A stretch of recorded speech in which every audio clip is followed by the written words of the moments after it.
Hey everybody, thanks for joining us.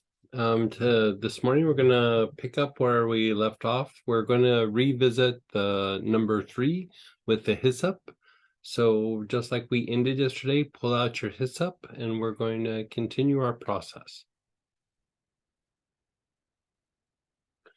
Today, when we do the Astara session, when we break for lunch, we'll be doing a non-essential oil version of something that we're doing in this class. So uh, if you can, maybe join us. It's like 15-20 minutes, like 20 minutes at the most. So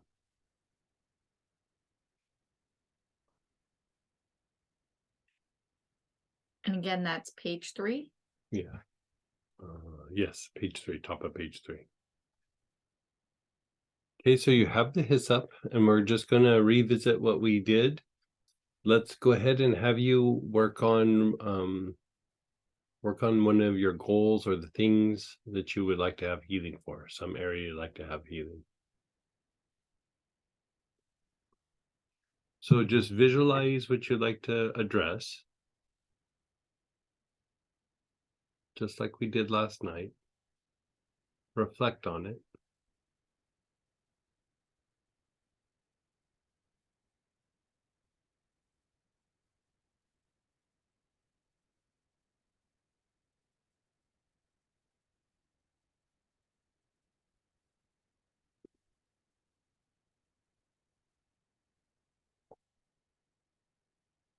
Continue to reflect.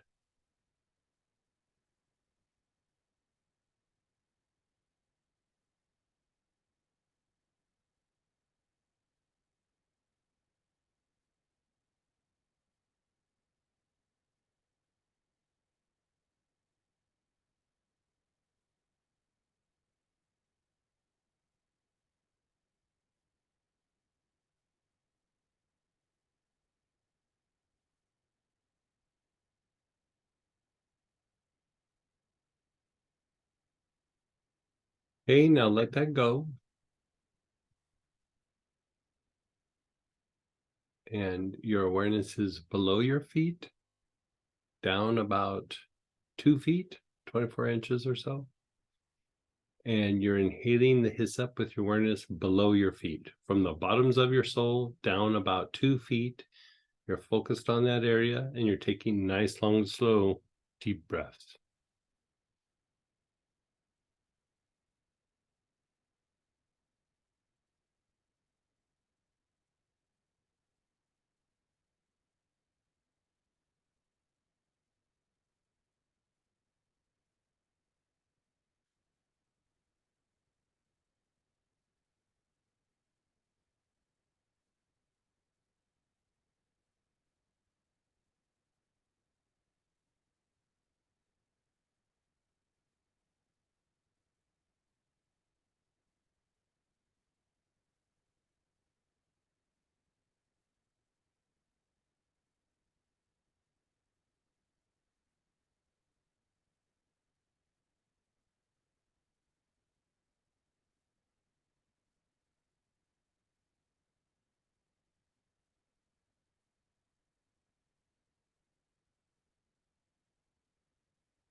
Continue taking long, slow, deep breaths.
And then pause and be still. Just pause and be still.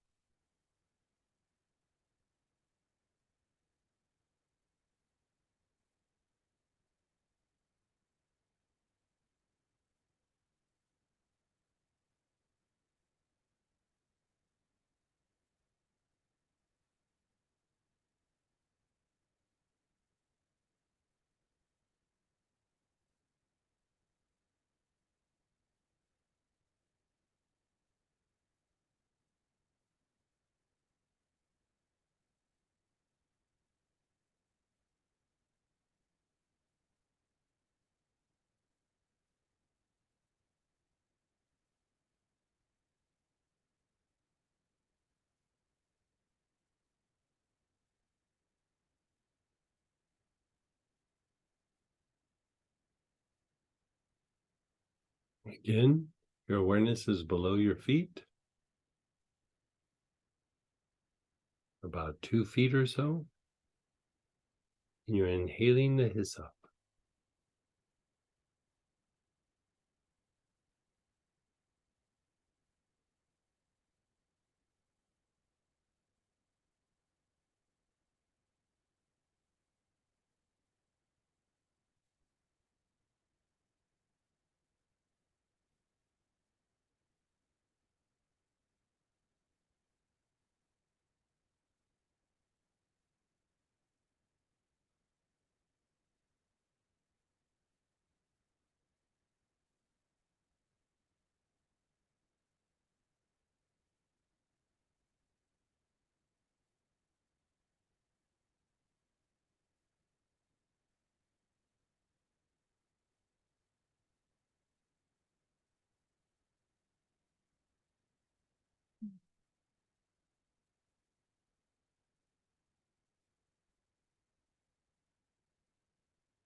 And then just pause and be still.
Just be still.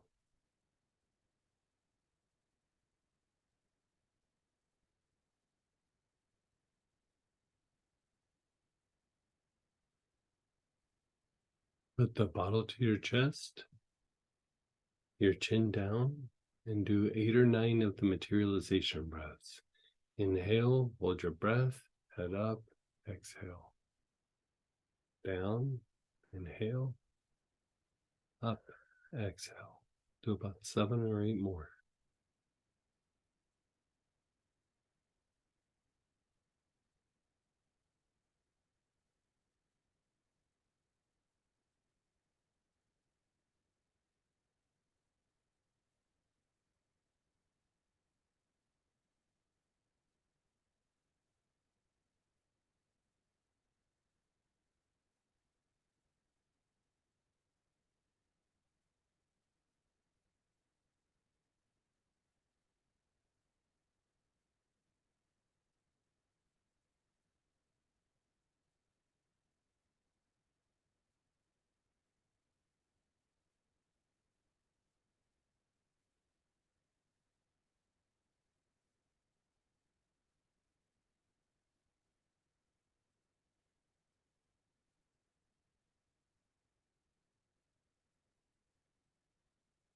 And then just be still.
Just be still.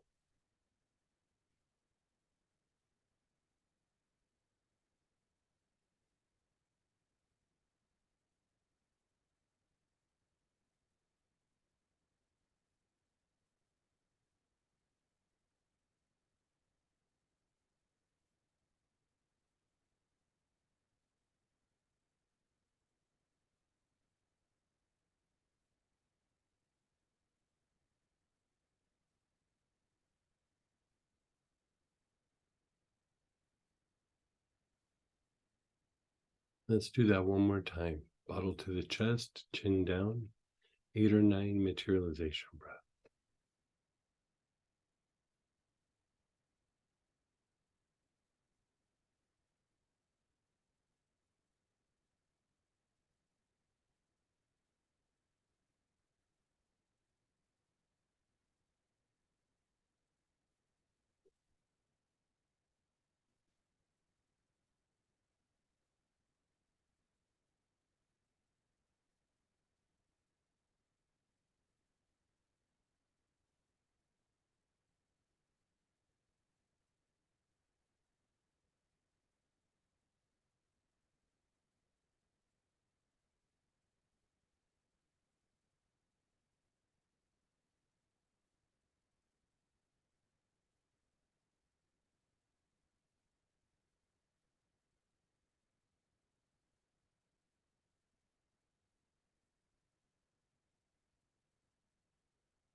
Just be still.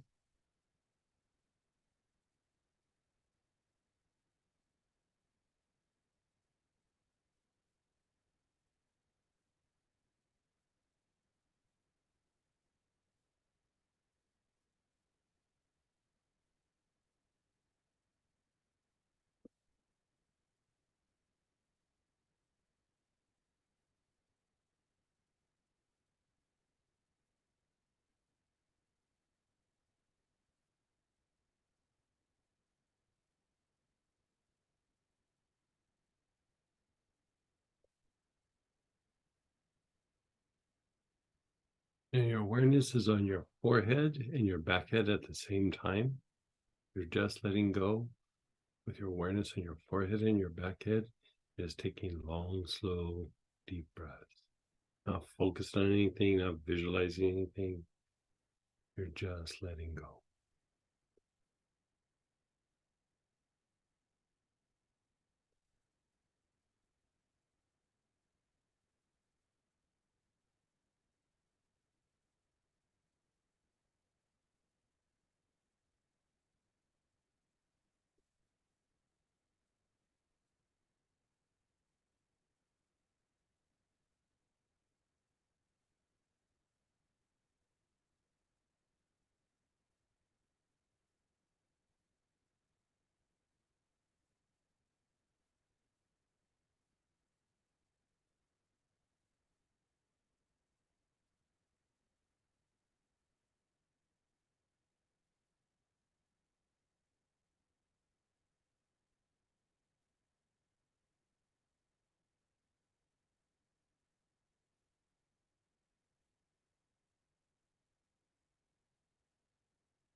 Yes.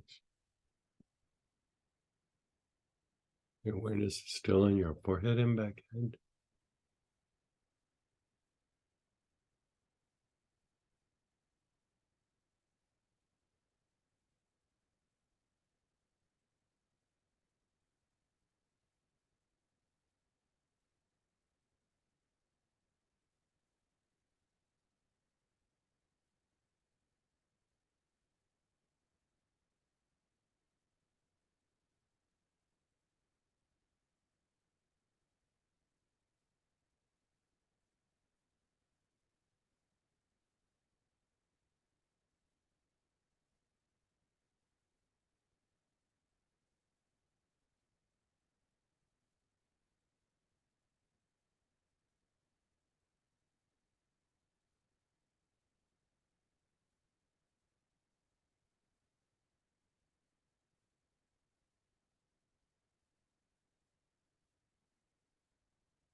And just be still.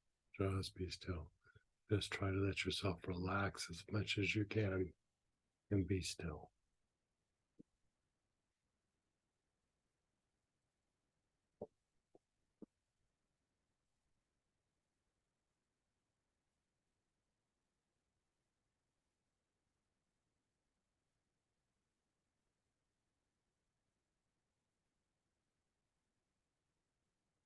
This part right here that we're doing with hyssop, this can be helpful even with autoimmune type issues that help reset immunity.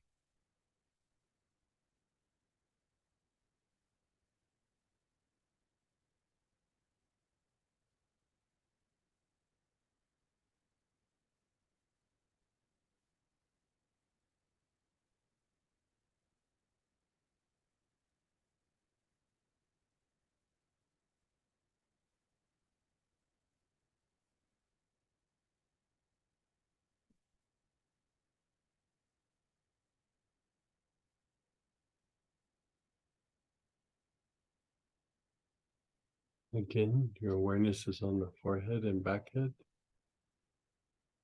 You're taking some nice, long, slow, deep breaths. In through the nose, out through the mouth.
And then just be still. Just be still.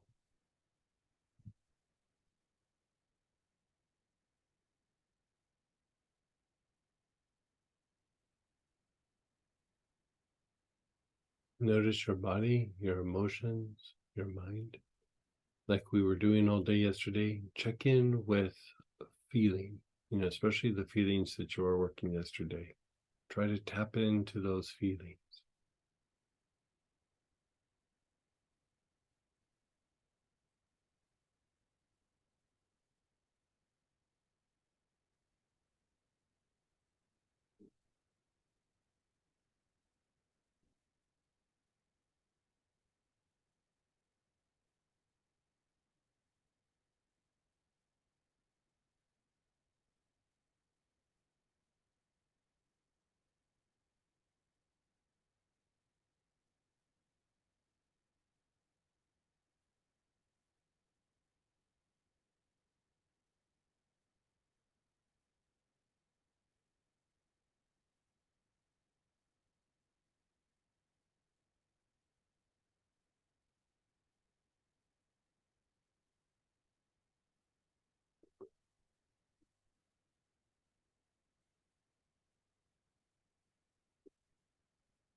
Okay. We're going to go to segment 4. You're going to pull out either your galbanum or your monk's anointing oil, whichever one you've been using from yesterday.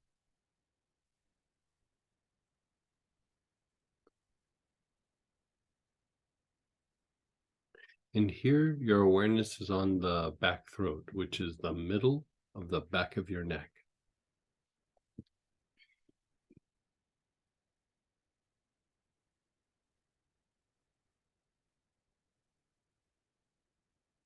So you're inhaling with your awareness on the middle of the back of your neck.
And then just be still.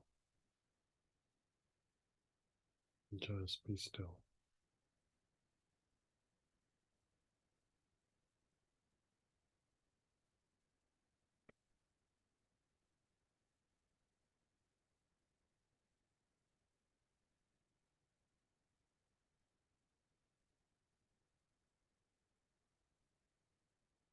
And you're done.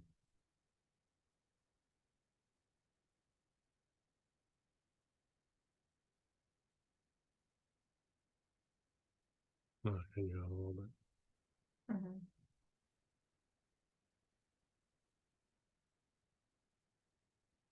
Again, the galbanum or the monk's anointing oil. You're taking long, slow, deep breaths with your awareness on the back of the throat.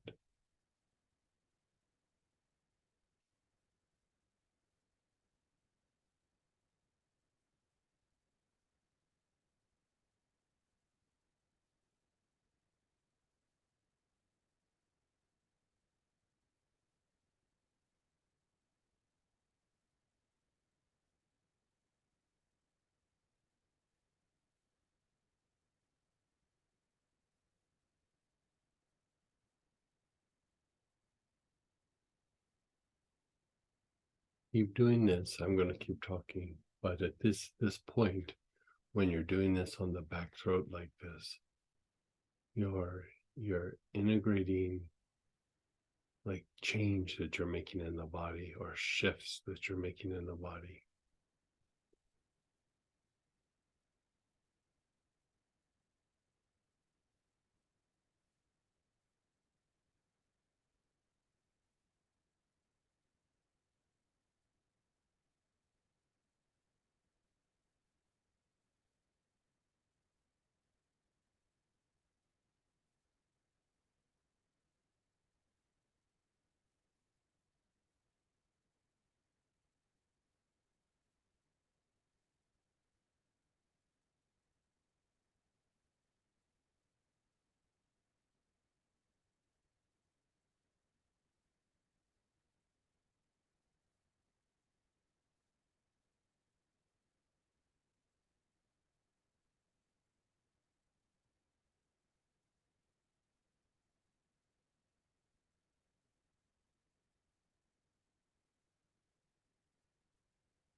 And then just pause and be still.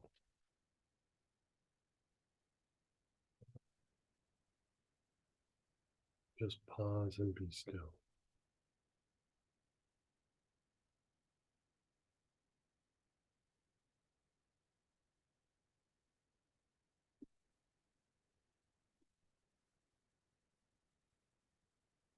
Like I said, this is about integrating shifts or changes.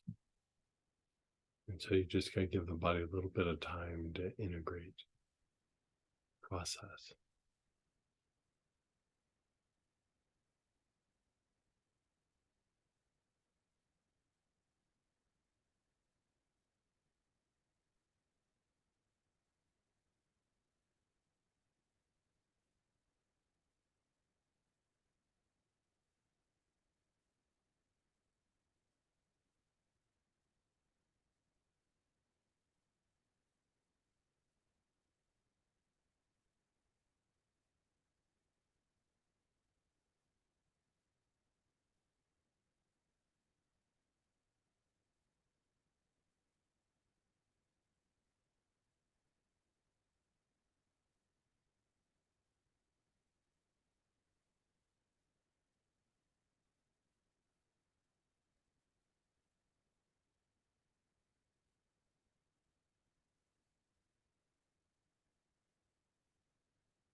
Again, begin inhaling. Your awareness is on the back throat, the middle of the back of your neck.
Just be still. Just be still.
Just be still.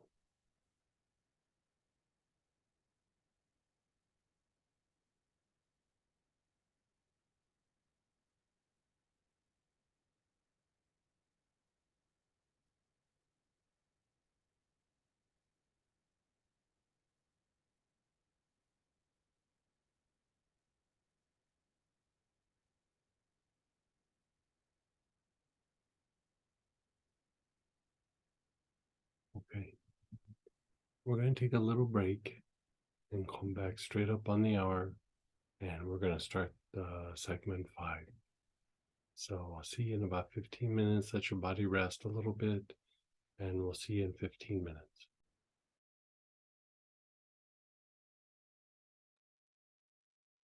Everybody, let's come on back.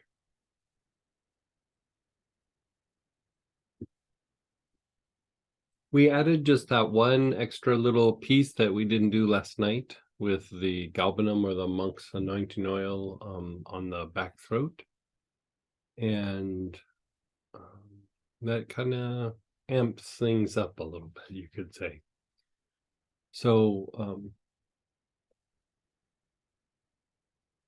hold on a second, I lost Samantha for a second. I was going to say, let's go ahead and share experiences and ask questions if you'd like. Give it just a second here.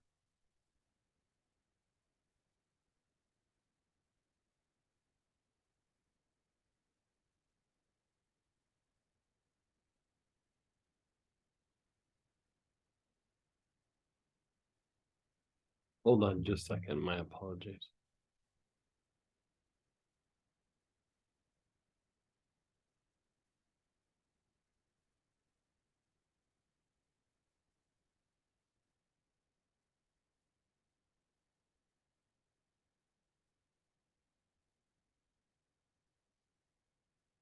Samantha.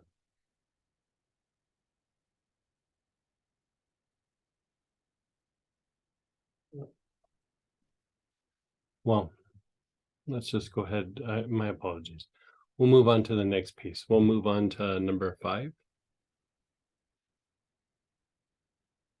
So let's start pulling out either basil, eucalyptus polybroct, eucalyptus radiata, which is in the kit that was for purchase, tea tree, or green healer.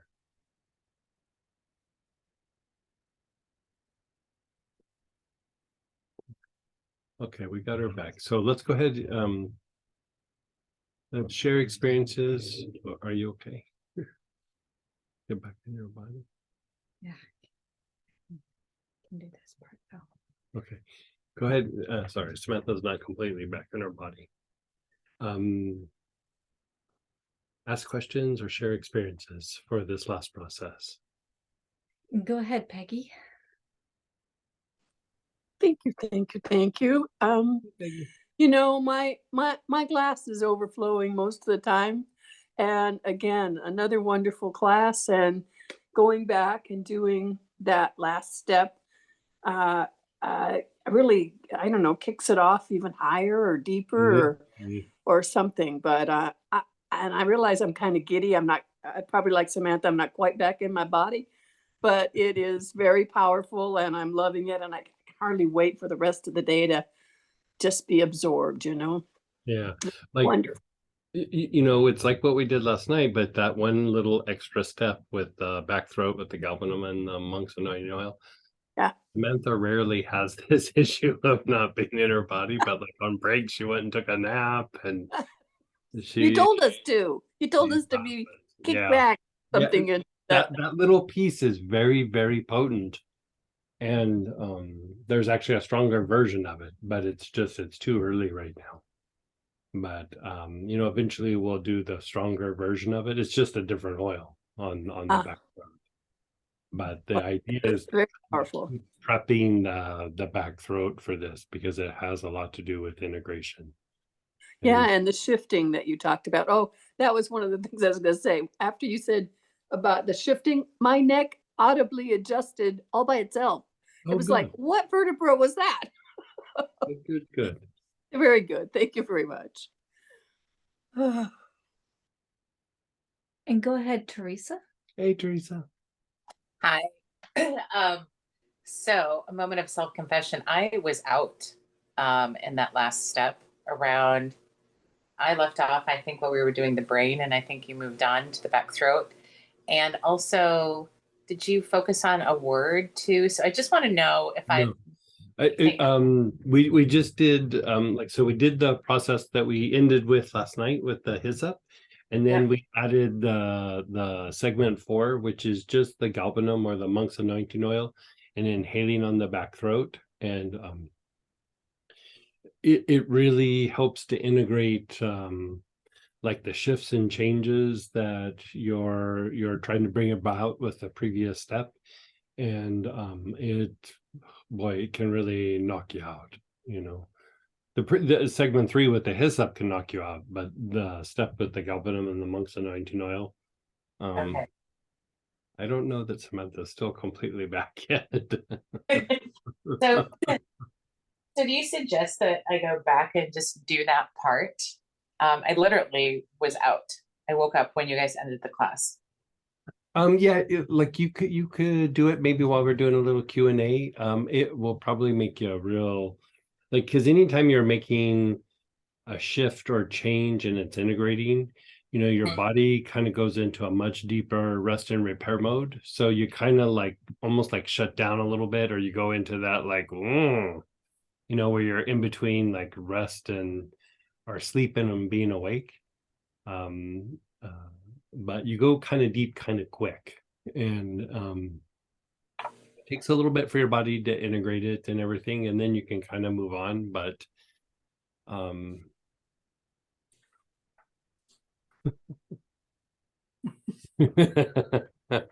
it's just fun to watch. I do it too, but like I don't watch myself doing it, but to watch Samantha do it. I mean, it's very intense. And so you could do it on its own, like after certain practices, but I would say at first just do it a couple of times and then see how you feel. Yeah. Okay, perfect. Yeah. Thank you. You're so welcome.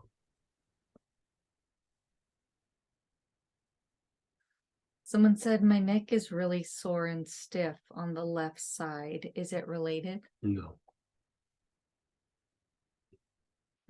Someone said I just That's probably from the turtle breath. Yeah.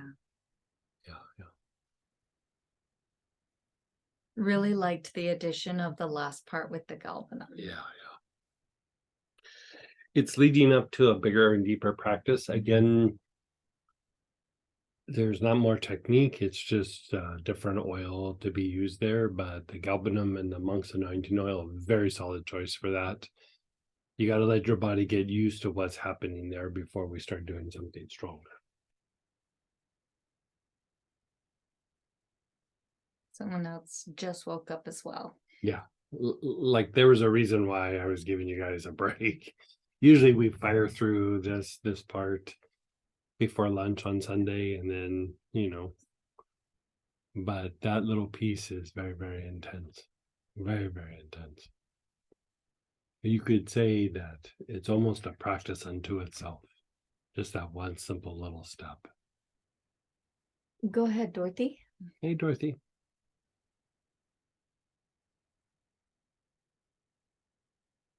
Let's get you unmuted. Yes, I'm here.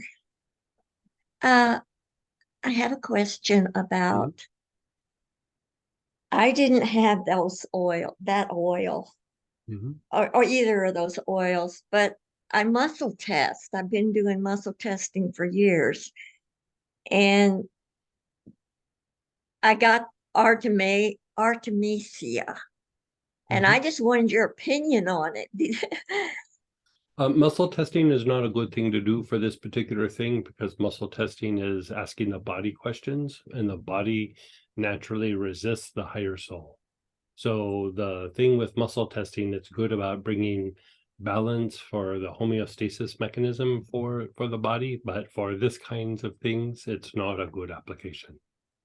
Artemisia was okay, but the go-to things here are galbanum and monk's anointing oil.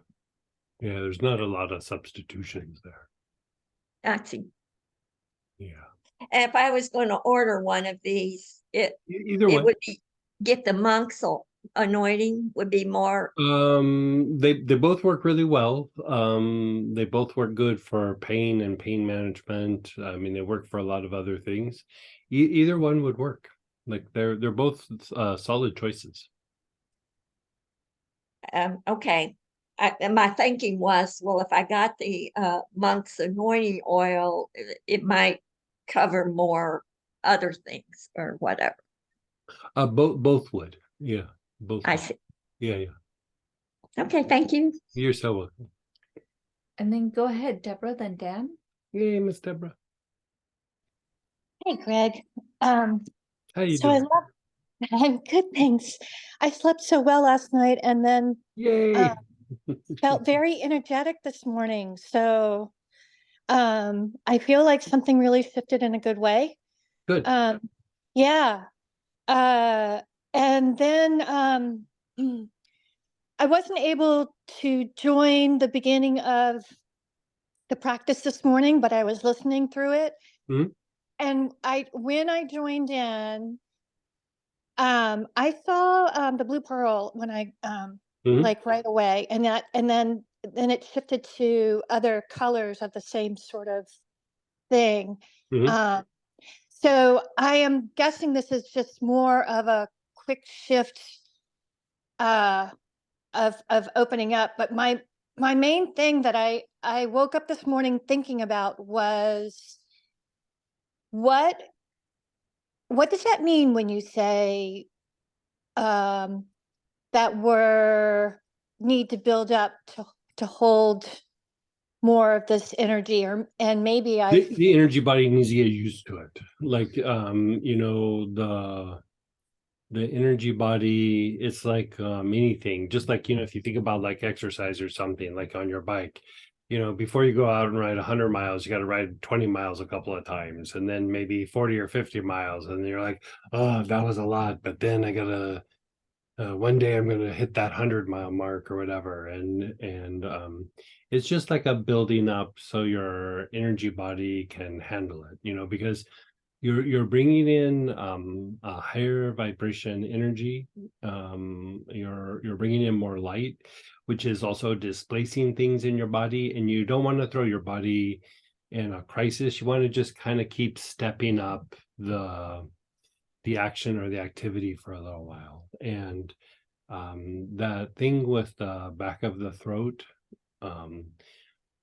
it is out of a very, very high practice that usually is not talked about very much to the public.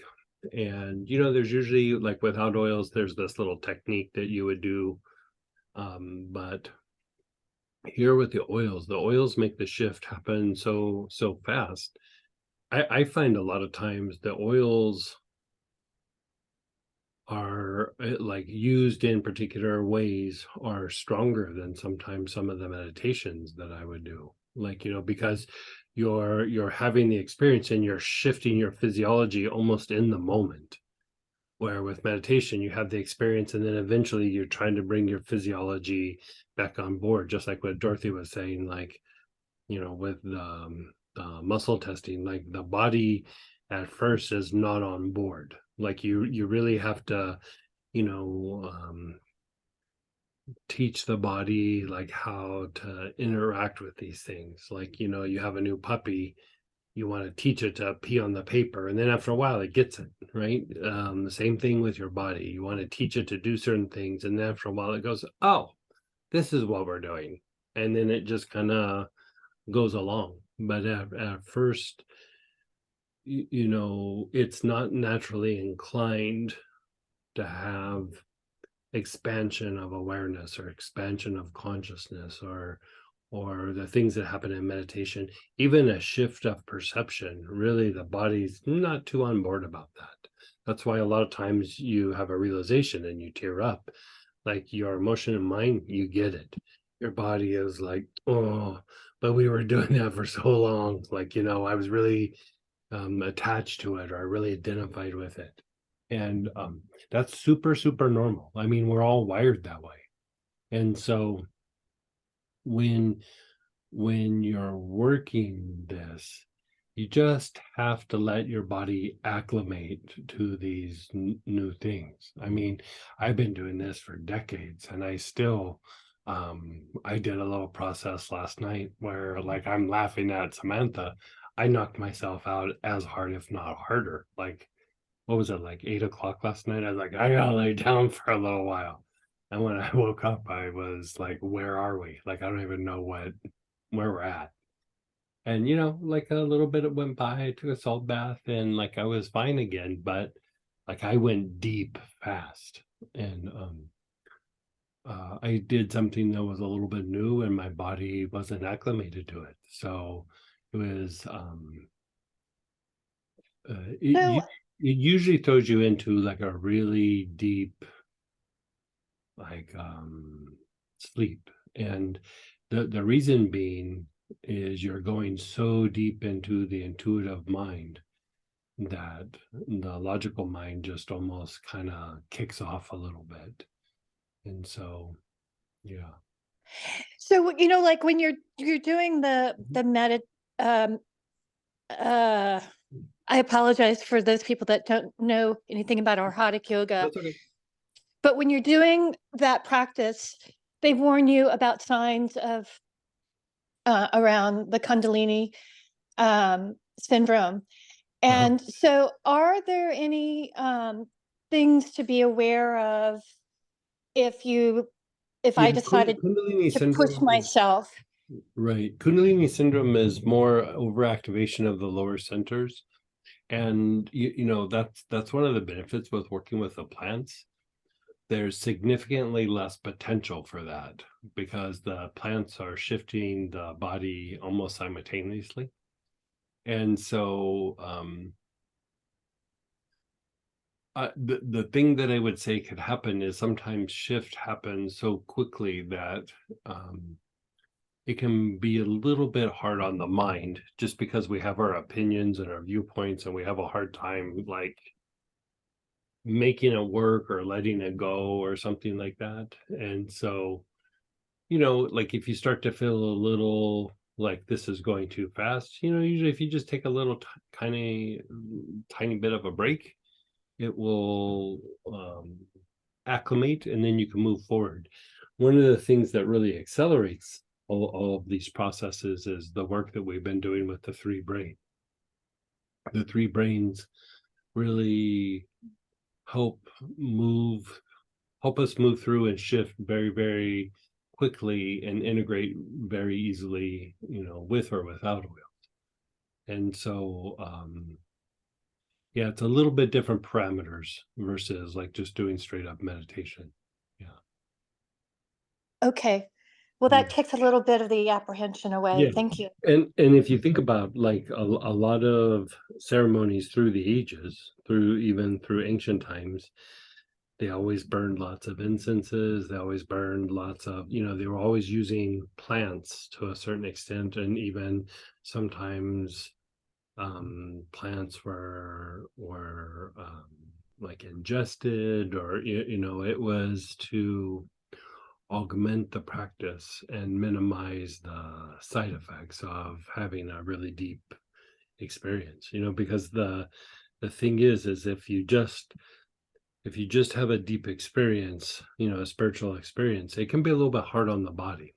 So a lot of practices are built on, let's try to minimize the negative effects on the body, you know, because really, if you think about it, like a deep spiritual experience to the body feels a lot like death, like going into a dying process. And so you just have to acclimate the body to be able to handle this like bigger experience and then be able to integrate it. And so one of the ways that it's been done through the ages is through the use of plants. You know, plants really shift, especially because you're utilizing the sense of smell. It really helps to shift the nervous system and the mind, behaviors. Like the thing that I was doing last night, I was thinking, I was just experimenting, and it shifted the prefrontal cortex so much that I was like I couldn't turn my clairvoyance off. Like I was like, I'm not allowed to drive for 48 hours. Like I'm on a curfew or whatever you want to call it. And you know, I feel fine today. I still probably wouldn't drive just because. But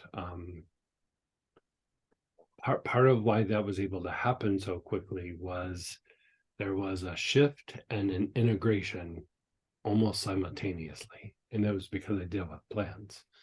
I've done something similar in meditation, and it's like a back and forth, back and forth, back and forth until you can kind of get the body on board. But when you start working with the plants, it's a fast track. You know, it's be it for healing, be it for spiritual practice, be it for, you know, psychological healing. It's a fast track. And So I don't question the validity or Mhm. the strength for using the oils. I am sold through and through, and You're so sweet. Thank you. I'm a I'm always preaching and trying to bring on more people to on board with it. I was just trying to understand a little bit more of being aware of the ramifications if I push myself too hard. And you've explained it really well. I get that there's really nothing to be afraid of, and No, it's just like it's like, if anything, it's the pace. Like you're like, oh, there's a little too much change or shift happening, and like I find myself where like I'm like, okay, I'm gonna back off the practices for a little bit, and then like I'll let you know, a few days or a week, sometimes a few weeks go by, and I'm still doing a little bit, but it's more just like the softer things. And then when I feel a little bit like, okay, it's game time, like it's time to step up, and then I go deep on the deeper practices more. So, you know, everybody's a little bit different that way, and sometimes it's also based on the things going on in your life. You know, sometimes I'll slow down my practice because like I got to travel a whole bunch, and you know, I'm going to be interacting with a bunch of people, you know, in person, and I don't want to be all spacey and out of it, and you know, that kind of stuff. And spacey and out of it's not really the right way, but like when I'm uh, shifted like more into the clairvoyant phase, um, interacting like normally, like socially, is like just foreign. Like I kind of, like when I'm in that phase, I kind of don't get it, and then I come back and then I totally get it. And so it's not that it's spacey, it's just your foot's in a different place. And so, like, I'd say just be cognitive of that if you're doing really deep work and you're like, I gotta go sign some papers and I gotta go talk to this person, or my lawyer or something like that. You want to be more in your logical mind, your everyday mind, where here with this practice you're doing things that are more in the intuitive mind, and both are good at the right time. Time to be logical, time to be intuitive, and just try to like match up. Like if life is getting busy, like, okay, I gotta focus more on the logical parts, and then when you have a little more time, or time to explore things, then you go through and you push the envelope there, if that makes sense. It does. Thank you. Yeah. And go ahead, Dan, and then Tracy. Hey, Dan. Hey there. So when working in more the intuitive mind, Yes. does that kind of give, like, I don't know, permission's the right word, but a whole lot of other junk or stuff come up, kind of like old negative thoughts and stuff like that? Does that kind of give a segue for that to? Yeah, you'll revisit that, because really in the intuitive mind is where that stuff's going to get resolved. And so like when it's been more just based on the logical mind, it's been put on the shelf, but it hasn't really been resolved, so to speak. Like, you know what I mean? You're like, oh, this happened, that happened, I'm okay with it, da da da da. You pop it on the shelf. But when you start to go to the intuitive mind, that's a little bit of like, like when people have their life flash before their eyes in a near-death experience, or dreaming, like you're working out things that the logical mind has put up on the shelf, like, yeah, this is probably resolved.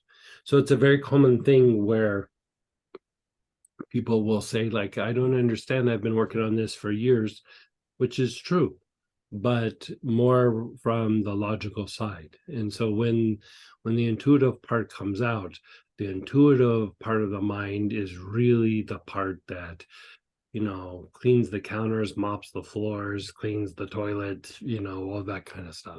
And so it is the part that will genuinely resolve something. And so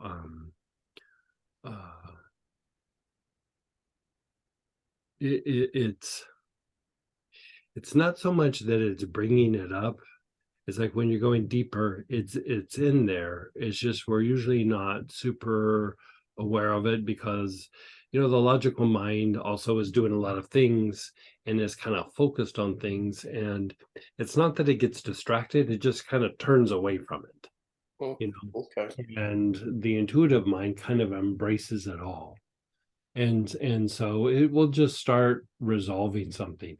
And the beauty of it, when you're hitting it in the intuitive mind, the logical mind, it's like, I have to do something, I have to make it happen, I have to release this, the intuitive mind, if you just put your attention and awareness on it, the intuitive mind will do it. Like, you don't have to have a bunch of things that you need to do or try to achieve or direct. You just put your awareness on it. Like if you have like an old thought come up, you just sit and observe it for a while, and basically it starts being filled with light, it starts to be filled with essence, and it basically evolves, either to be released, to be tempered, to dissipate, to be disintegrated, whatever it is. And so it's really about just having your awareness on something. And if you think about, like, when we did the thing with the hyssop technique, towards the end, I had you like inhale with your awareness on your forehead and back head. That's what it's doing. It's just mopping the floors. Like, that is like anything that's kind of coming up. When you put your awareness on your forehead and back head, it breaks down like the thought forms, it breaks down the memories, it breaks down the attachments to the old events, it breaks down all that kind of stuff. And all you have to do is just be aware of it. And so if you think about like the Lama Yoga or the materialization breath, part of what's happening with that breath is you're activating that center. And then afterwards, when you're sitting and just being still, whatever rises up into the mind is starting to be like gobbled up by the intuitive mind. And so like the goal is just if something rises, just observe it, you know, just observe it. Like it'll pass like incense smoke, you know, how it comes up and then it kind of dissipates, or clouds passing by. It will break up and pass by, unless the logical mind grabs onto it again and then starts to try to like fix it or make it go away or stuff it. And so that's why we kind of go back and forth between focusing on something and then relaxing, and then just observing, and then focusing and observing. You're kind of, you're letting the logical mind do what it does. Like it focuses on something. So instead of trying to go, don't focus, you just go, okay, focus as hard as you can. And you almost like kind of exhaust that part of the mind. And then when you go to observe, it's not trying anymore because it needs a break. Like it's been super focused for a while. So then when you start to observe, the intuitive mind can do what it does, and it just starts breaking it down. And so when those things come up, be it that you're laying in bed or you woke up from a dream or you're in meditation, Yeah. I mean, sit and just like observe it and just go, you know, not in a like in the early days, I would be a little judgy about myself, like, I can't believe I did that. Right. Yeah. I can't, Exactly. I should have handled myself different than that one, you know, like all that kind of stuff. Just observe it. And as weird as it sounds, like if you just observe it, it pushes you into like a deeper state of expansion, because you're not connected or attached to that thing anymore. Like it's really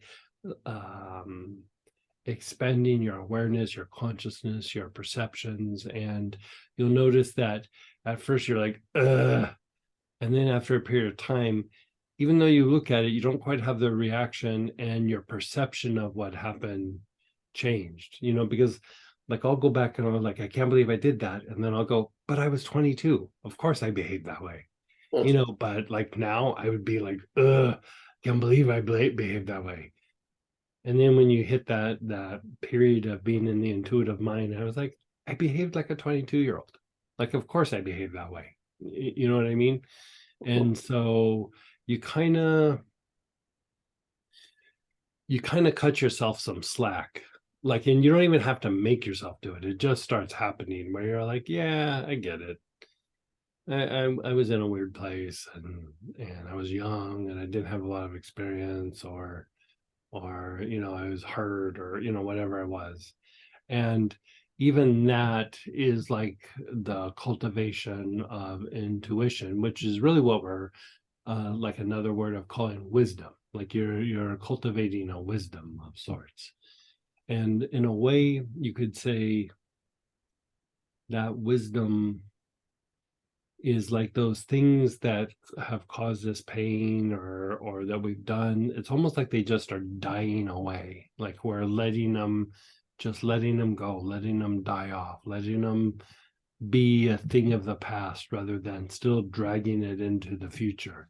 And, you know, even with that at first, I think it's natural to have a little bit of discomfort. At least that was my experience. Like, I will, even now, something big will come up and I'm like, there's a little discomfort there.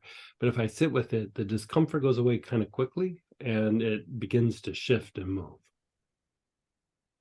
Great. Well, If you have things come up, it's really a blessing. Like if you just sit and observe it, you go, okay, that old painful thing, I can let it go now. Wow. Thank you. Yeah, you're so welcome. That makes a So whole just- lot of sense. I mean, that that you went a whole lot deeper than I could really express, but that's you kind of like that's a That's a good roadmap kind of thing. Yeah. I mean, and it kind of goes for anything. Like you know, like we Yeah. have things come up from the past, even something current. You just go like, okay, like something happened last week. You said you observe it, go, that really kind of sucked, and then you just keep observing it and observing it, and you notice that as you observe it, at some point it almost turns like it feels like you're meditating, like you're starting to expand. The intuitive mind is starting to break it down at that point. Yeah. Great. Thank you. You're so welcome. Thank you. And then go ahead, Tracy, then Barbara. Hey, Miss Tracy. Good morning. Hey, I got a Hey. question. So, you know, I tried yesterday to just make the tiniest movements when we were doing the the prosperity breath. Materialization breath. Breath, sorry. I like that And you call it the prosperity breath. That sounds well, fancy. it does, doesn't it? It has helped. I'm gonna breathe and be super prosperous. But it it tweaked my neck again. So Oh yeah. so I've been going back to doing the eye movement, like going from my temple to the other temple to the, back and forth, Mm. kind of between my, yeah. But my question is, so if I do that for the materialization breath, what do I do for Lama? Is this the same kind of thing? Yeah.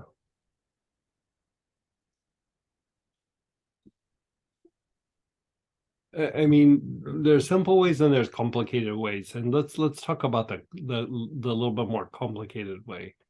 Okay. So ideally, what you would do is put your awareness on the blue pearl, on the pineal gland, and just Okay. sit with it. And it doesn't have to be exactly on the blue pearl, but just get it in the neighborhood. You know what I mean? And then when it's there, if you can, try to maintain your awareness there. And then your awareness is on your feet, and then just slowly start moving your awareness up the body. And it's not so much like you're focusing on the body itself, but you're kind of tapping into the essence that's down by your feet, and you just start moving like the energy up. And so when I've taught that without oils, like in some of the Astara sessions and things, is I refer to it as almost like a wind. Like you're not focused on the form, you're focusing on this like wind that's coming up, and it's just this like kind of essence or movement, and you just kind of slowly, not really focused on the body parts, you just start slowly working the wind up till it gets all the way up to your head. Okay. It's kind of like a Like wave. yeah. So if you can practice that, that's literally what Lama Yoga is doing. Is it's pulling the energy from your lower centers and moving it up, and then activating the blue pearl. And so if you just manually go blue pearl and then move the wind from my lower centers up to my head, then you pretty much have duplicated something. So I would do that like 8 times. Yeah. Okay. That's perfect. That makes perfect sense to me. Yeah. Thank you. You could do it 8 times, or you could do it one time really slow. Okay. Like the equivalent of the same time, but just really, really slow. Like whenever I've done something like that, I just go really slow. But at first it might be kind of fast just to get used to it, and then you can keep slowing it down. Yeah. Thank you, Greg. That helps a lot. Yeah, you're so welcome. And then go ahead, Barbara, and then we have some in chat too. Hey, Miss Barbara. Hey there. So my goal was to have a more seamless balance between the inner and outer worlds. And when we started with focusing on the below the feet, I was aware of so much energy. Yeah. And then when we were finished with all of this, I'm aware that it feels like my sex chakra and my perineum are congested. And I remember that was also the case last night and when I woke up this morning. And I don't know if any of that's related and what you recommend that I do.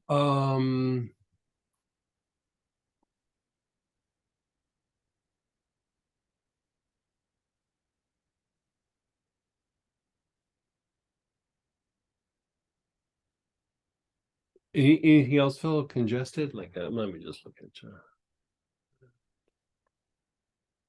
I never have a good read on the Ming Ming unless I feel it in Your the Ming upper Ming's centers. actually okay. Yeah, your Yeah, Ming Ming's that's my actually okay. sense.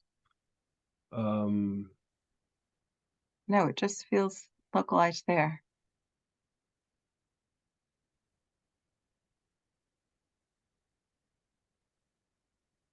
I don't know if the energy didn't move up enough. eh, sometimes it's not so much that, because the sex chakra being also the root brain for the three brains is tied a lot to the environment and like our interaction socially and things like that. It's not just like the sex chakra, it does so much more. And so let's just try a little experiment right now. So put your One line awareness three to on, another. what's that? I said one line three to another. Mhm. So your think about how to do this.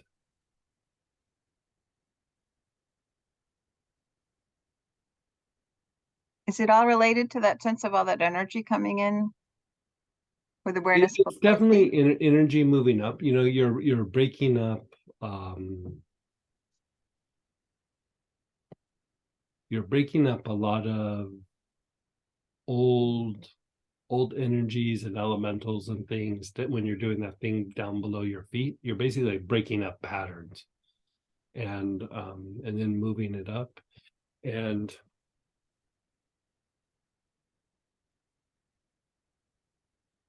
so let's do this. Let's do it like this. So no oil necessary. Let's just see what happens without the oil. So put your awareness on the soles of your feet.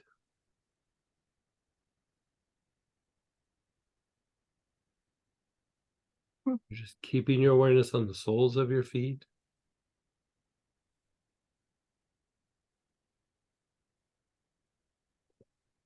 And everybody, please join along. Yeah.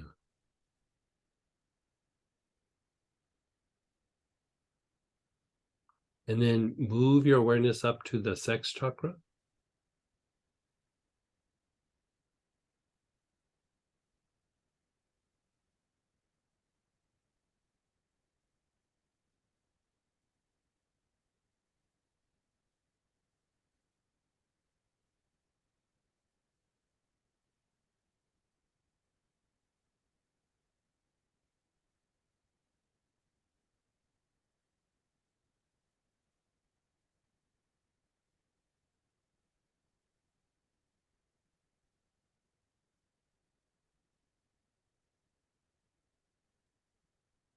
And then the back heart.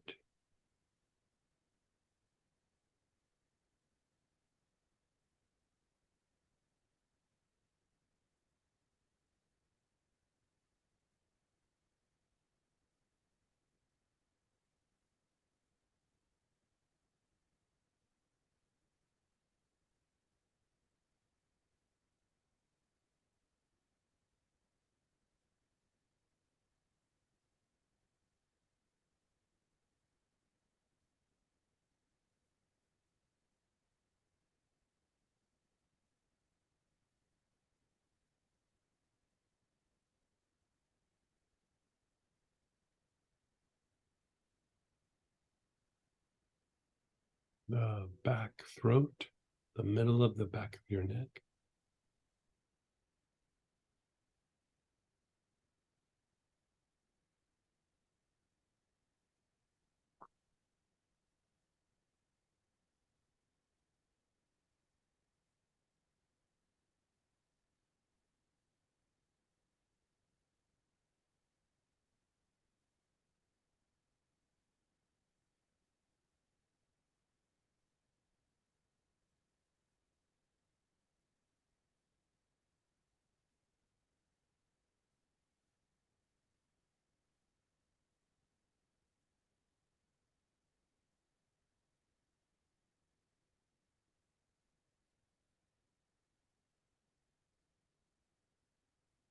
And then the top of your head.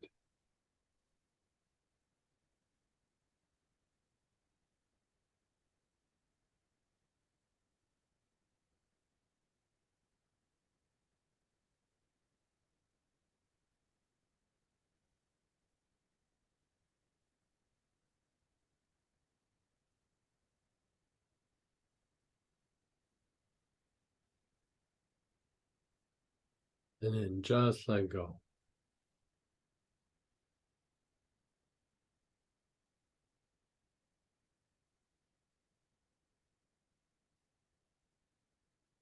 How's that feel, Barbara? It's beginning to move. I tried that some this morning and I couldn't seem to feel it get to the back heart. I don't know why. Yeah. Like because of what we're doing, it's good to start with the feet and then move it up. And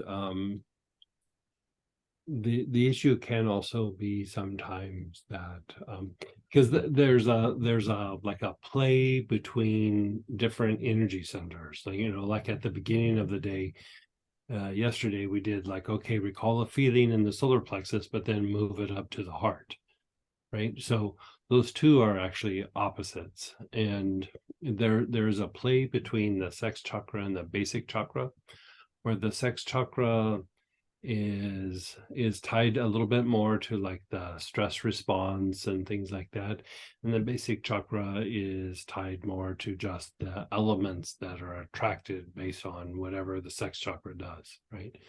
And so sometimes we have to do like a back and forth between the two, but you want to go through and do the transmutation just in case that energy is stuck, and then you could still do the same, but for the, you know, there's the other transmutation. Let's see here, and let's just run you through.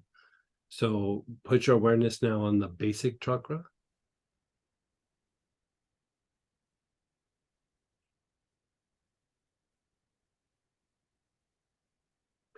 and then up to the spleen on the left hand side.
And then go to the Mingmen, the low back area.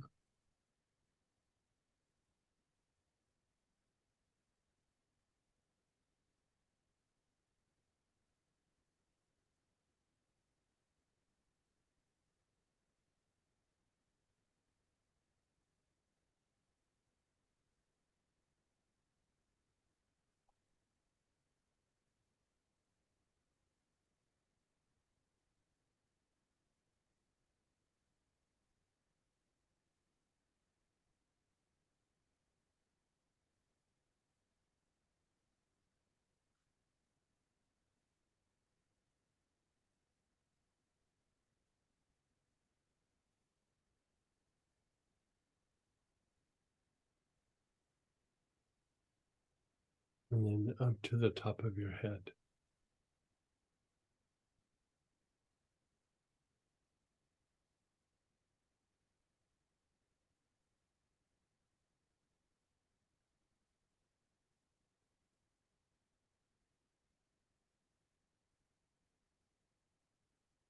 How's that feeling, Barbara? Feels like a floodgate opened. Yeah.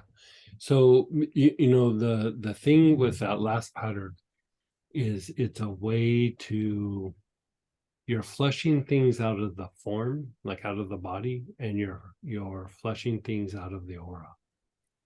And so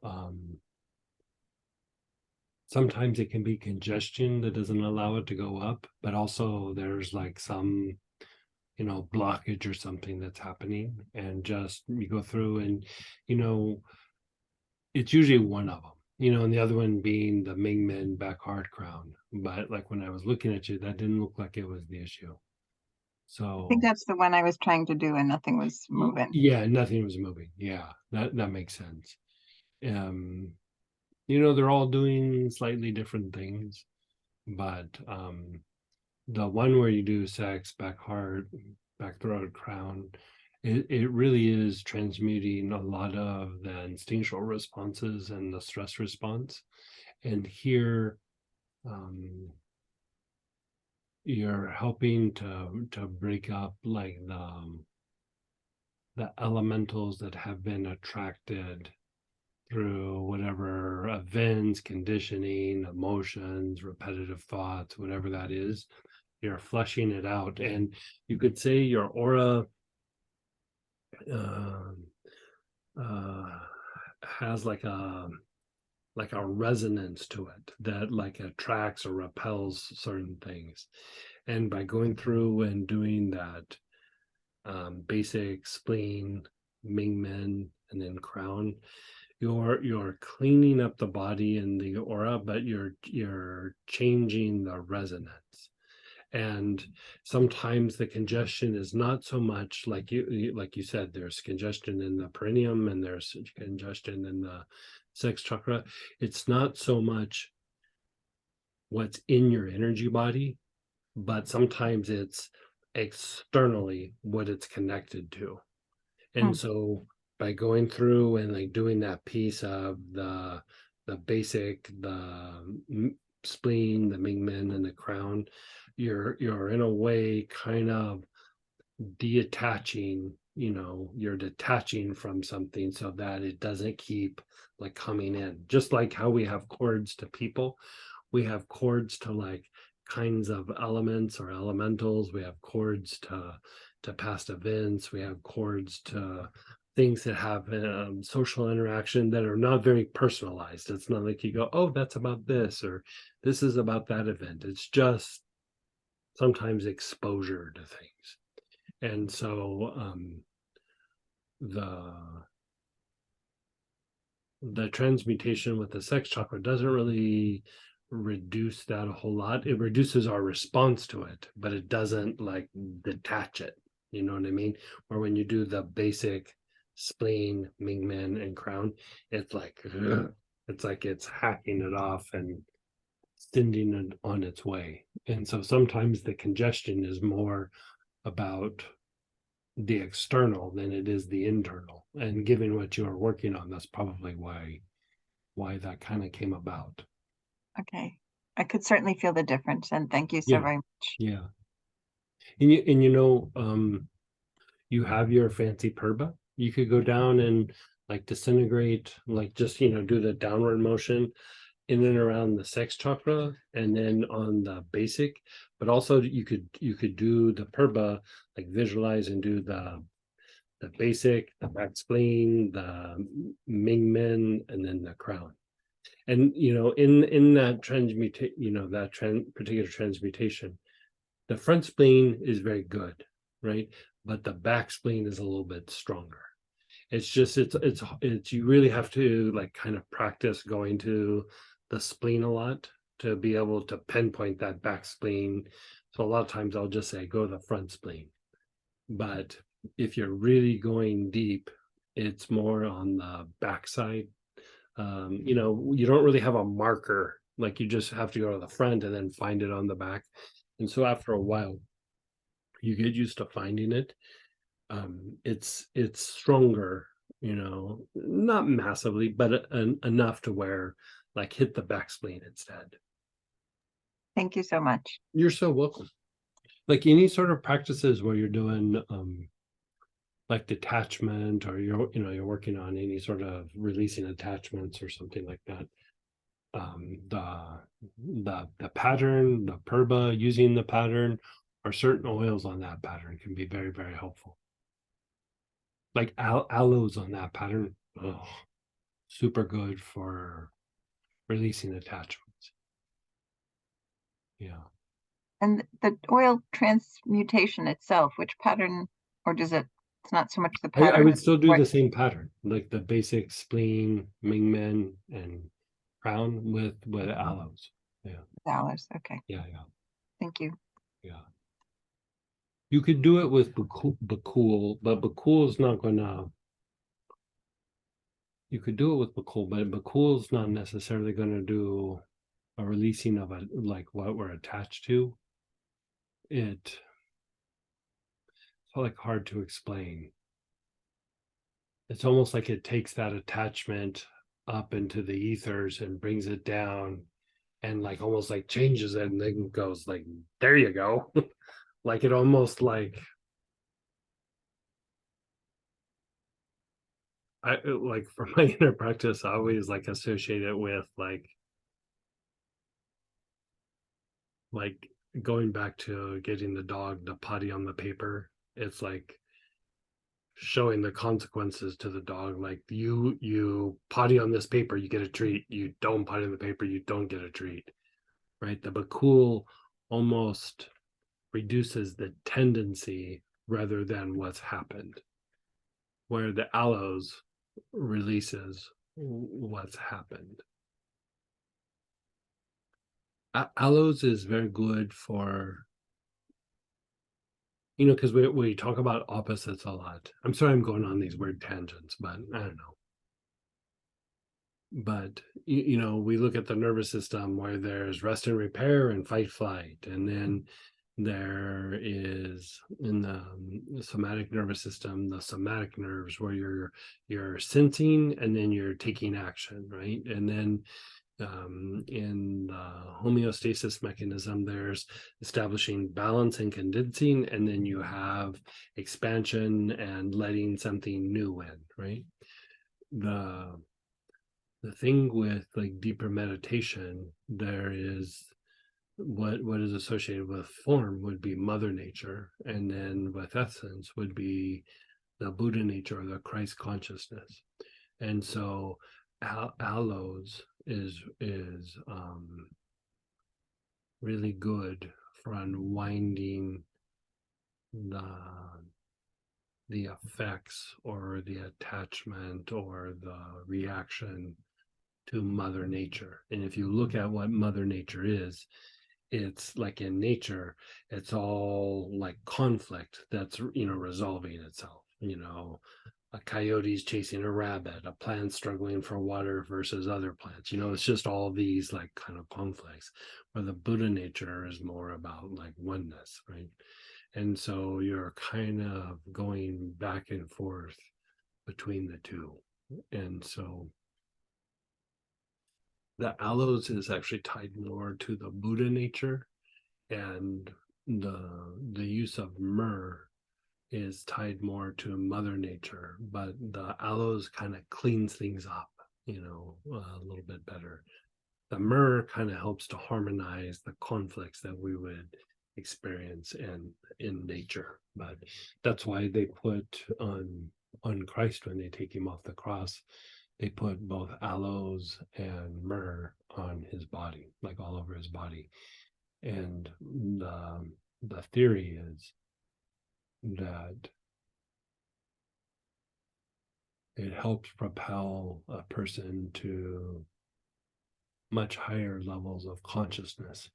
Not that he's a great teacher. I don't know that he really needed it, but sometimes it wasn't so much that he needed it, but it was a way to put the teachings out in a written form so that, it could go down through the ages.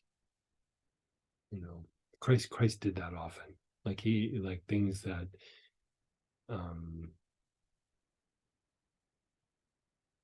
were inner practices or things that he would say, don't ever don't ever say this, and then shortly after that he would say it. It's because he wanted it written down in some form to go down through the ages. At least that's what the higher teachers say.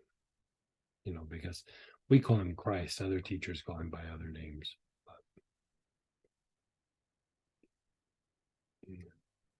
So, we do have to go. Sonia has her hand raised. We have a bunch of questions on chat. Yeah, we'll come back and we'll do, but we do got to jump over to, sorry for the tangent, but we'll go over to Astara and then back at 1:30 and we'll do more Q&A and then do the practice.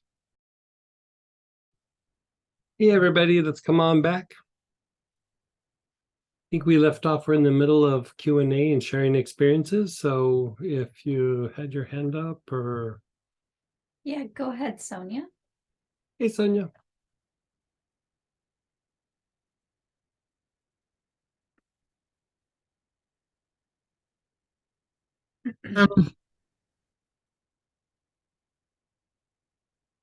You were in, there you go. There you go. Okay. So things cleared for me yesterday, and then about 2 hours after class ended, then it all came back, and I don't know what we're talking about. I feel really upset. Oh, upset. Is it about a particular thing or just in general? General. So you're not aware of what you're upset about. You're just feeling feelings of feeling upset. Well, originally it was diagnosed as a cause of the meningitis, that it was an organic problem. But I now I'm even more confused. What are we talking about? You're talking about a feeling that you were processing yesterday? upset, yeah. And I'm not understanding. Originally, it was diagnosed as an organic damage caused by the meningitis, but The feeling? yeah, I can do that. I'm yesterday we were processing a feeling, not situations. So like it sounds like you were processing a situation.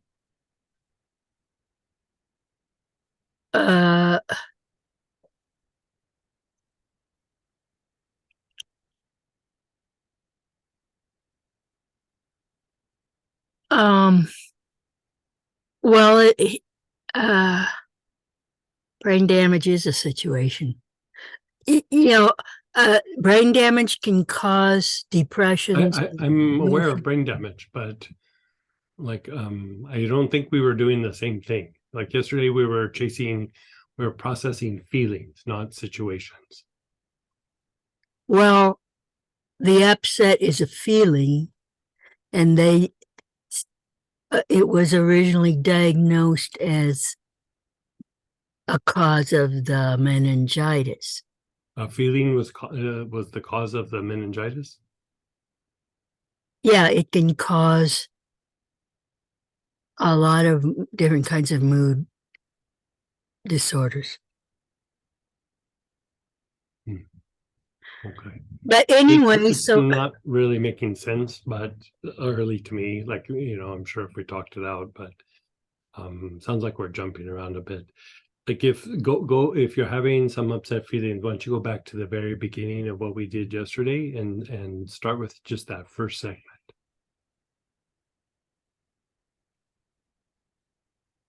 Is that just what we did with at the beginning of the class today? Yesterday. Okay. Yeah, see how that treats you.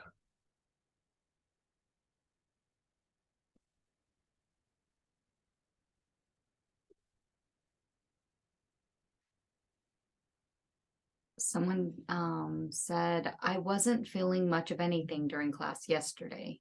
The protocols didn't seem to have a noticeable effect. But then last night, I was feeling irritable and snapped a couple times. Very out of character for me. Was something unwinding or releasing? Probably. Like sometimes some of these feelings are very buried, and when I say buried, it's not like they're repressed, but like the mind will have a way of like managing the feeling or having a story about the feeling, and sometimes it takes a little bit of it like kind of follow, like disengage, like come apart. And so part of what we'll be doing a little bit right after the break should help finish flush that out.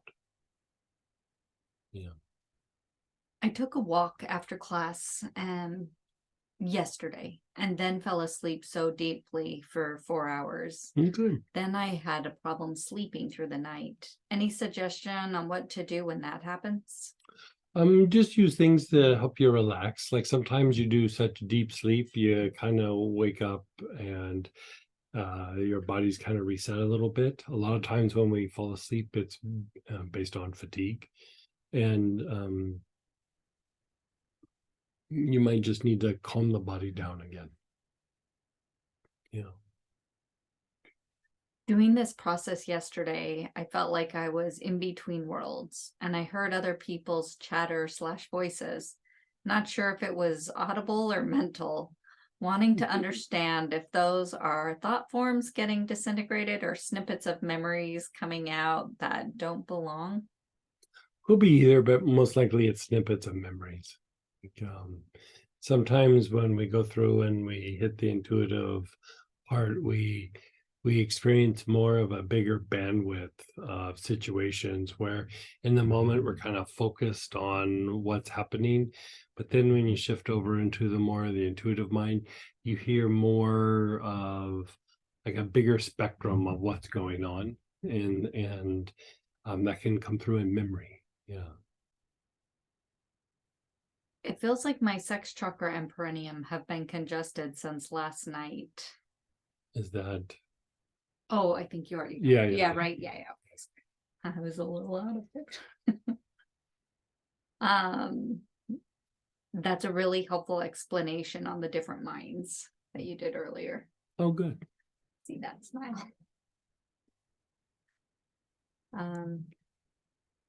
To build on what Tracy was asking earlier, how slight can the downward / upward neck movement be and still have a positive effect?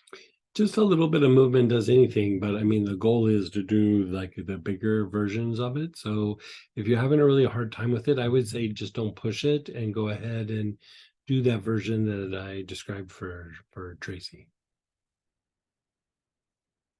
Can you expand more of the importance of the application on the back of the throat? More like, do you have a particular question, or I mean, integration of like changes and shifts is like maybe you have a particular question that I can better answer. Like I'd be glad to do it. Just like kind of give me an idea of what you're thinking.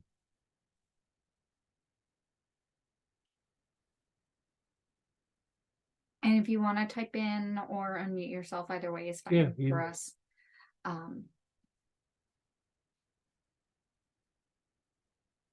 I'll just kind of leave it open for that clarification. We'll just kind of keep going too.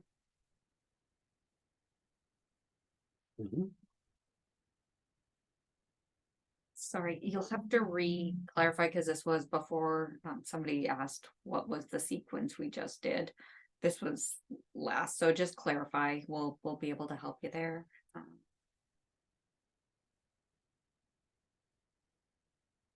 Is frustration a feeling? Yeah. Oh yeah. Yeah. You know, if you're dealing with frustration, one of the best oils to address that is a Lang Lang, but do this process and then also use Lang Lang.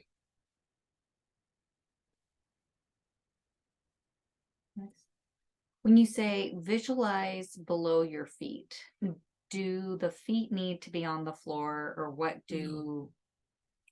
Just your awareness is just a couple feet below the ground where you're at. Yeah. So if you're propped up in an ottoman. Yeah. Yeah, it's still just a couple feet below where you're at. You're just wanting to go into the earth a little bit, not massively, just like a few feet. And you just mentioned Lang Lang. Which process with Lang Lang? Just apply it to the body. inhale it or apply it to the body. It, pretty straightforward with Lang Lang is one of the best oils for frustration, but you know, it will diminish it. But if there is like reasons or triggers for it, then we want to go through this process, unwind it, and then use Lang Lang as like the sprinkles on top of a cupcake or something, where you really flush it out and calm it down. So Nice. Great. I noticed that I used the example of a cupcake after lunch, so I must need something sweet after lunch.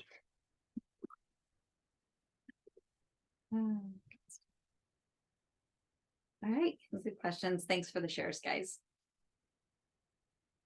Okay, so we are at the top of page 3, and we're going to go through the body and impact and regulate, strengthen, and fortify the immune system. And so right off the bat, you're going to pull out either basil or eucalyptus polybrockt. And your kit was eucalyptus radiata. You could also use tea tree or green healer from the Foundations for Mystical Healing class. So whatever it is, just pull out the choice.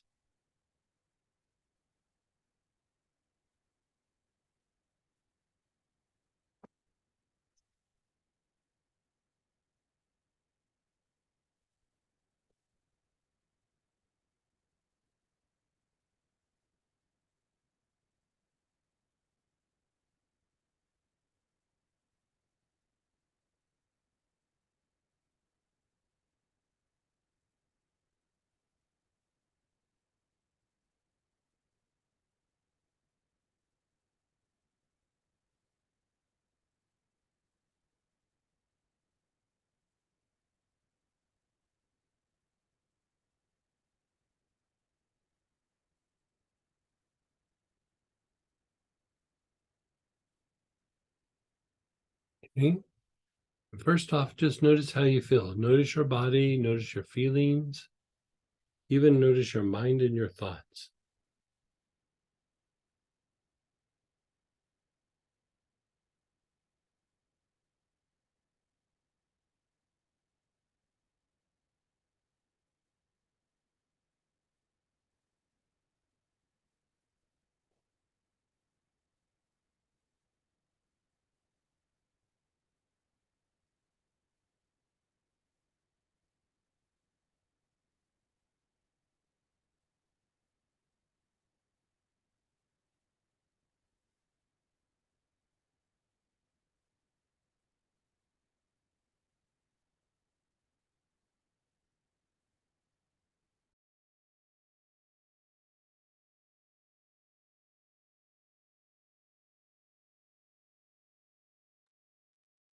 And begin inhaling.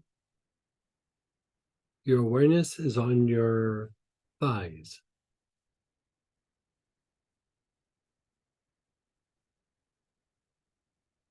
Your awareness is on your thighs.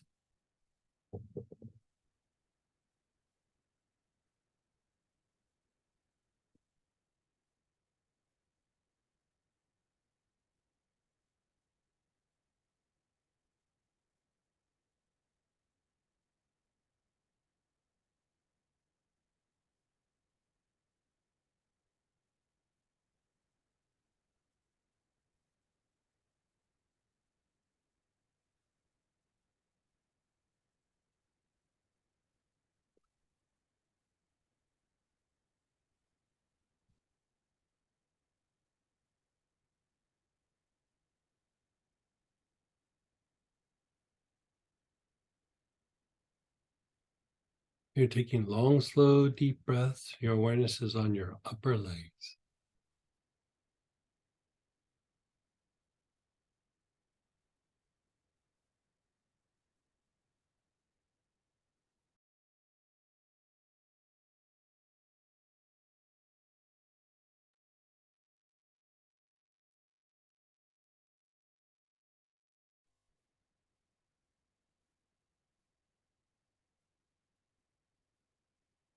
Move your awareness to your lower legs.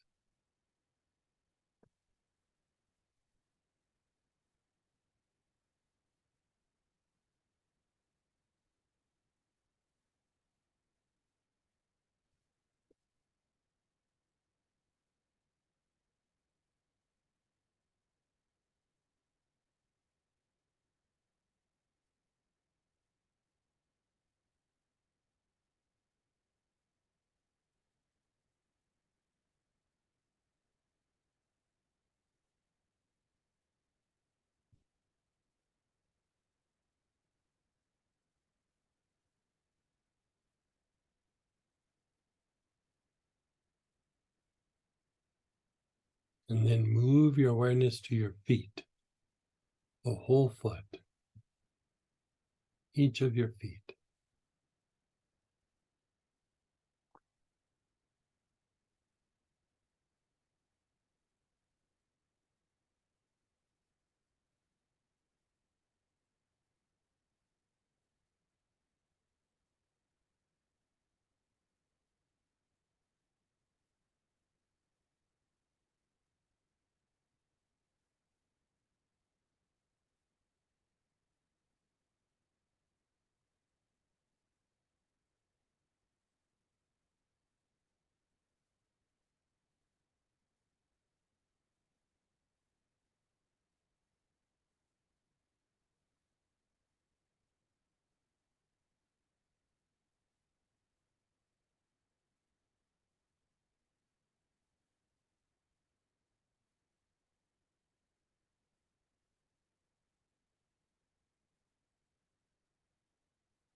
Just pause and be still.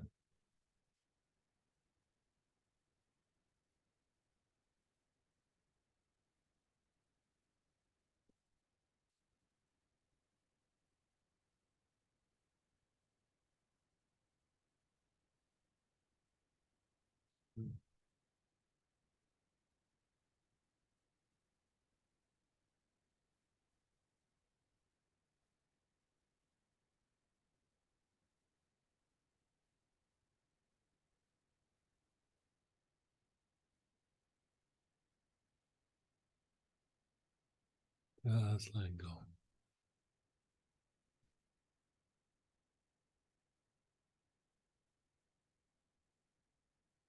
Begin inhaling again. Your awareness is on the thighs, your upper leg.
And then the lower legs.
And the feet.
Your awareness is on your feet. You're taking nice, long, slow, deep breaths.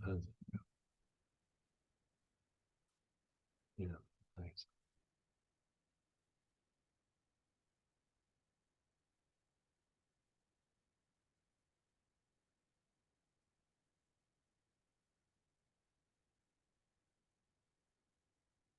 Really focus on your feet.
Just be still.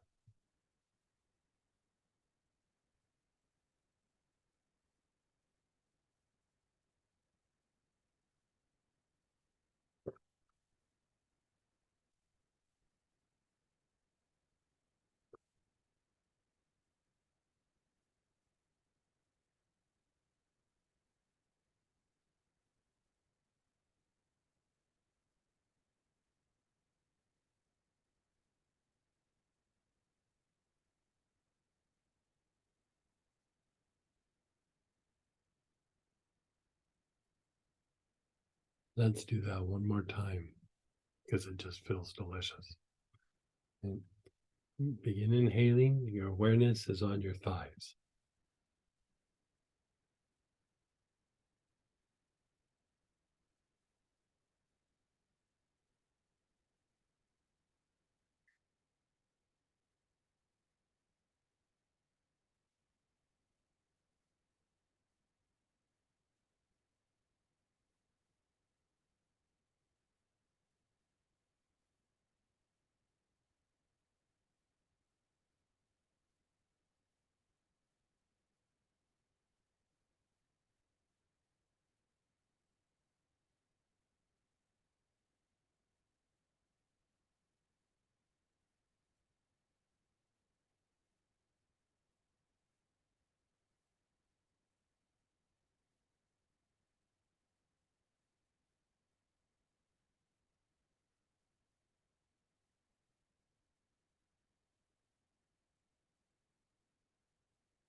Your lower legs.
Your awareness is on your lower legs.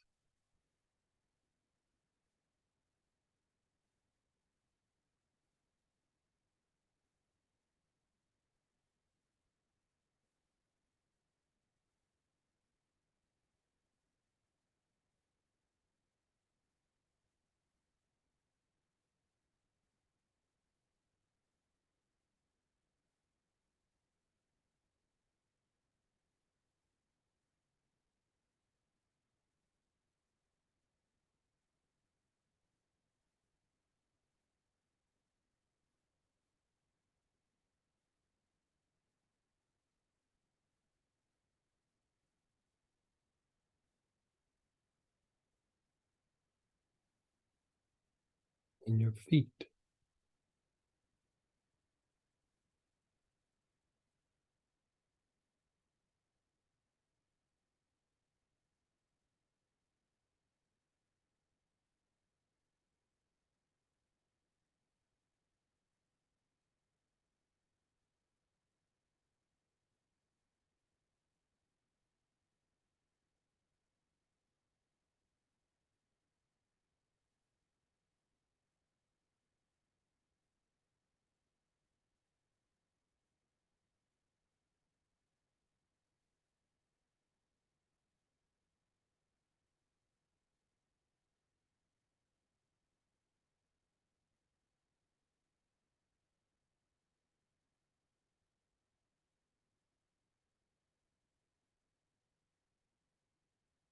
Just be still.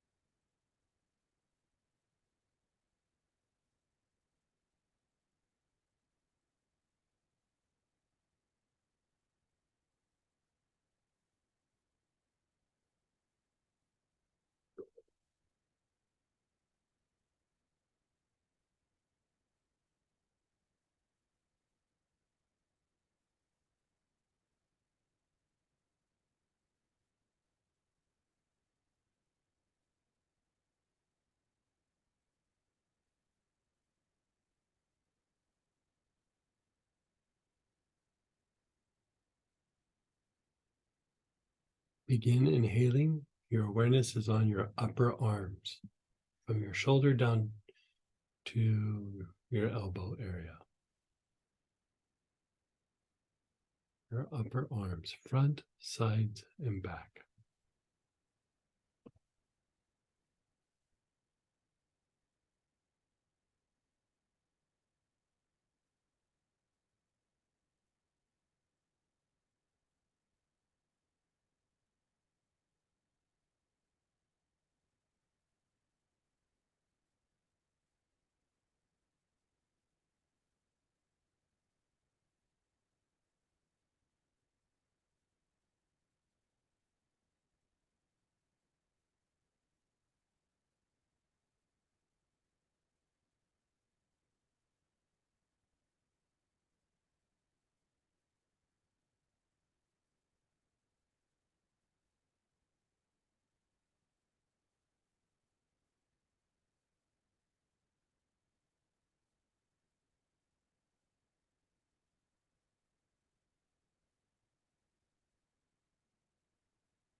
Your forearms.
Your awareness is on your forearms. You're taking nice, long, slow, deep breath.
Your awareness is on your hands.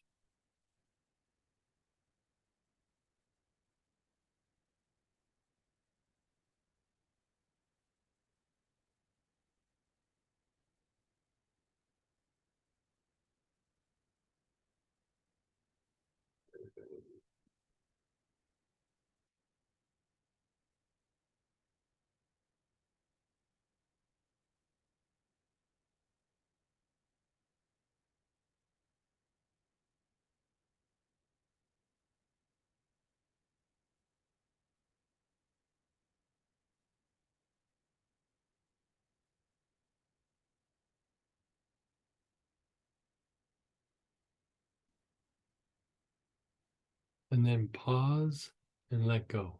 Just let it incubate, let go.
Begin inhaling again. Your awareness is on the upper arms.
Your forearms, your awareness is on your forearms.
Your awareness is on the forearms.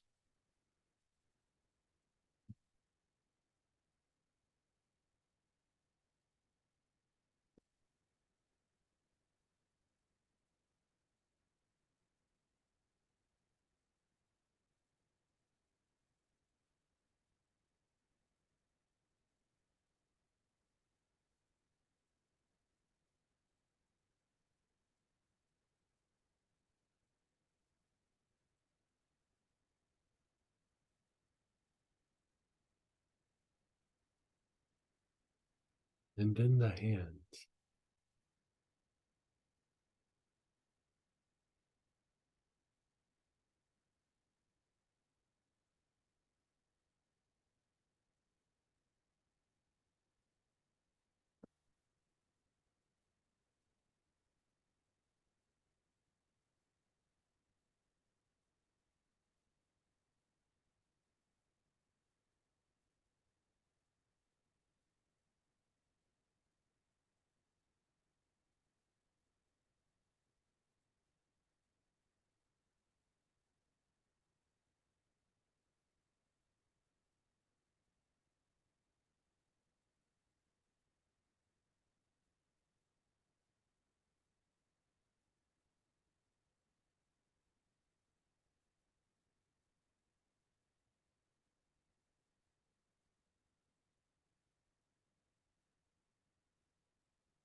Your awareness is on your hands. You're taking nice, long, slow, deep breaths.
And then just be still.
One more time there. Upper arms, you're taking nice, long, slow, deep breaths.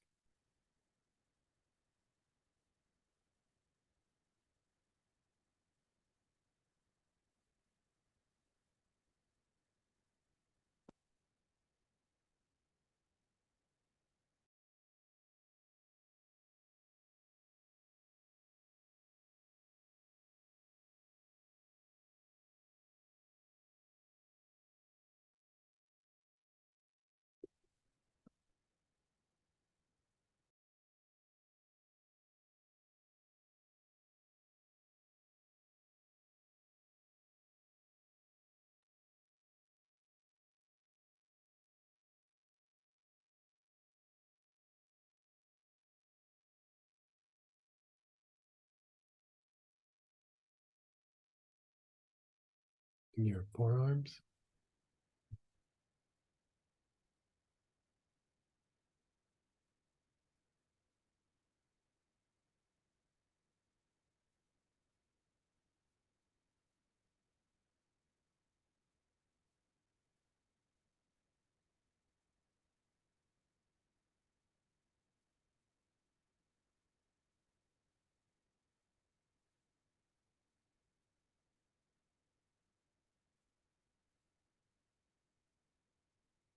And the hands.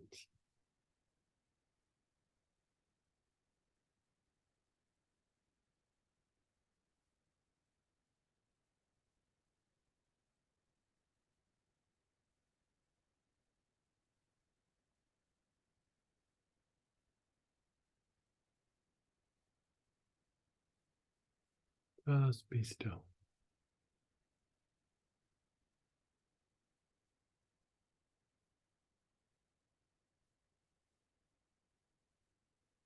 Now we've stimulated the body to produce a lot of green energy, a lot of green prana that goes into the arms and legs.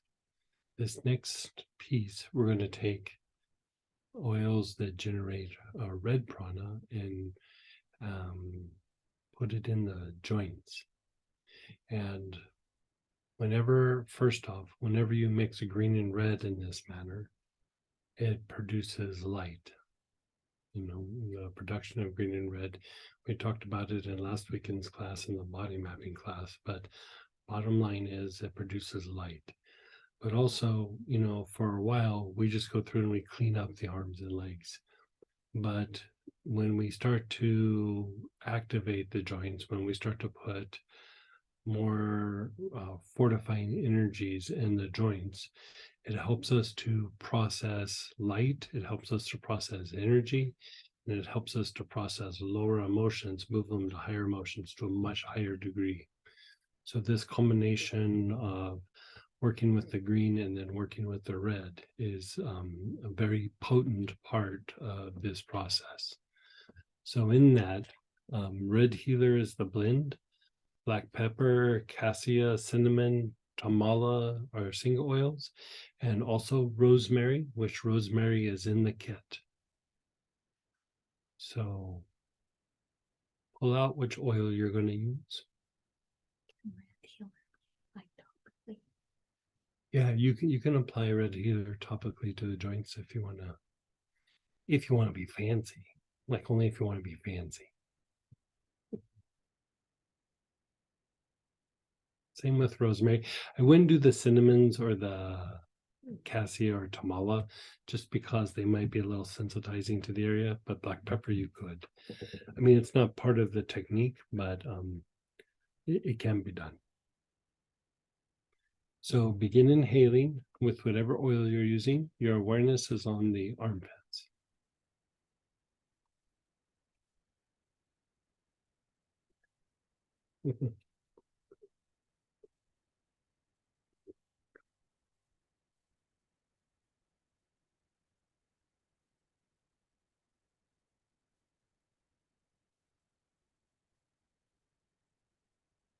It does.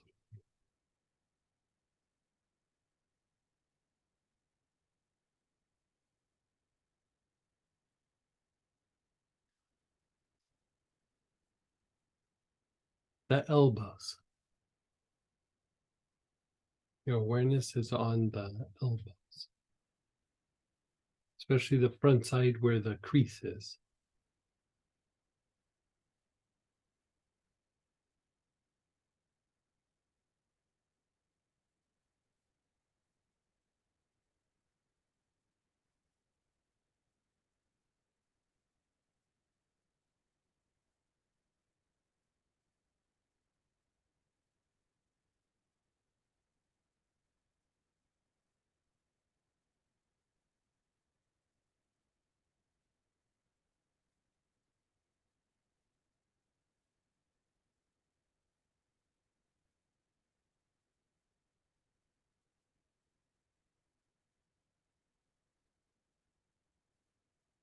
Your wrists. Your awareness is on the wrist.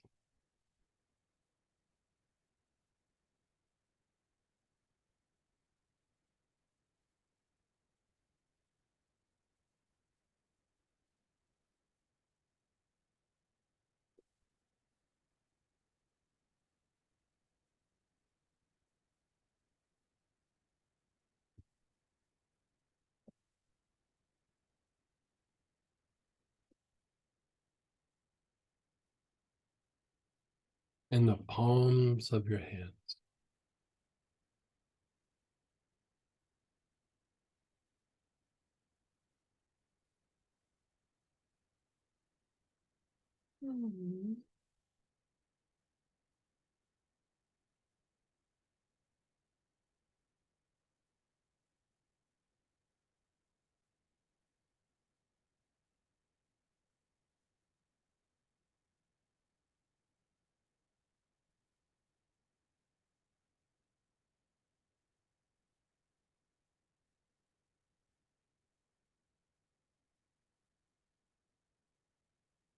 And your hips. Your awareness is on your hips.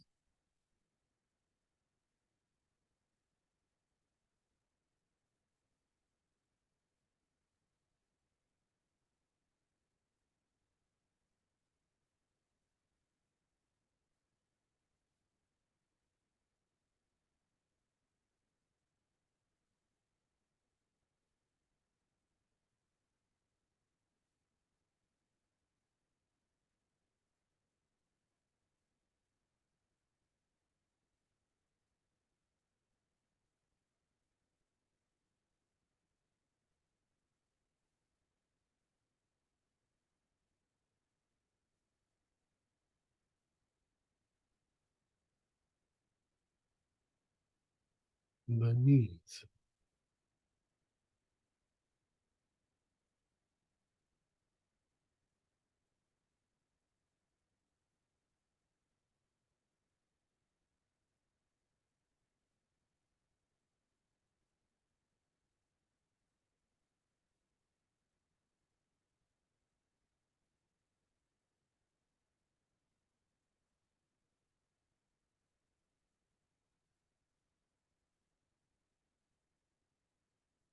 And the ankles.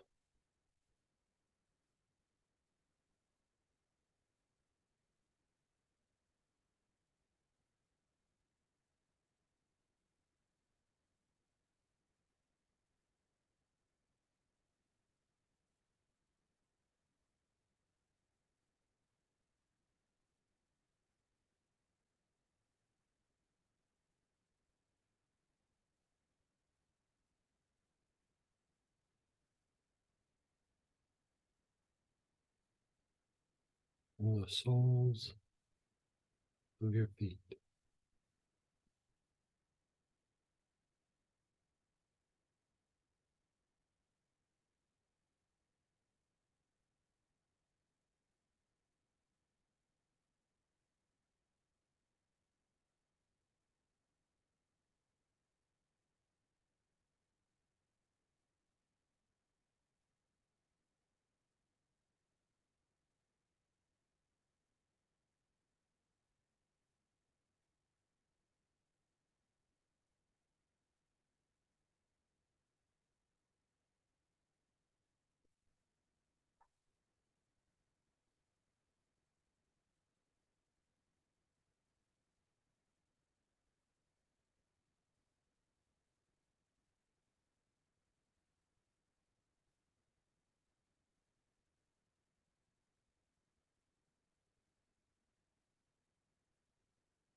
And just pause and let go.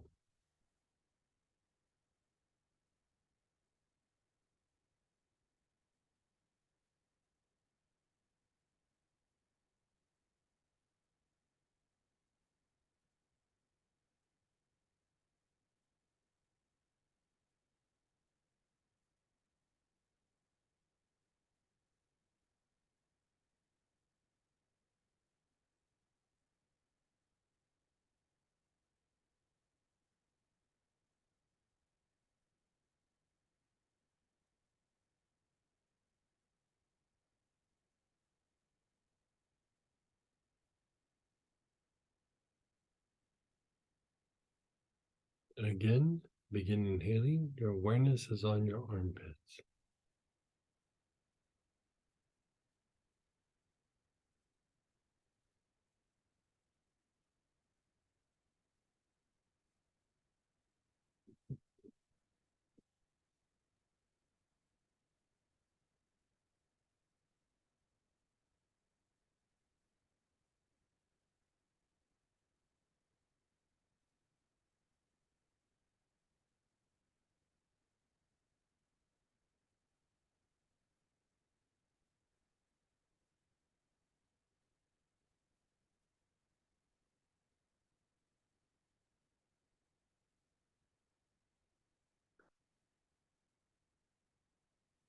The elbows.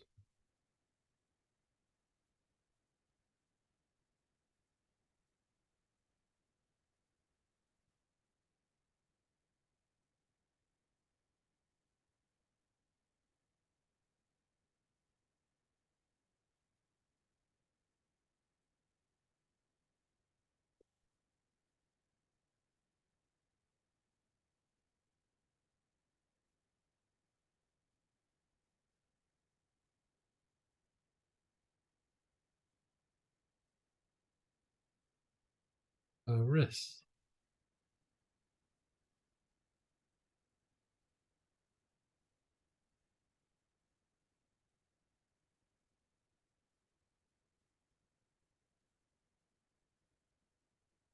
The palms of your hands.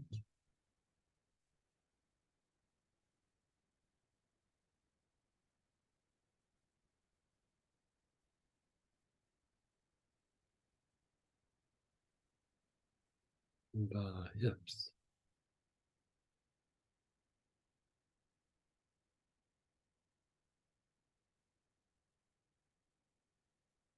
The knees.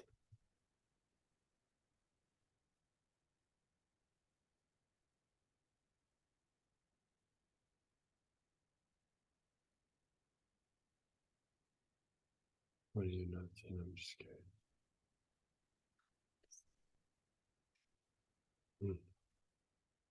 And you notice there's almost like a wash over the brain. Like it's like you can almost close your eyes and watching. It's like a light that goes over the brain.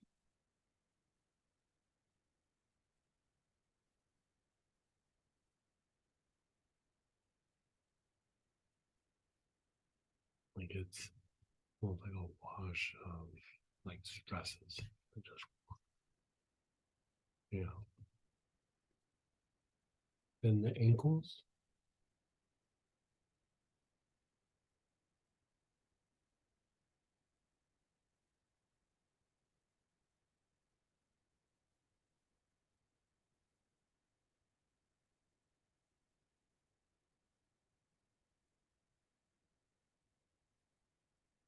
And the soles of your feet.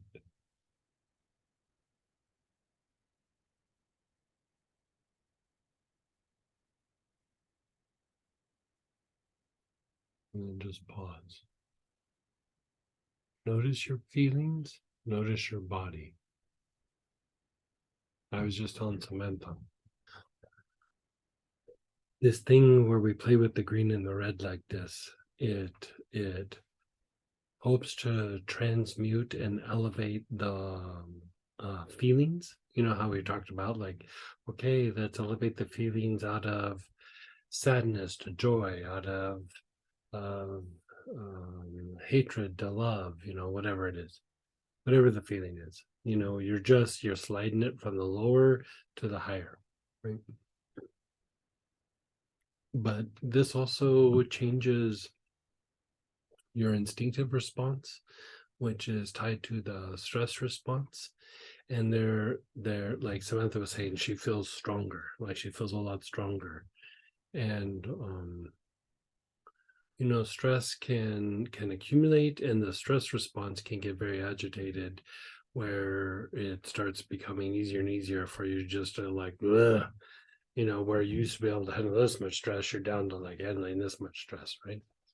And it's just the stress response gets agitated. So this is a way, just, you know, we're not even done with the process, but just right here, you're already resetting the stress response, and you'll feel like a wash go over your brain. Like, you'll know, like you'll be going, oh, I'm having these thoughts, and all of a sudden it just goes like an ocean, like a wave going over your brain. And it's almost like, oh, I can't feel my thoughts anymore, or I'm not aware of my thoughts. If you were to clairvoyantly look, there is like the brain lights up, like it goes, and in that moment, like you're fleshing out thoughts, but it's changing how your brain like processes like feelings, and eventually like how your opinions are formed. They call this the phosphorus of the heart, which illumines the mind, like it illuminates the mind. And so even just by going through and doing this is just these two steps, highly therapeutic, highly therapeutic. Good for the immune system, good for the feelings, good for the way the mind works. So we're going to continue this process, but I'm going to give you a little bit of a break. We've been going on for a little bit over an hour now, and we're going to do like a short version of this at some point, so you can just fire through it quick. But we're doing like kind of a long, drawn-out version. So let's come back out 5 till the hour, and we'll pick up where we left off.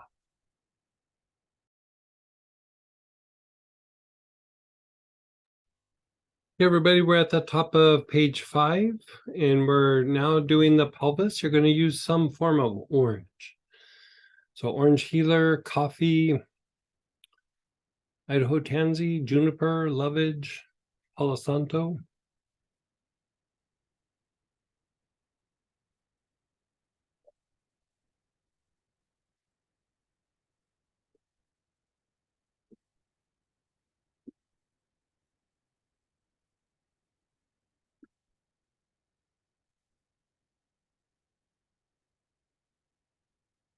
So in your kit, the ones that bought the kit for purchase is coffee.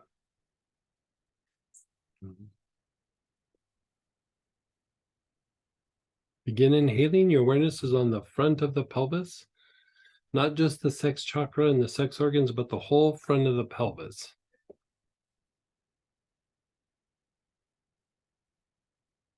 Mhm.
The sides of your hips.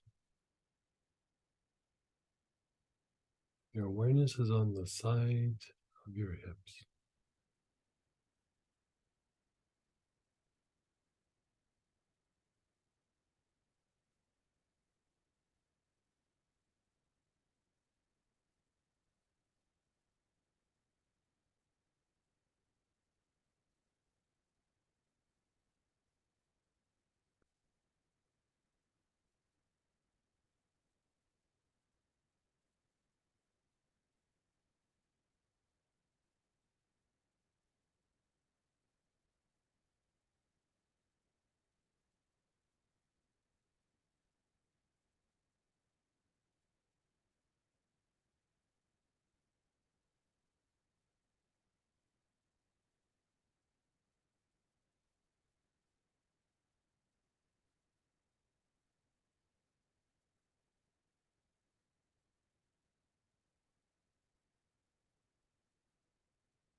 And then the back of the hips.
Your awareness is on the back of the hips.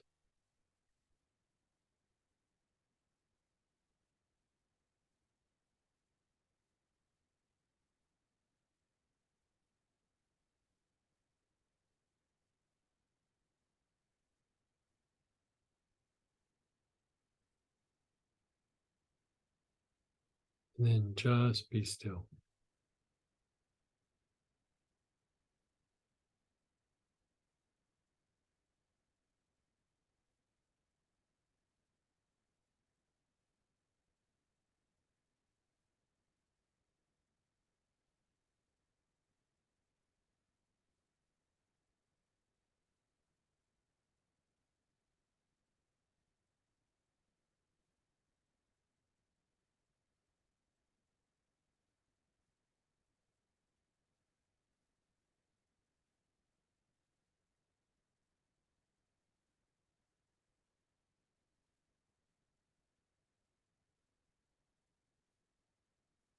Again, you're inhaling, your awareness is on the front of the pelvis.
The sides of the hips.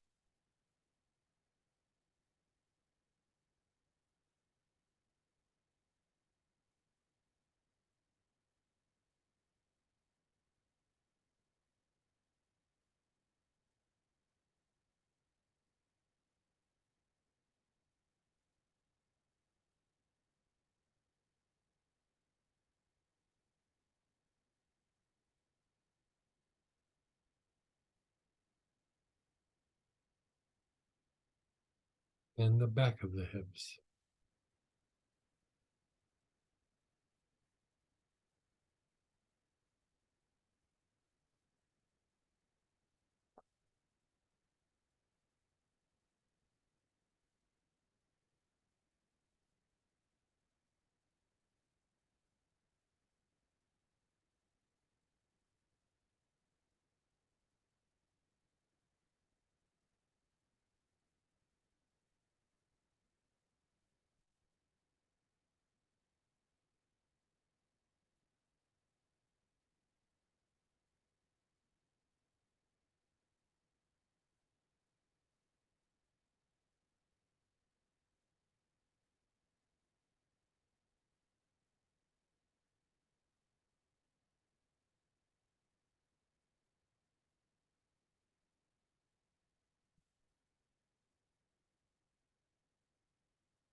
Your awareness is on the back of your hips.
Just be still.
Let's do that one more time.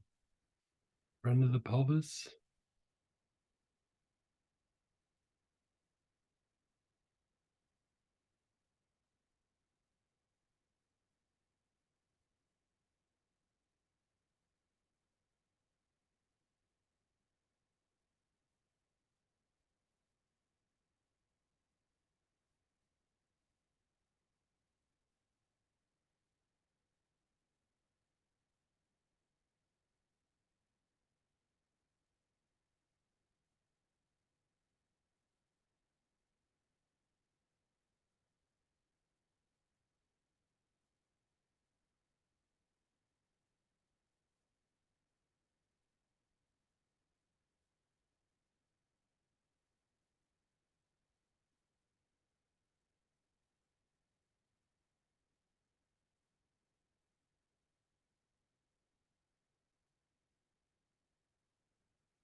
And sides of your hips. You're taking nice, long, slow, deep breaths.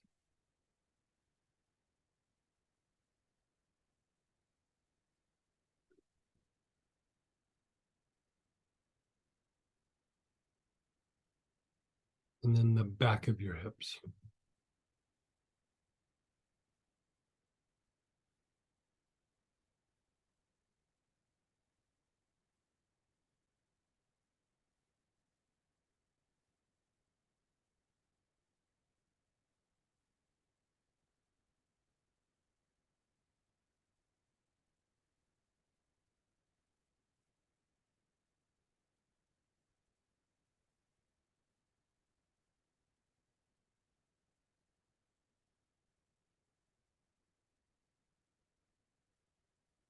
And then just pause and be still.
Okay, you're going to begin inhaling again. This time your awareness is on the low back area below the Mingmen, which is the backside of your navel.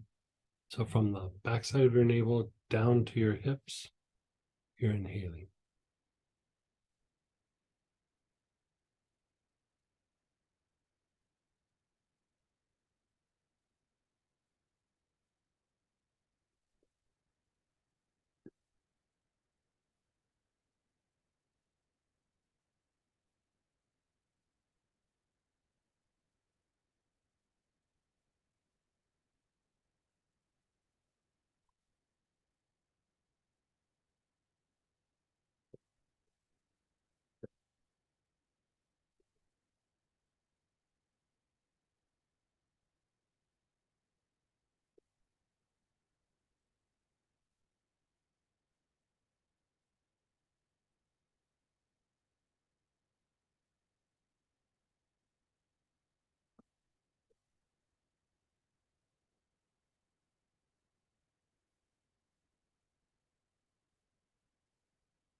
Your lower abdomen from the navel down to the tops of your hips or your waistline.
And then be still.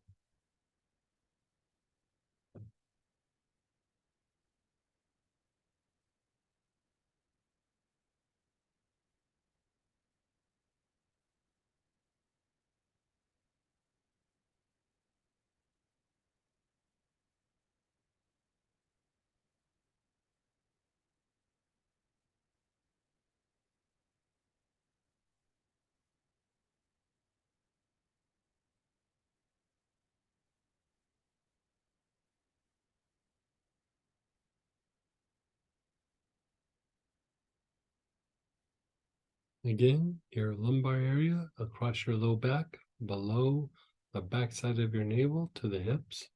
You're inhaling on that area.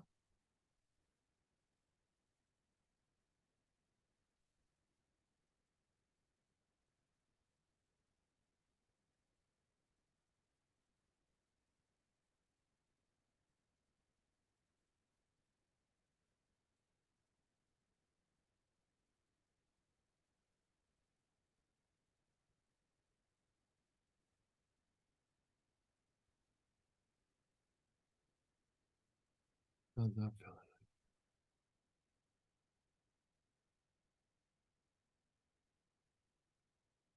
Hmm. And then your lower abdomen, so below your navel to your waistline.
And then just be still.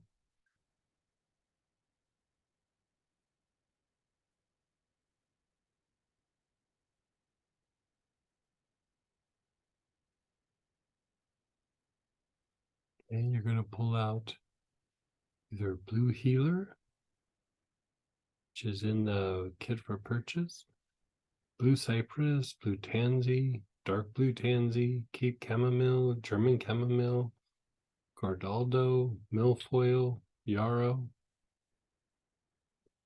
Any of those will work.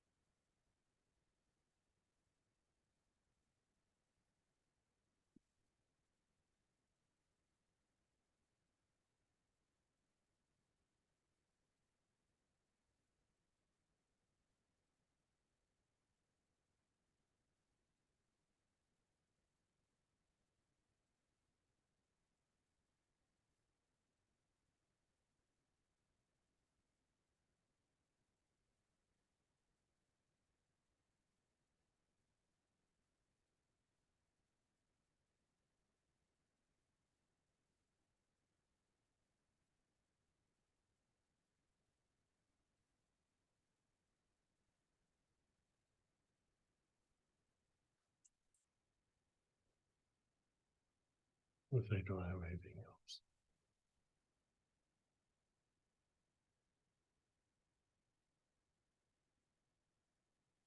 You're inhaling, you're just on the abdominal muscles. From below your ribs down to your navel.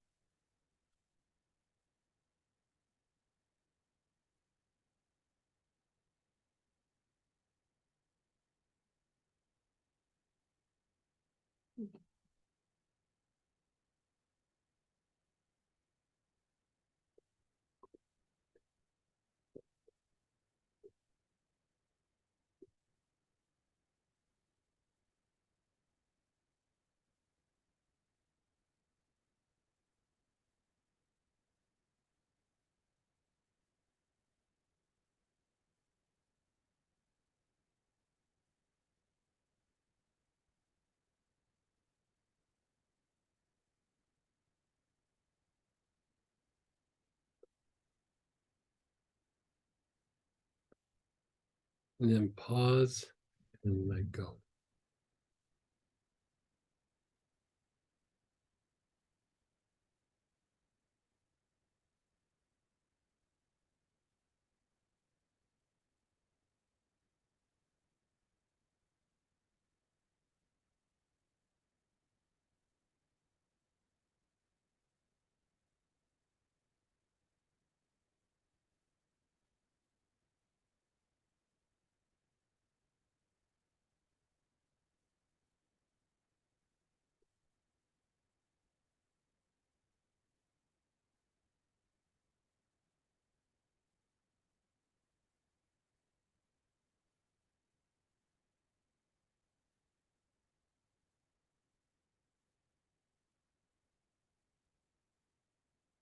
And again, your abdominal muscles, you're taking nice, long, slow, deep breaths.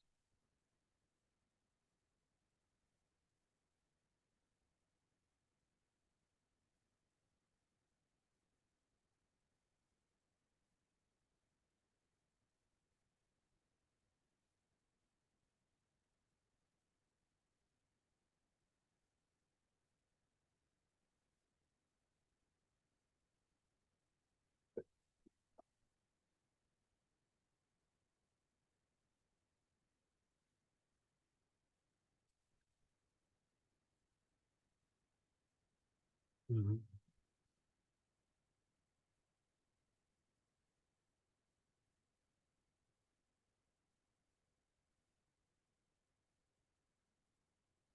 And then just pause and let go for a moment.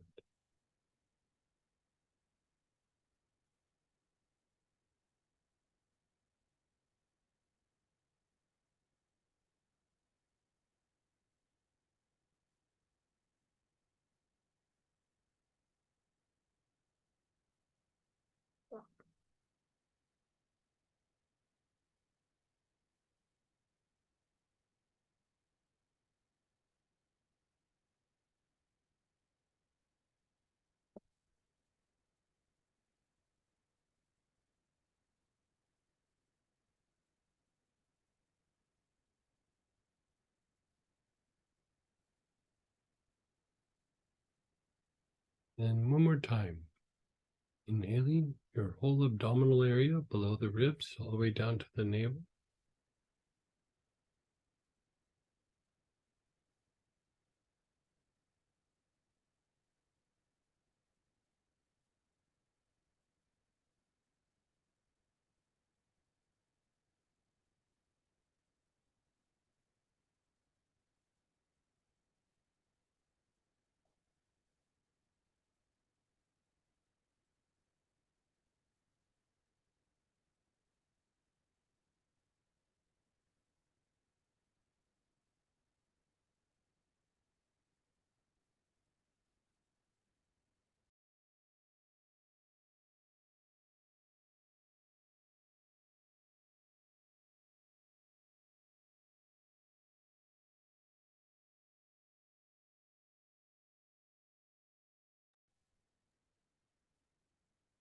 Just pause and let go.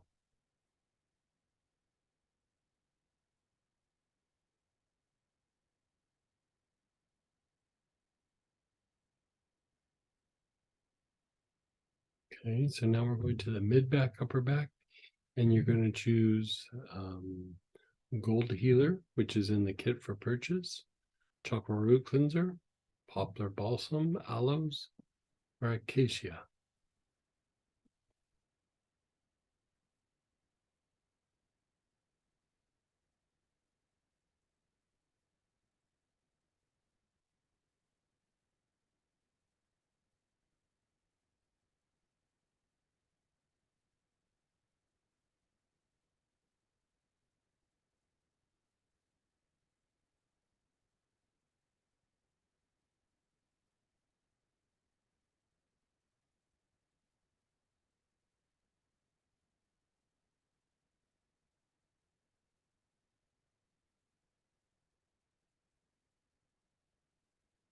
You're inhaling, your awareness is on your upper back, all the way across, side to side, your whole upper back.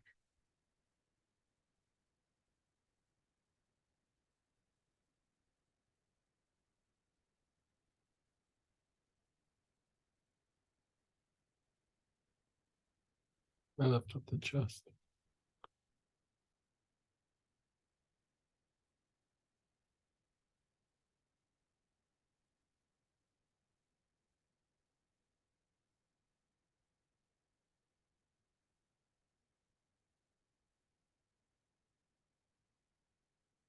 Go down to your mid back again, side to side.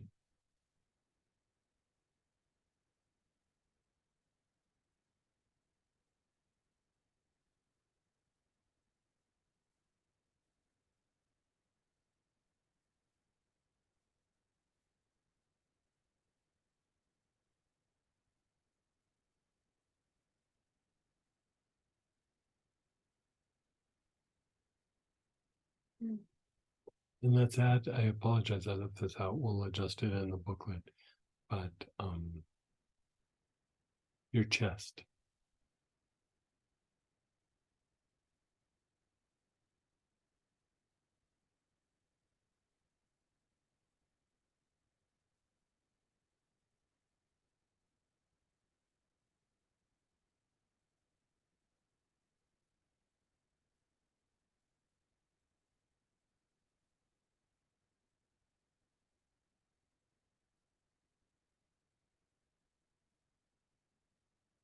And then pause and let go.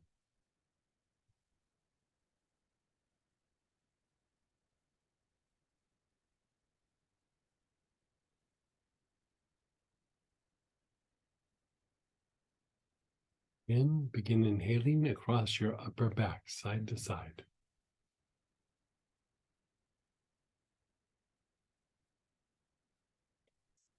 It all feels good. Yeah. Mhm. And then the mid back.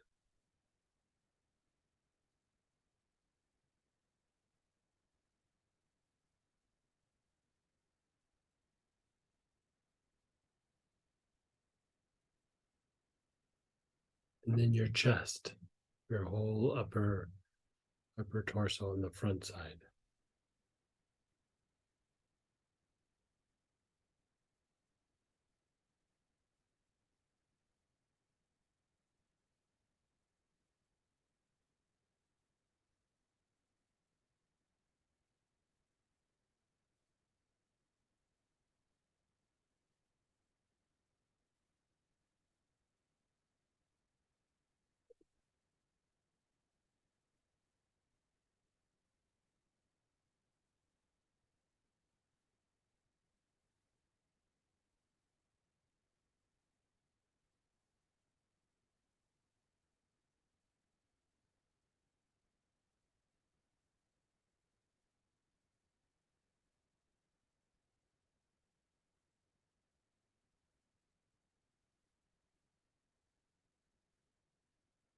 And then pause and let go.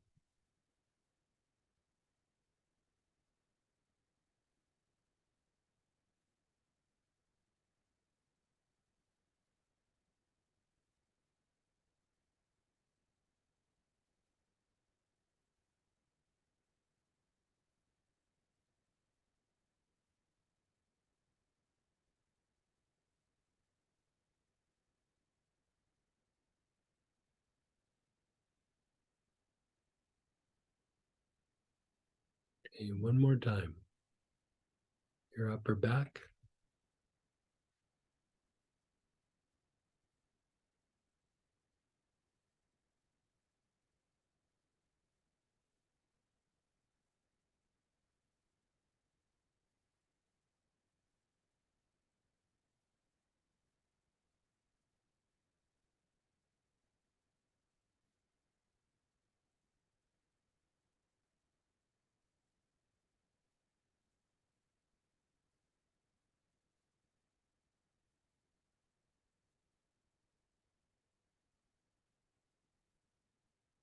Your mid back.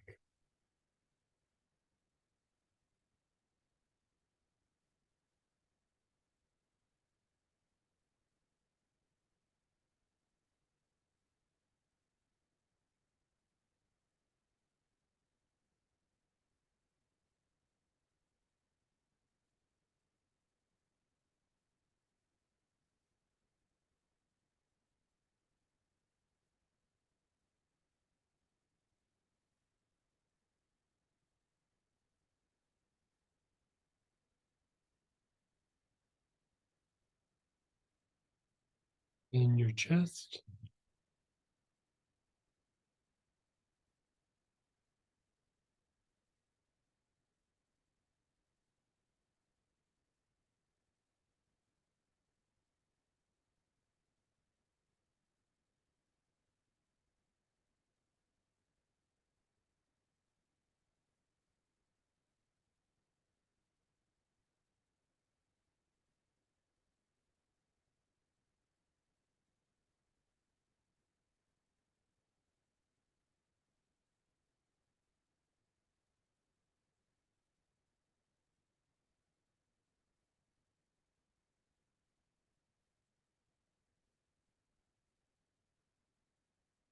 And just be still.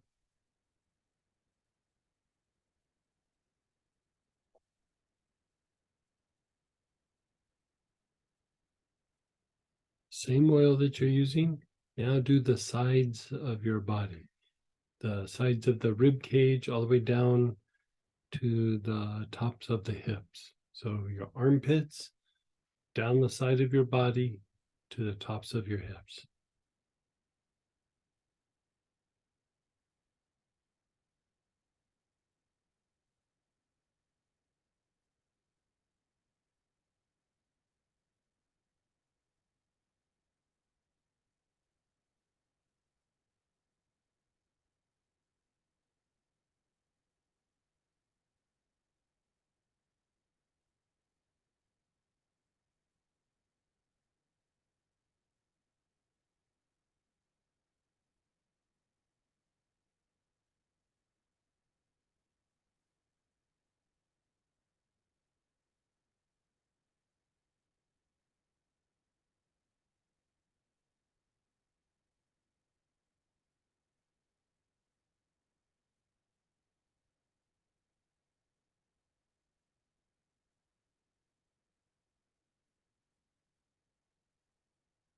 And then let go.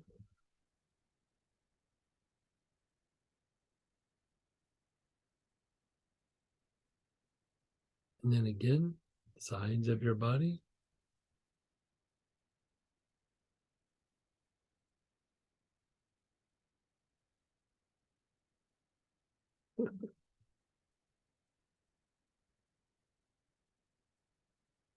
Yeah. Weird how even the sides of the body. Yeah.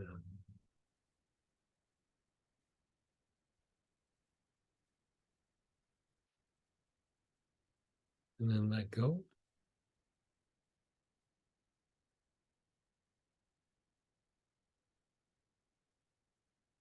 And then one more time, sides of your rib cage, sides of your body.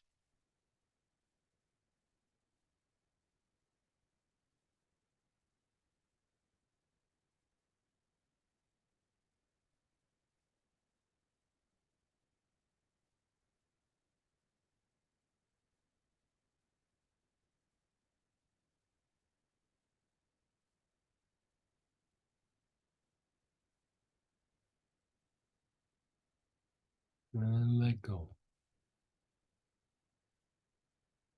Notice your body, notice your feelings, notice your mind.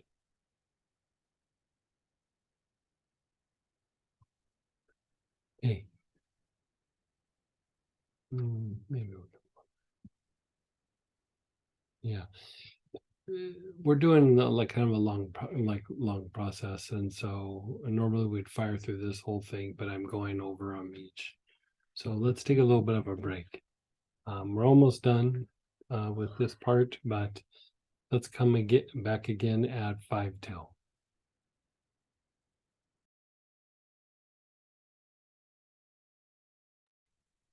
Hey everybody, come on back. We're on the middle of the page on page 6.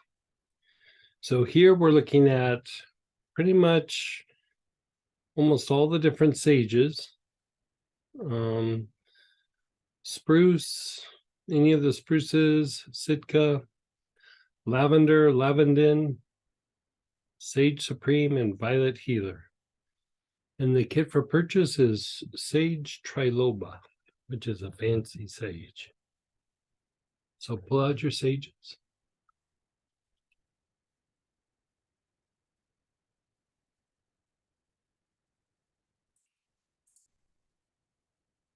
Mm.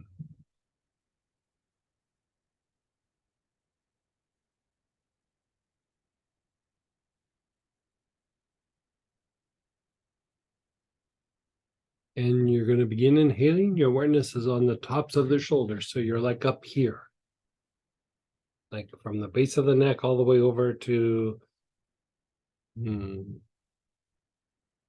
outside of the shoulder.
Then the front of the neck.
The sides of your neck.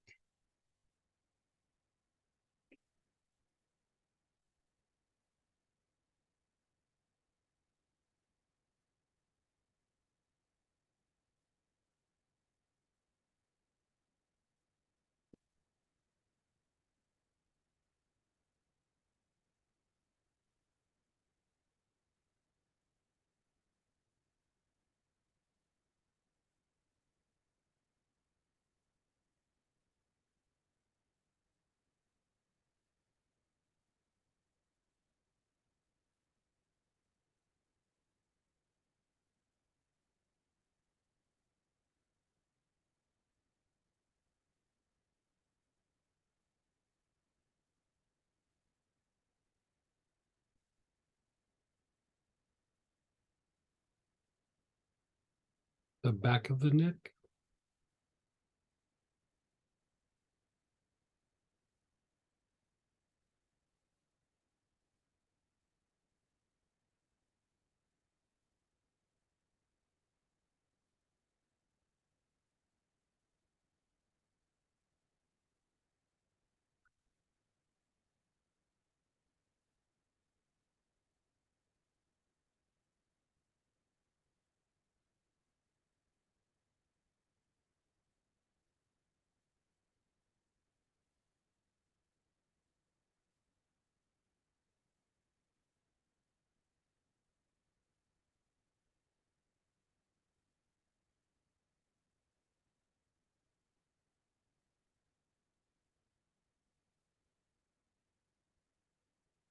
And then the base of your skull. So all the way across the base of your skull, where your skull meets your neck.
And then be still.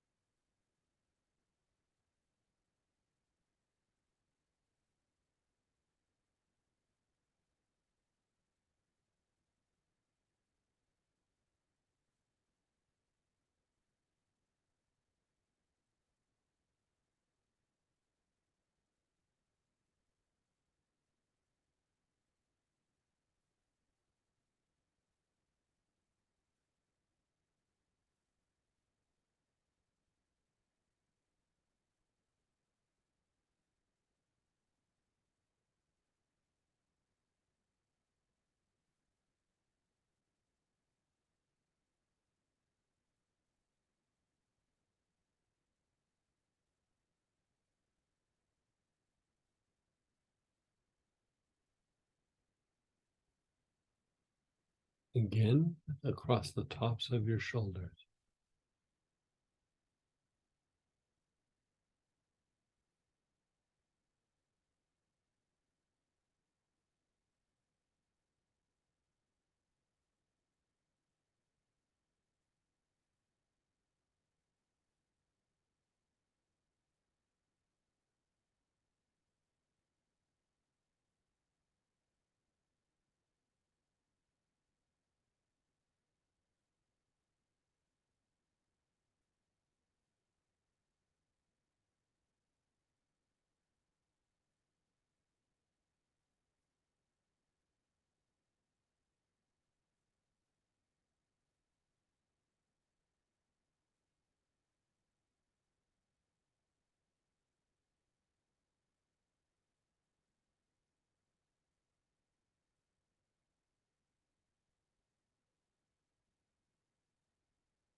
The front of the neck.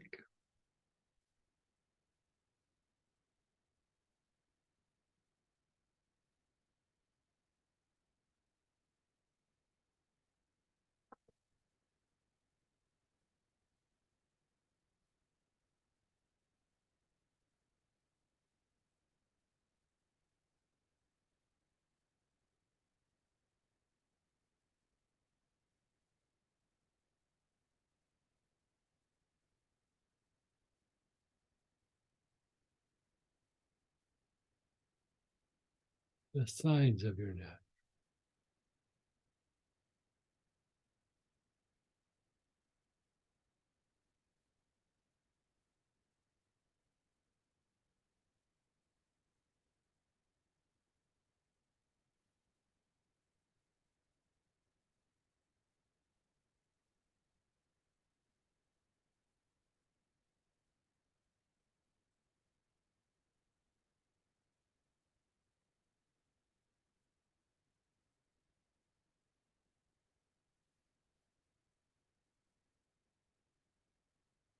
The back of the neck.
And then the base of the skull.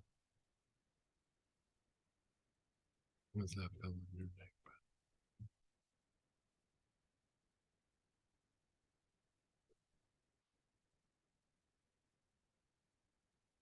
Again, it's kind of soothing you.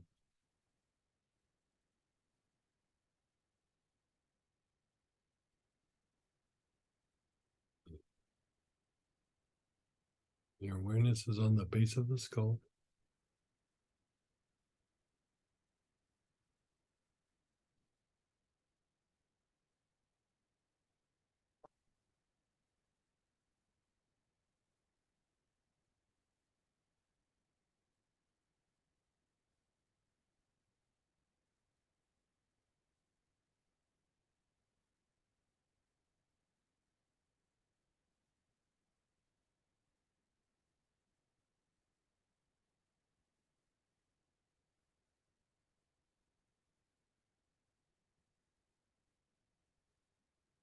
And just let go.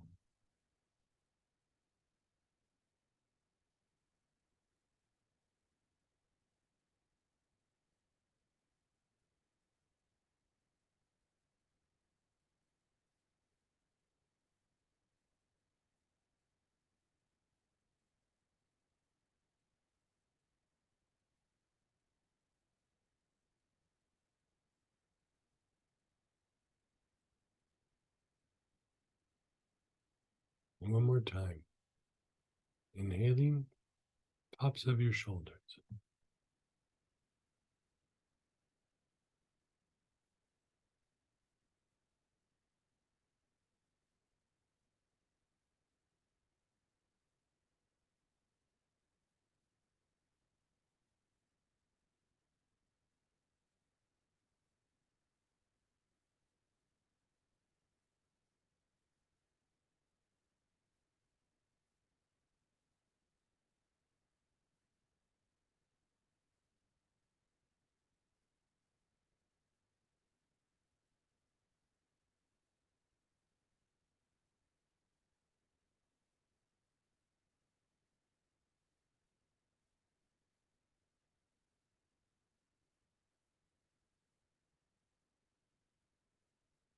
Front of the neck.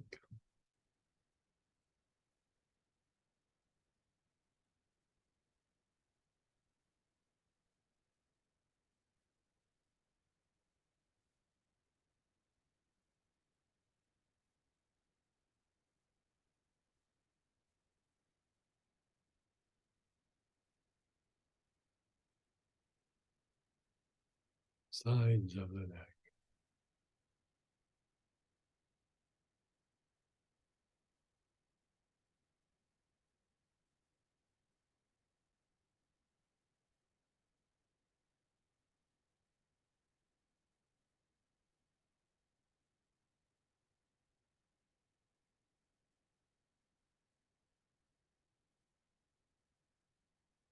Back of the neck.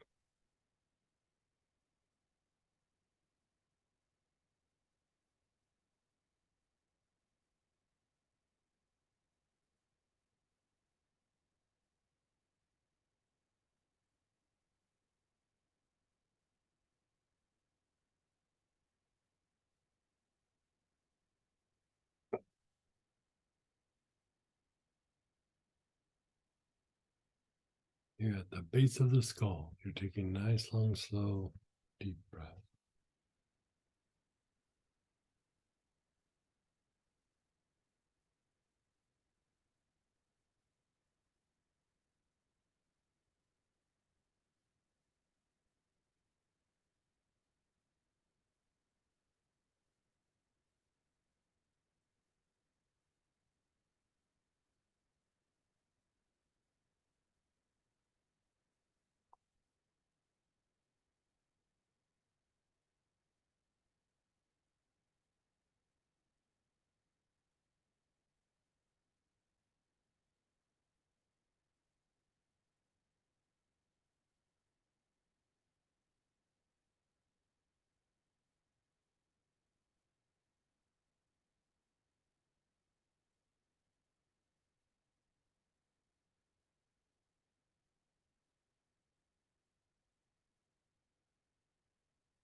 And then just let go.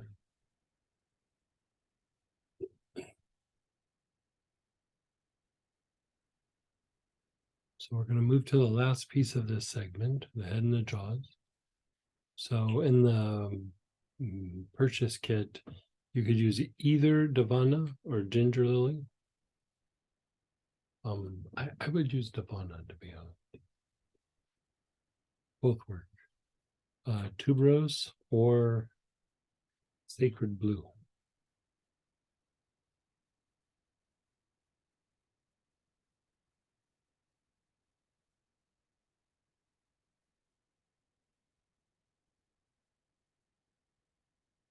Begin with inhaling with your awareness on the face.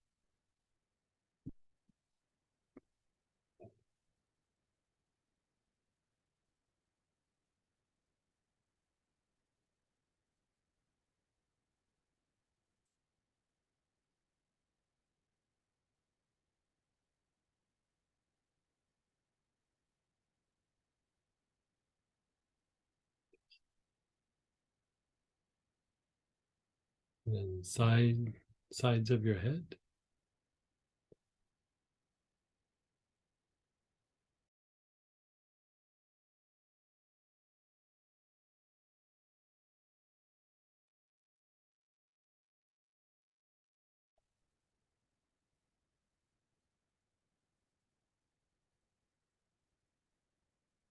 Your awareness is on the sides of the head.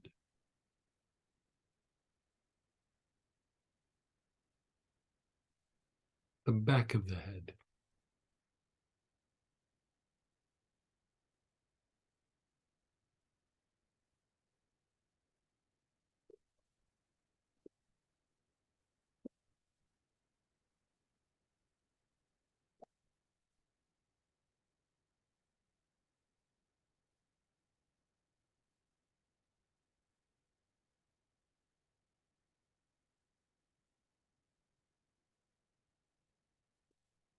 Your awareness is on the back of your head.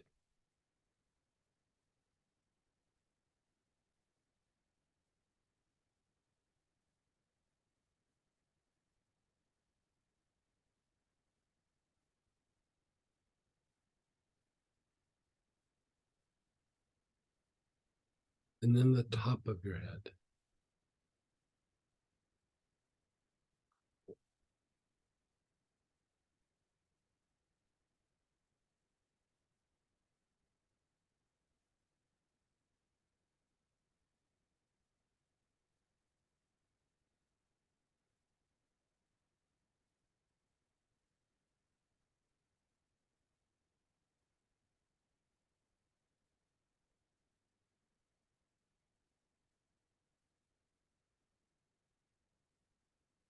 And then just be still. Breath up, down. Very nice. Yeah. Let me try to use it.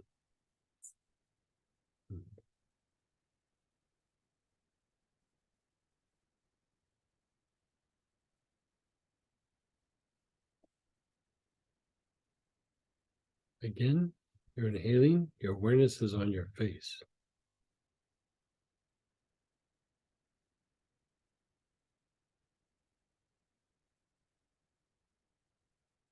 Mhm.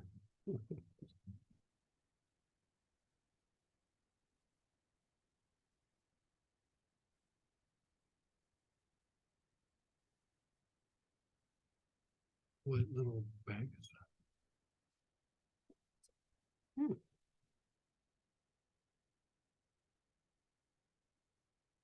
Sides of your head.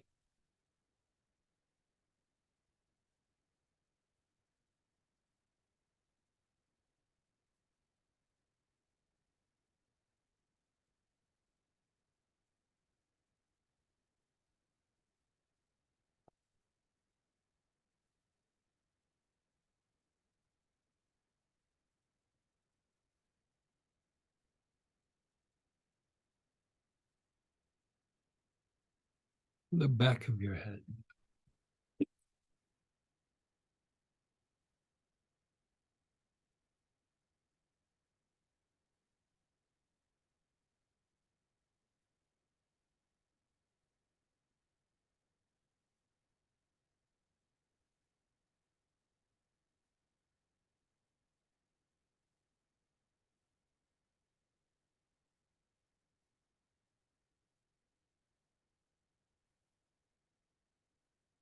Uh, Back of your head. Now the top of your head.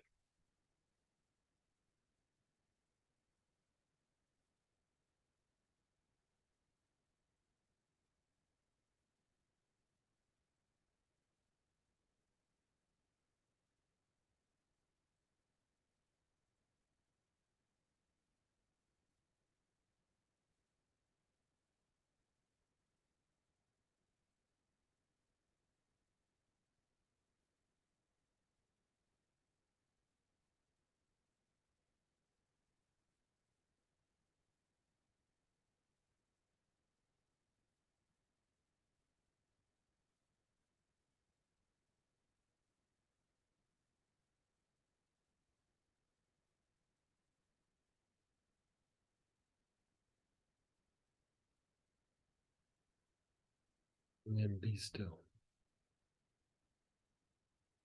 Just be still.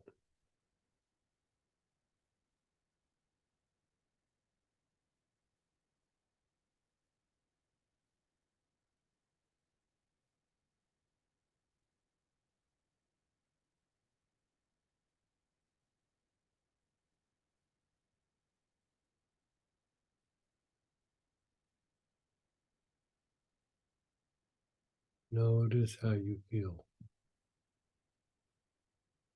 Check in with feelings.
One more time. Your awareness is on the face.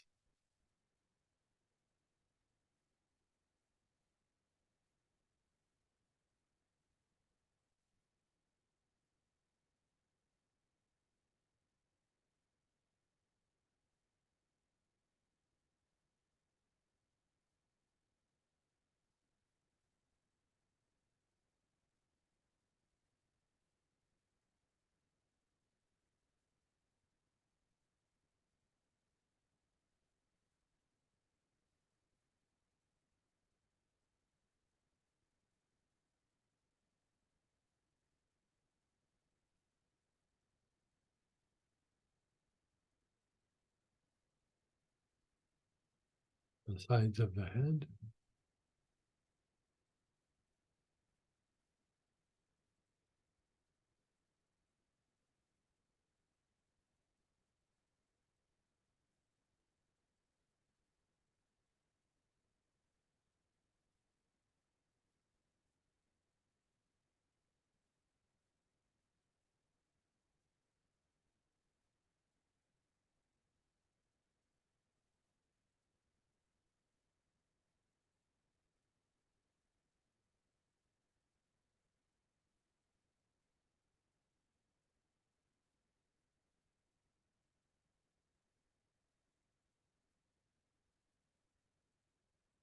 The back of the head.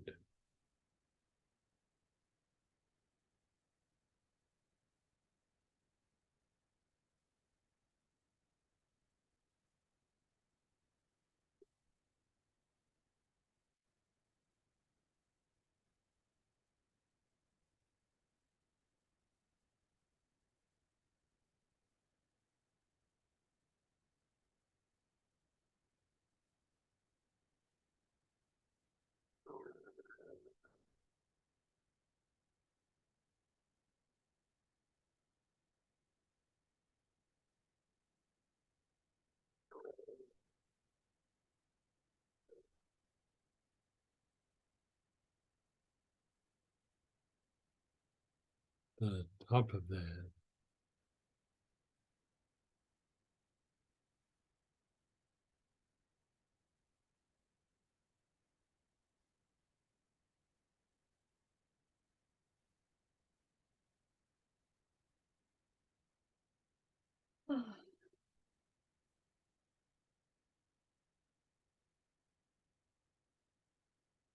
And then just be still.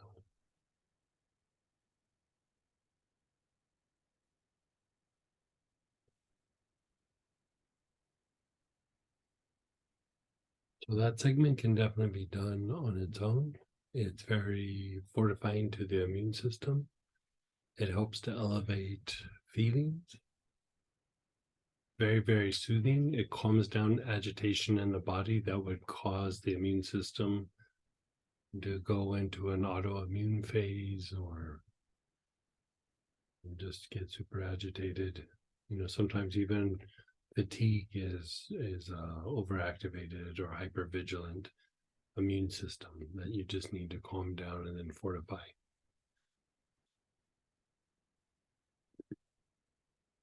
So with that, let's go ahead and share experiences and ask questions. Let's let the questions be just for this segment, and then we just have a couple short ones to do, but And this segment relates to all the colors. Is yeah. that okay? Go ahead, Teresa. Hey, Teresa. Hi. Hey. Well, an experience and maybe a recommendation. So I had a hard time tuning in when we did the orange healer to that part of the body, the pelvis, Mhm. and part of the abdomen. It started shifting when we moved to blue, but when I Okay. was working with the pelvis and the abdomen area, it was challenging to connect, and I'm just looking for recommendations on how to work on that. Yeah, like probably the best bet is just to try to do it a little bit more. So sometimes like what we talked about in last weekend with body mapping is that area is also reflective of a lot of things that have to do with the self. you know, like how we like, Mhm. you know, it's the building blocks to like self-esteem, self-image, things like that. And it is how we interact with the physical world, um, you know, socially, collective unconscious, just the environment. And so it is a kind of a normal area for it to be a little bit harder there. It's tied to some, you know, the instinctive responses and things like that. And so, you know, I think a lot of times, you know, in years past, like when I'd be doing stuff with other therapists and stuff, they always would relate something in that area to do having something to do with sex. And I found that it very rarely did. Like it more had to do with like just expression in the world and how you interacted and your place in the world. And you know, like I would notice like in men who were having like harder times with making a living or a financial issue, that low back would tighten up just to kind of stabilize. And the psoas comes, you know, it hits the lumbar and then it comes down through the pelvis and attaches to the leg, and it's what elevates your legs. It's one of the big hip flexors, but it also is like stabilizing to the spine, and it works in conjunction with this muscle that goes on the inside of the pelvis. Like if you were to look at an anatomy book, like the whole inside of the pelvis on the front side is this other like big muscle that is not very thick, but it covers that whole area. And it also is a hip flexor. It's called the iliacus.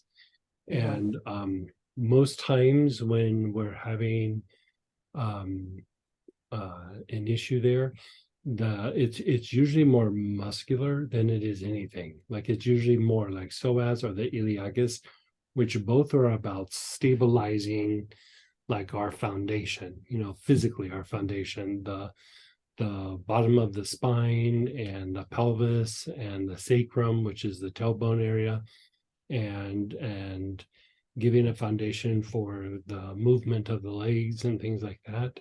And so when we've had difficult times in our life, that area gets agitated is not the right word, but it just like it clamps down, like that psoas and that iliacus.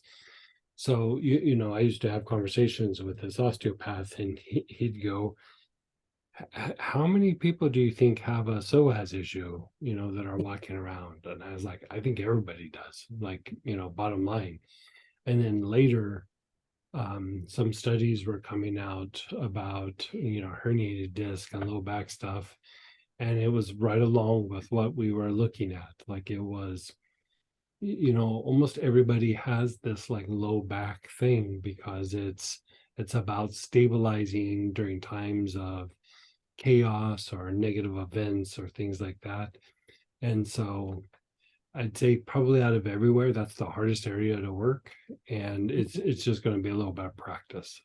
Like that, like I haven't come up with some great way to like go, oh, just do this. Trust me, I've tried, you know, because like my psoas got so bad when I was younger that it was borderline going to be like they were looking at potentially a surgery, and I was like, I just want to get cut on over and over again. And so, you know, I came up with ways to unwind it.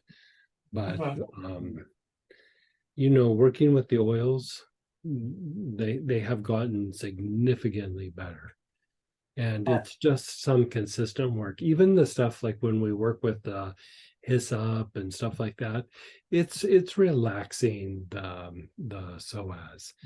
And you know, there's a thing like we were kind of talking about, and we're going to do it in next week's class. But if you don't do it in next week's class, it's basically going back and forth between either vetiver or ruscus, like choose one of those, and then the other one is bakul. And you're basically kind of like expanding out of the body and then coming into the body, expanding in the body, coming into the body. And it doesn't seem like that would have a big deal about the psoas and the pelvis and everything, but part of the expansion and coming back in is like grounding.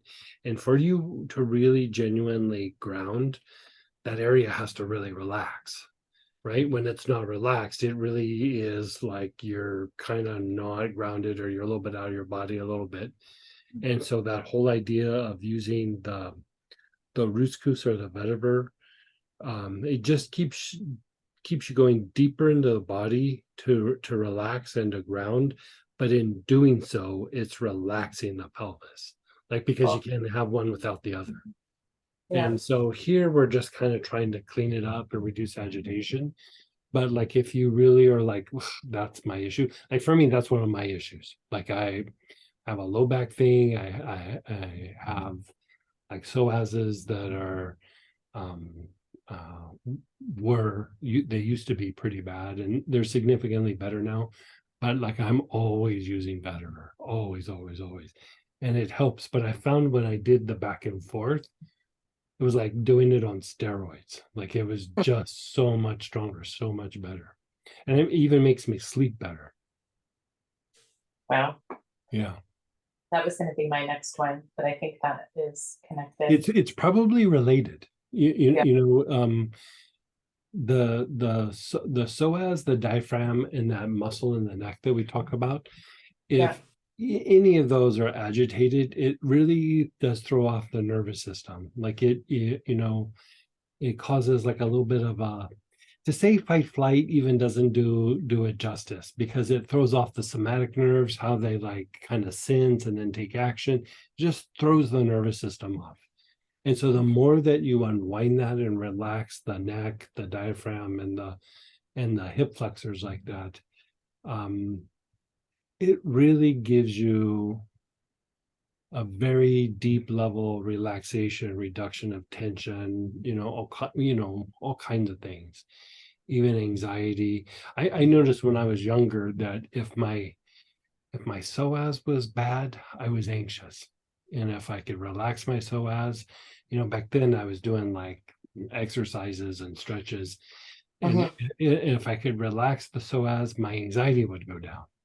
And I was like, that was weird. And then as I did more therapy and did more study, I was like, that wasn't weird at all. That was actually mechanically one of the ways that you can generate anxiety is have that be super wound up. Yeah. So, And what is the neck muscle you're referring to? the what? The neck muscle you were referring to? Neck muscle. Oh, neck muscle. Oh, sternocleidomastoid. Sometimes they call it the SCM, but sternocleidomastoid. It's those two rope muscles that come like kind of from below your neck, and one hits the clavicle and one hits the sternum. So. Okay. And just more of a curiosity about the orange healer. How, and when I tune into the energy, it feels quite soothing. Can you talk about it? So it's soothing because it's it's helping the body generate a lot of orange prana. So it stimulates lymphatic function, it stimulates the removal of like old lymph, old blood. Like when you have a bowel movement or you urinate, it's orange prana is making it leave the body, but it's also stimulating lymphatic circulation as well. But if we look at the body also, not so much from anatomy, physiology, we look at it from an energetic point of view. When people are aggressive towards you, when there's like what we would call psychic attack, or people trying to manipulate you, or whatever it is, really the energy being projected hits your basic chakra, your sex chakra, and your inner thigh. It hits your feet as well. But when people are trying to manipulate you, for example, we have the intellectual idea of this is what manipulation looks like. Energetically, it hits the basic, shrinks the basic to knock your legs out from under you, like to take your stability away so you do what they want, right? So there is an energetic like that comes in to make you a little bit more pliable to their will, right? And so if you look at like what anger does, what violent thoughts or words what judgments do, they all kind of hit these lower centers. And so why orange healer is very soothing is if you were to look at in the body, where is the majority of thought energy from other people hitting your body? It's the pelvis. Is like the pelvis and the low back. And so if you clean that off, you'll notice like, oh God, I feel so much better. I feel so much lighter. I don't feel the tension. I feel my mind is quiet. I feel like I could rest. It's because so much has accumulated there. And Yeah. certain people in certain jobs have a lot more projected there than others.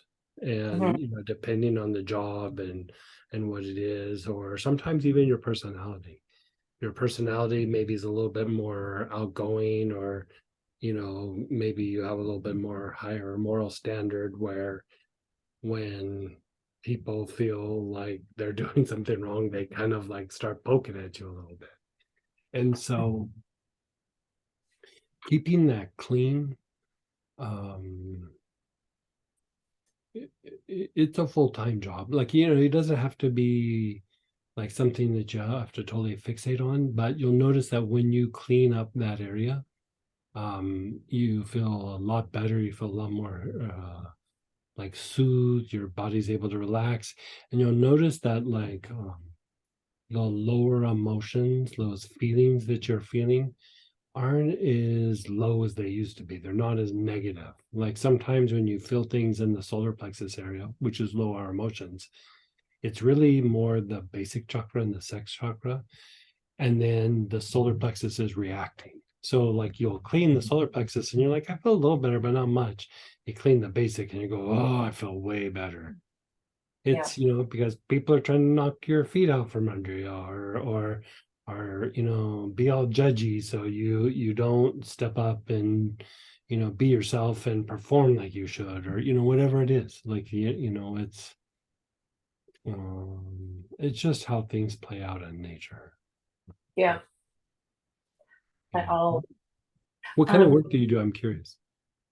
Transformation, What is corporate it? business, digital. Oh yeah. Yeah, you get hit in the pelvis a lot. Yeah, I do. Anything corporate is like, yeah, you're Yeah. The thing with corporate, it's very refined, but there's still like a primal component about it, but they're a lot more polite about it. It's not as like in your face. It's there, but they're a lot more proper in how they do it.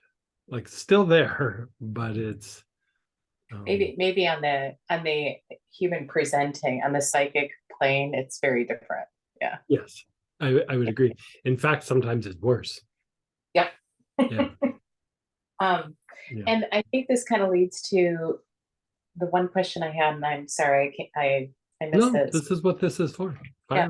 At the start time, the significance of clearing the back of the throat with galbium.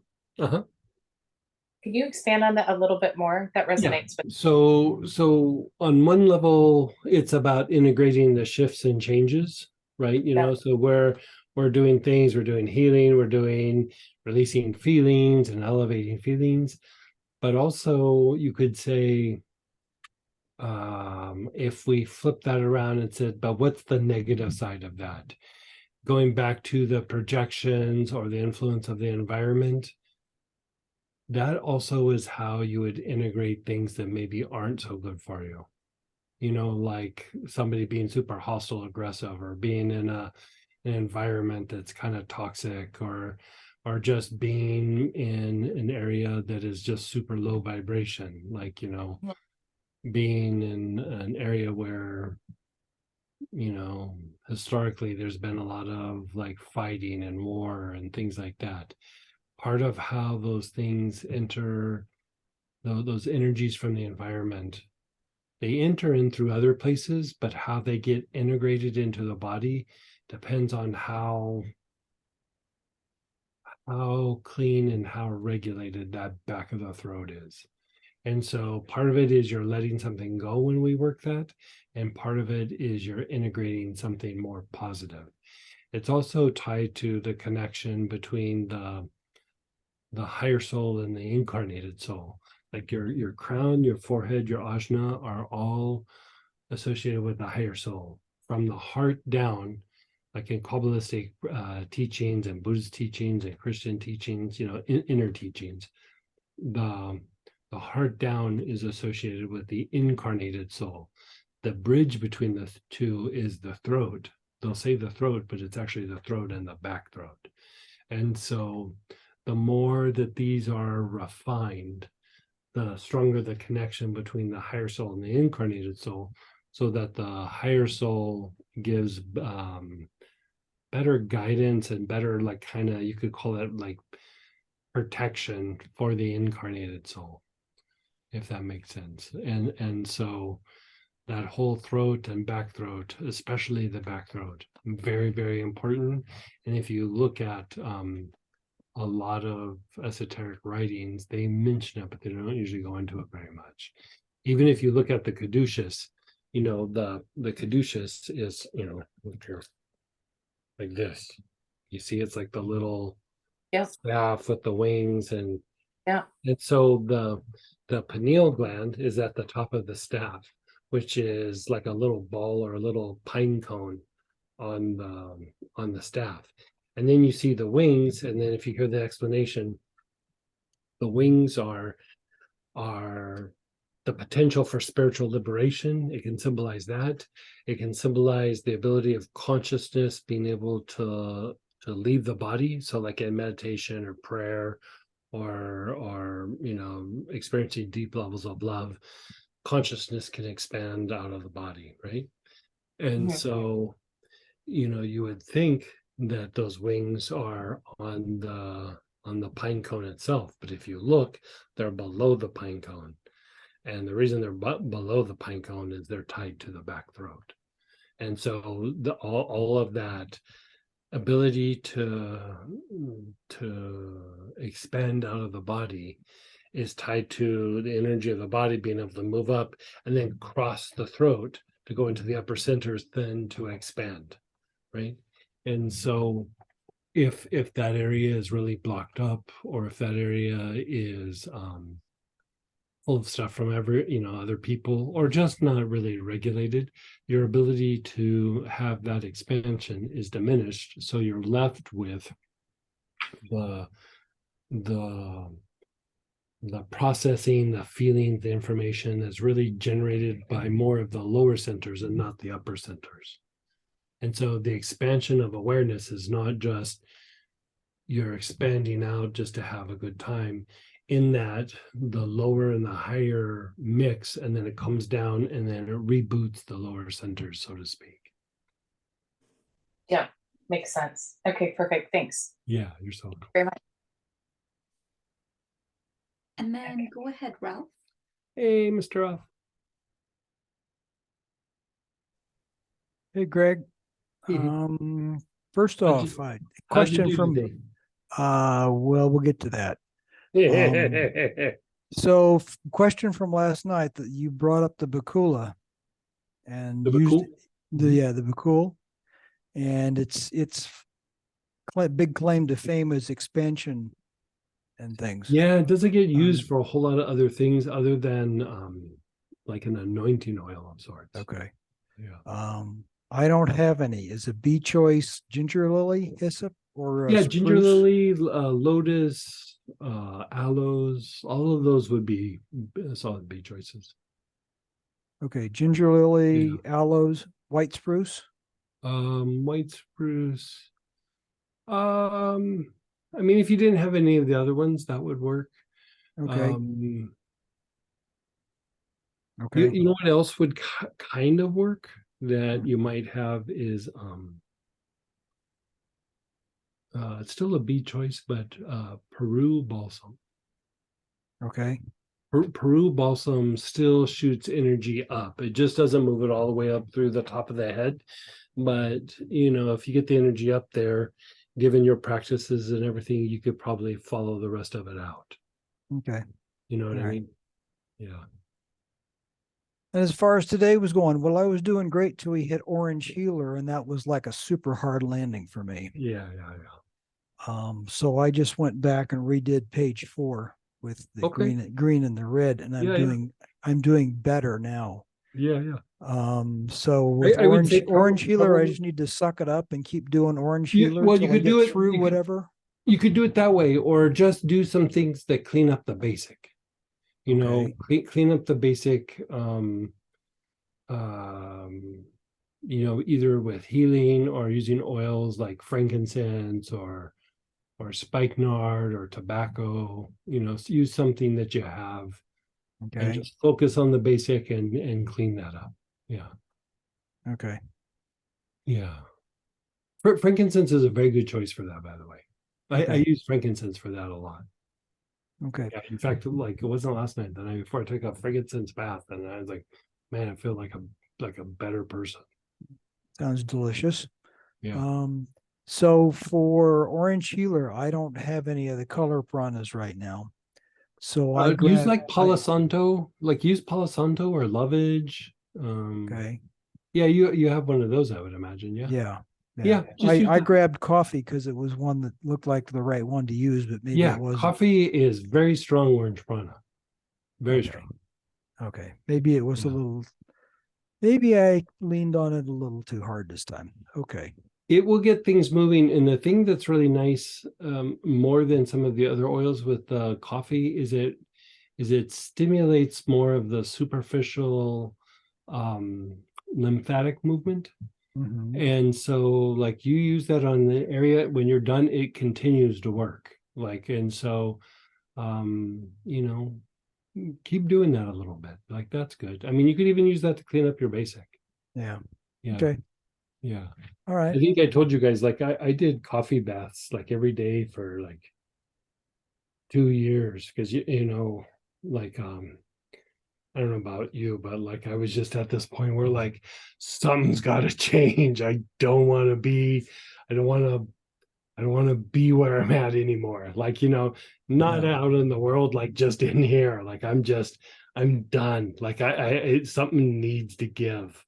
And Yeah. I was at like almost a breaking point.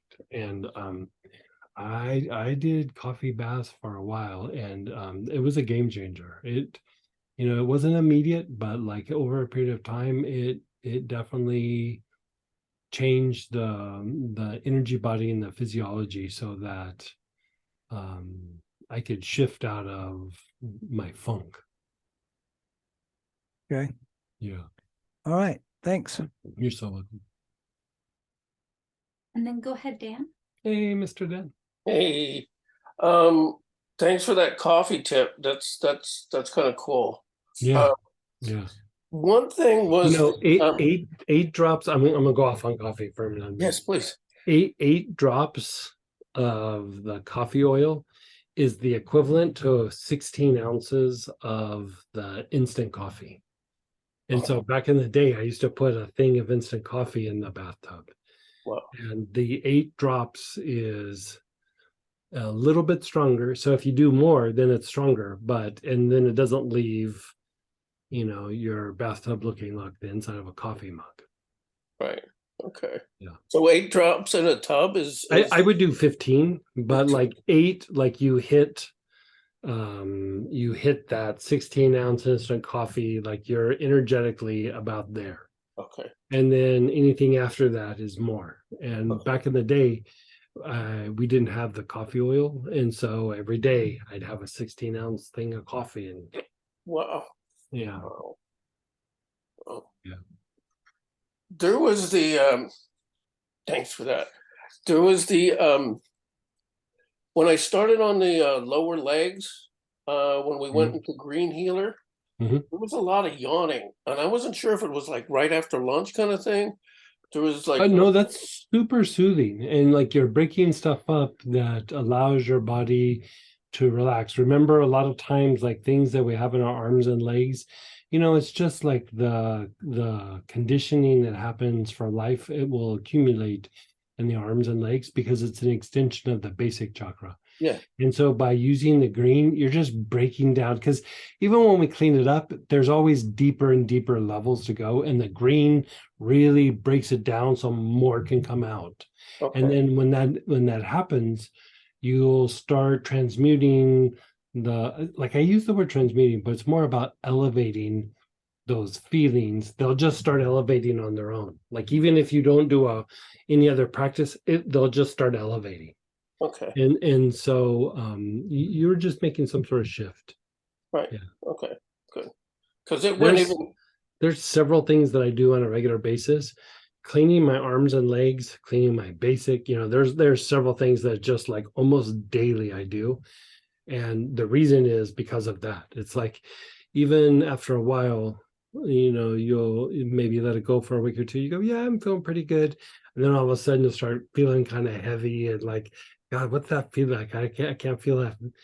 That weird feeling is back, and it's because the arms and legs are all done up. And so the more you kind of clean that up, the better. Okay, cool. Yeah, because by the time I got to the red healer, I was down for a nap. That was good timing on that Good for break. you. Because I was just down. Unwinding, unstressing, whatever you want to call it, de-stressing. If you start to go like I'm feeling pretty tired, just lean into it, take a little nap. Like let your body unwind. Kind of just drive it. Yeah. And the other thing too, I wanted to ask about the galbanum and the back throat. Mm-hmm. That's kind of like where I get this kind of, I call it a chime. It's like the etheric connection that I have when I get into like Master Choa's meditations and stuff like that. Very good. So that's where it's localized. It used to be just the goose flesh, right? That you used to get Right. stuff. But it seems to now localize when I'm connecting with the greater beings. It seems to localize in the back throat there. Okay. So is that a good place to maybe do that little, because that protocol is very short. Maybe try doing that before your meditation. Okay. Yeah. Great. Okay. Thank you. It's part of a higher meditation. So that's not really a big reach for something. It's just not taught publicly. Okay. So integrate that thing. Yeah. Okay. Great. Thanks. Go ahead, Denise. Hey, Denise. Hi. I wanted to ask you a little bit about, well, this is the first time I really recall us using colors that I've been in class. And the colors came to me pretty easily, which was refreshing. Very nice. So what I wanted to ask is, will that be used in next week's class? Like, do you use a lot of colors in the angel class or not? In the angel class, no. We'll be working some more of how we were talking about like homeostasis and allostasis. You're kind of going back and forth between two functions. And so it is used in the Foundation for Mystical Healing, and then eventually maybe I have to look at the notes, but I think there's a class in November where I touch on it. But what I'm going to be doing, like I have this like ongoing thing that I'm refining, like how we did the essentials class. I'm trying to make like an essential class for practitioners, where it's not so much about an oil but about these like processes. And some of it is going to involve like working with colored pranas and the 7 layers of the aura, and even this thing where we went through and we did the colors through these last couple applications, like through the arms, the legs, and all that. All of that's going to make that practitioner's guide, so that if somebody wants to do work with clients or family, friends, whatever, or just themselves, we're going to pull together that practitioners thing and have it be like a certified, you go through and do it, and just you can get a certification for it. But the colors will be part of that as well. How about could you speak just a little bit about that gold healer? Was that in the last protocol that we used? Did it carry down from the Say that again. Like what was it? I think the last one we worked with was Gold Healer, and I just wanted to know if that Gold Healer, and then we did Violet Healer, and then the very last one was Sacred Blue. Sacred Blue. Okay. Yeah. Were we on the head or were we on the body? Actually, I don't know. I don't. Some parts I was really with you, and some parts Yeah, I was far away. that's Yeah. part of this thing with doing this is like some parts you feel fine and some of it will knock you out a little bit. Like Samantha had, like when we were doing the sides, yeah, we about lost her. Like, but like the front, the back, she was fine. So the gold is in this particular case, it helps the body produce gold prana. So here we're using it for the chest, the upper back, mid back, and on the sides. Yeah, and so yeah, it helps just to refine the body in that particular area. And then the violet was the top, and then the throat, and then the sacred blue was the whole head. Oh, thank you. Thanks for clearing that up. Yeah. Thanks. I'm really glad I was part of the class this weekend. Thank you. Oh, good. And then we have some questions as well. Sure. When using salt scrub, is the oil or the salt most important, and how long to leave on the salt and or oil?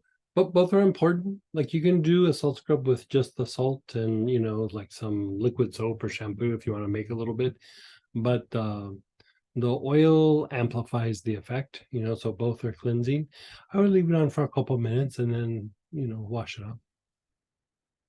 A delicate rinse or actually wash it off? Wash it off, yeah.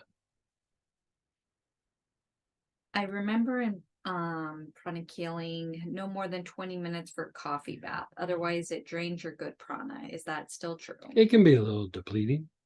Sure. Orange healer. Lymphatic stimulation is prompted by attention on what center or areas? So they're asking, using orange healer, the lymphatic stimulation. Yeah, the lymphatic here, we're using it on the pelvis. So you're using it front, sides, back of the pelvis, and then lower abdomen, lower back. Yeah. Orange healer in general, wherever you put it on the body, it will stimulate lymphatic movement, but we're trying to stimulate the lymphatic movement in that specific area for what we just did. This is someone's asking, fill in the blanks. Fatigue that you said fatigue is overactive blank and blank. It's a lot of times it can be a overactive or hypervigilant immune system. There's different things that can cause fatigue, but the immune system being run down or being super overactivated can do that.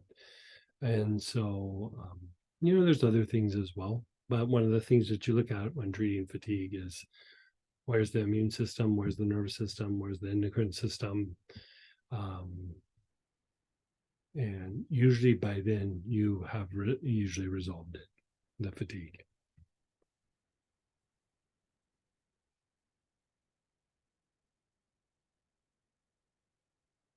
The back pelvis, as in the butt cheeks. Yep, your butt.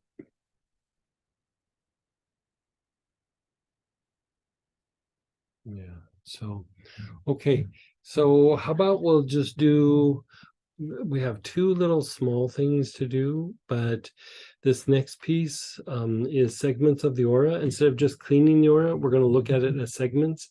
Now, remember, we're doing this based on immunity, right? So the immune system keeps out outside invaders, right? It keeps out bacteria, it tries to keep out viruses, funguses, microbes, all those things. But when somebody acts aggressive to you, or there is like a traumatic event, that also will rattle the immune system. Like I used to kind of joke with people when I was doing therapy all the time, is like the immune system also tries to keep out the jerks, the a-holes, all the people at work. Part of how you project energy unconsciously to push people away is through the immune system. And so when you're interacting with the environment, the immune system combined with instinctive responses is kind of the tip of the spear. And so, like, if somebody's being aggressive to you, your immune system kind of pushes back. If there's a traumatic event, the immune system pushes back. If you get into a car accident, the immune system is pushing back. It's trying to keep things out, right? And so when we've been bombarded for a while, our aura kind of puts off our resonance. So sometimes you'll see somebody who has had a traumatic event, and then a similar event kind of keeps happening, maybe every year or two or something. They keep re-experiencing that same kind of thing. Part of it is the energy body, the aura has been impacted, and then it has a certain kind of resonance where like attracts like, and it starts to attract those kinds of things, not because the person wants it, it's just because the energy body has been like misaligned, you could say. And so this is partially about cleaning the aura, but it's about calming certain things down in the aura so that we don't attract the agitation or the difficulties that have happened in the past, and we allow it to reboot right now. Cleaning the aura is very good. This is actually not cleaning, but it's almost like relaxing mechanisms that interact with the environment. So it's not so much the aura itself, it's more of the function of the aura. When we go through and clean things, we're cleaning even though it's energy, it's still the structure of the aura. Here, we're kind of shifting how the aura functions, if that makes sense. Okay, so with that, you're going to pull out in your kit, you got balance if you bought the kit for purchase, but vetiver, valerian, spikenard, rooskous, blue tansy, dark blue tansy, any of these will be helpful.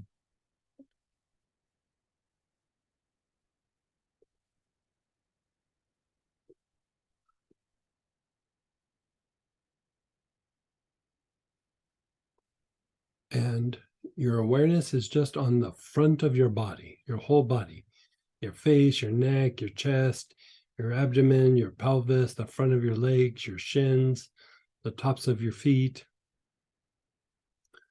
You're taking long, slow, deep breaths with your awareness on the front side of your body.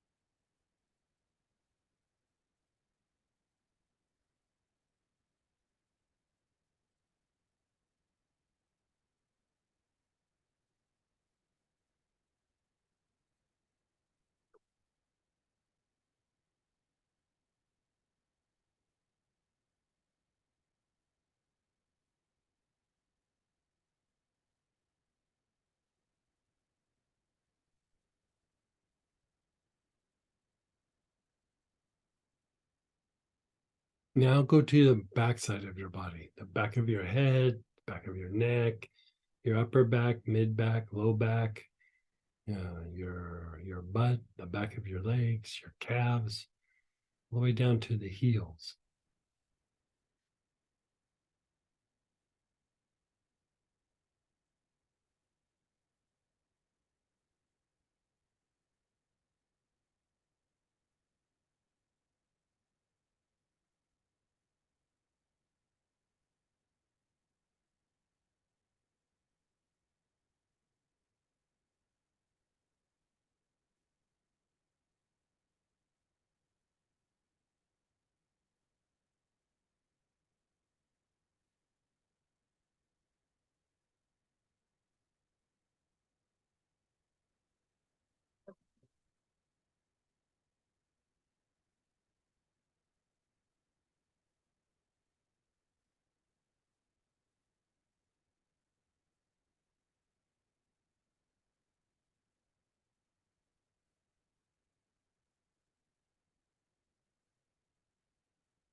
And then the left side of your body. So the left side of your head, the left side of your neck, your left shoulder, your left rib cage, your left hip, the left outer part of your thigh,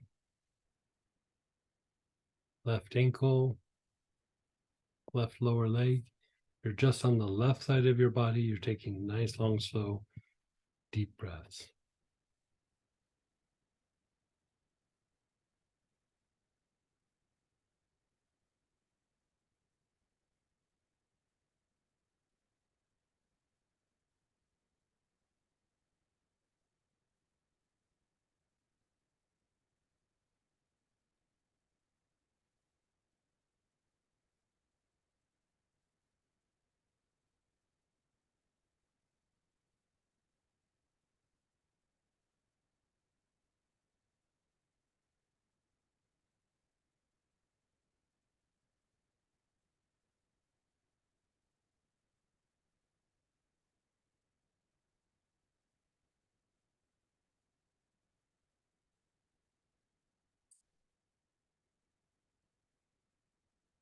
No.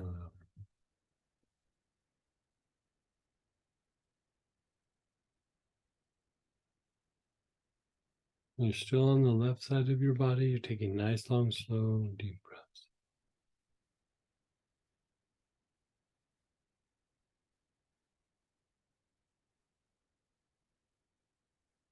Let that go for a moment. Just try to notice the difference between the left side of your body and the right side of your body right now.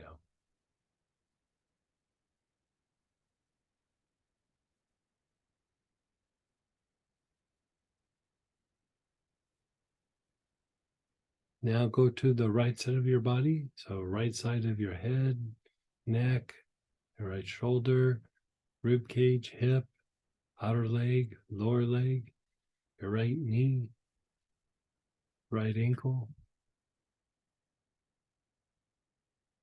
Long, slow, deep breaths.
And then just be still.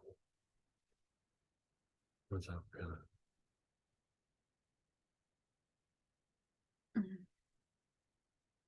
Thanks.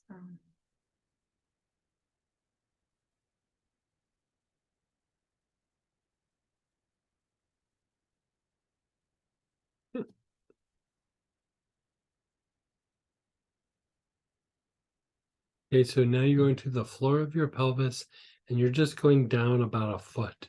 So from the floor of your pelvis, you're going down to about mid-thigh. Your awareness is just in that area. You're taking long, slow, deep breaths.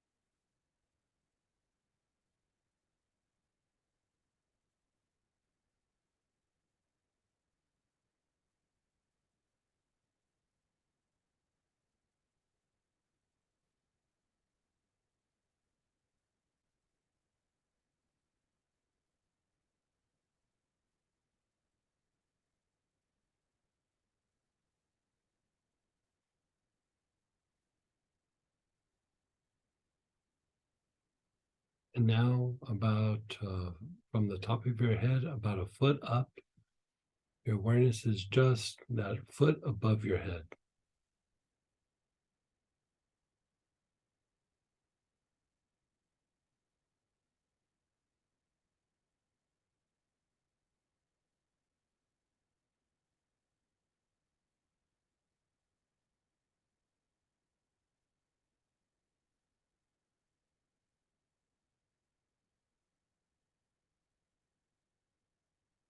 Okay, let it go. Close your eyes. Just let it incubate for a moment. Like that.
You're being still.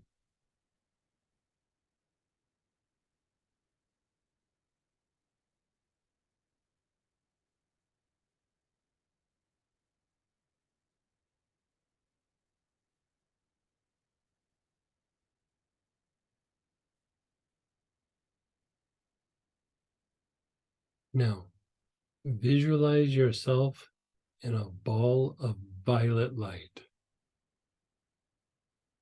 You're inside a violet ball.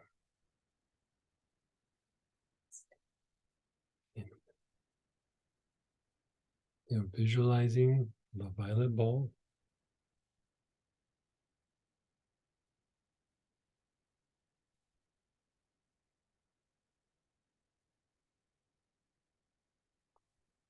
As you're visualizing the ball, begin inhaling whatever oil you've been using, keeping your awareness on the ball of violet light.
And then just let that go.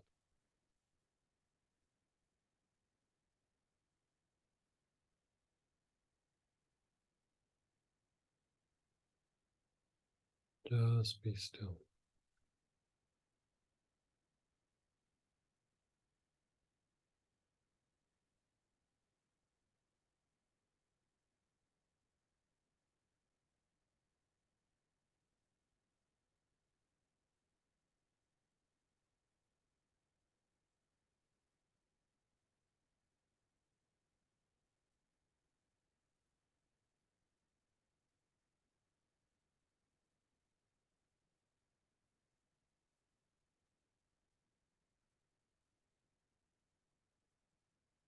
Okay, you're inhaling again. Your awareness is on the front of your body.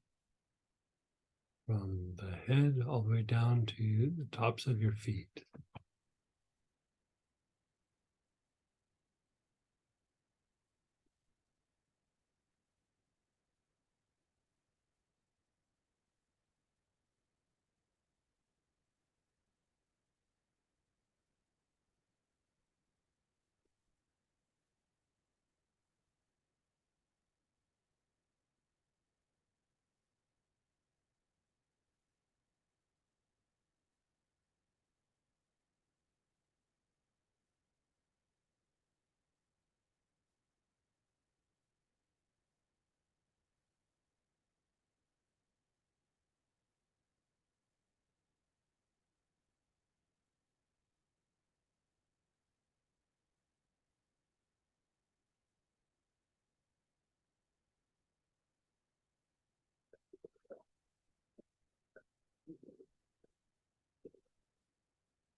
And then go to the back side of your body.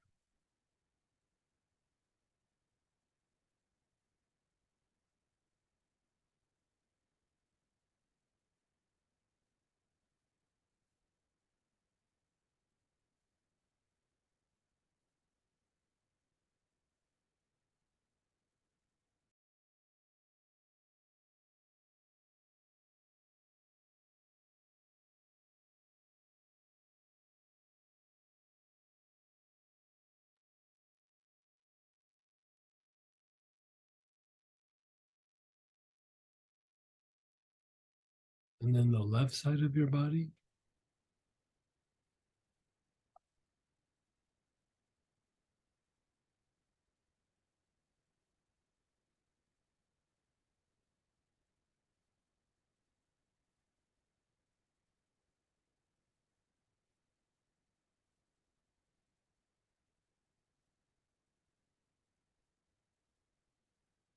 And the right side of your body.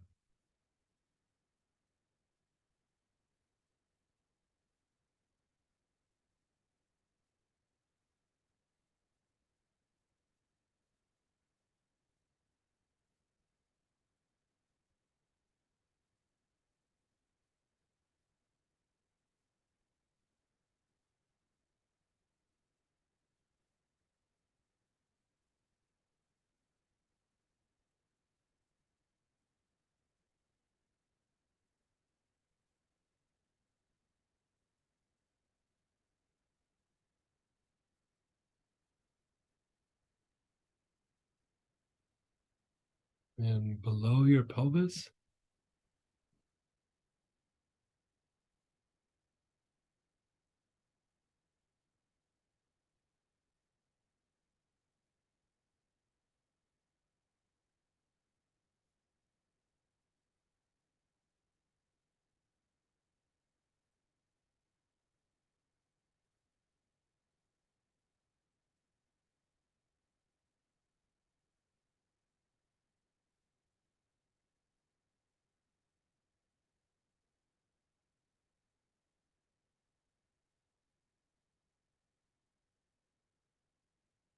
And then a foot above your head.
And then just be still. Just let it incubate.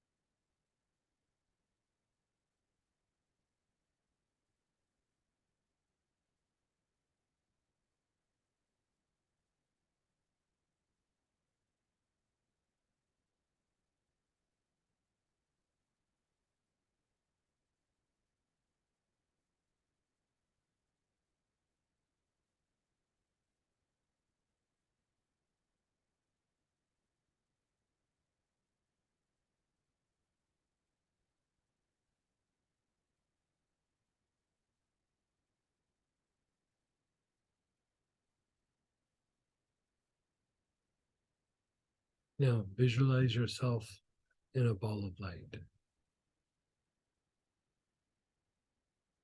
Brilliant ball of violet light.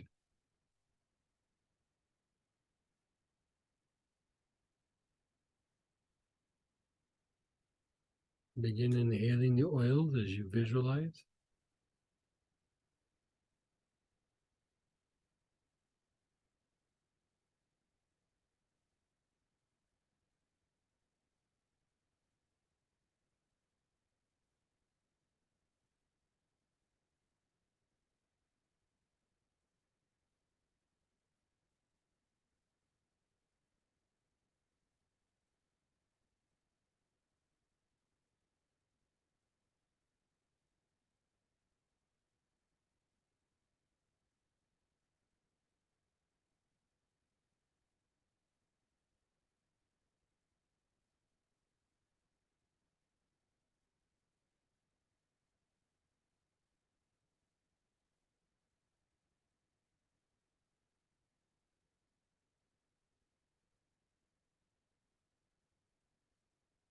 And then pause and let go.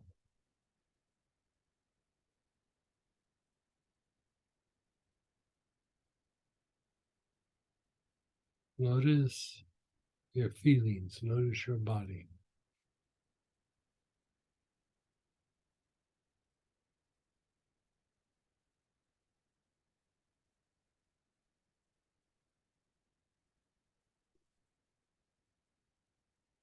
You're going to use the same oil.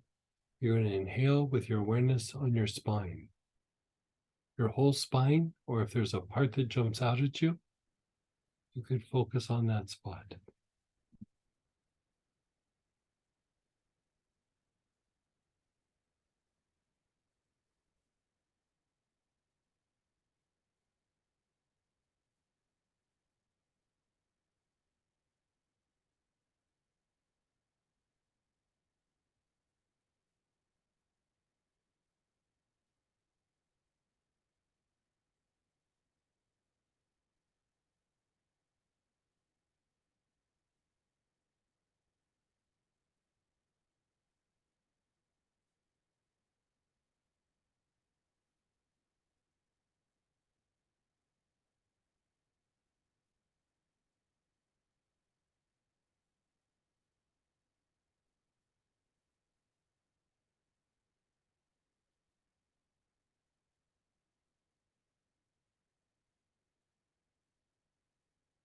And then your awareness is on the bottom of your tailbone, the basic chakra.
Just let go.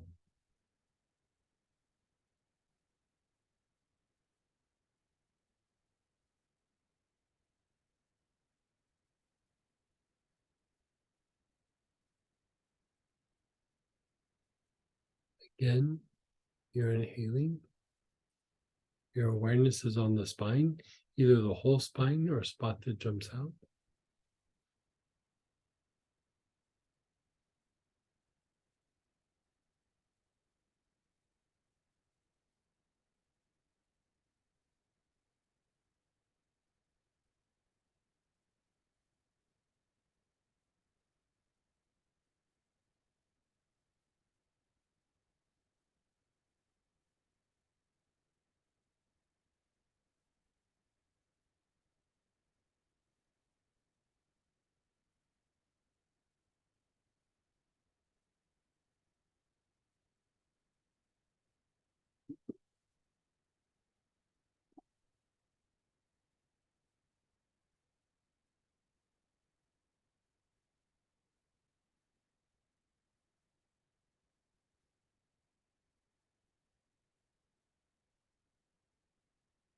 The bottom of your tailbone.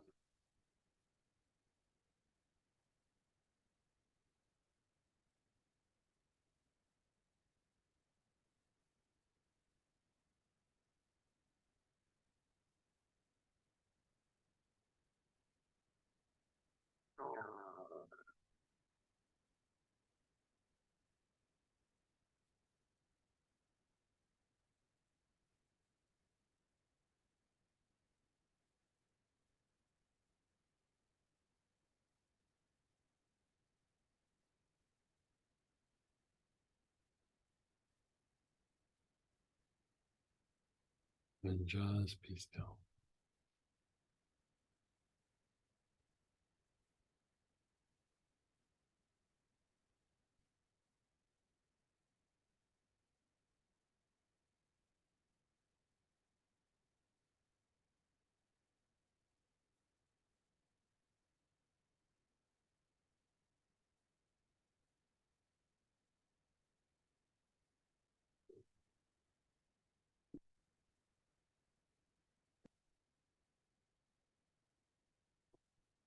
One more time. Your awareness is on the spine.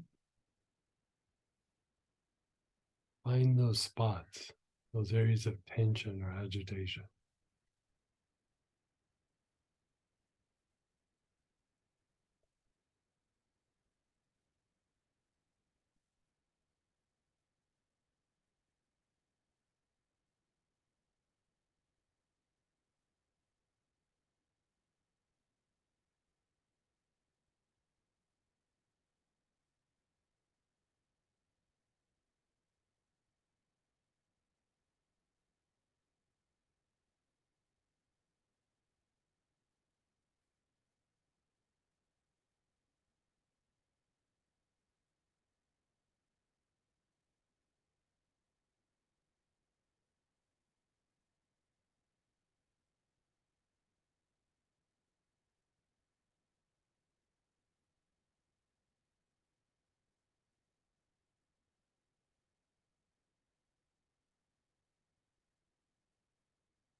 Your awareness is on the bottom of the tailbone.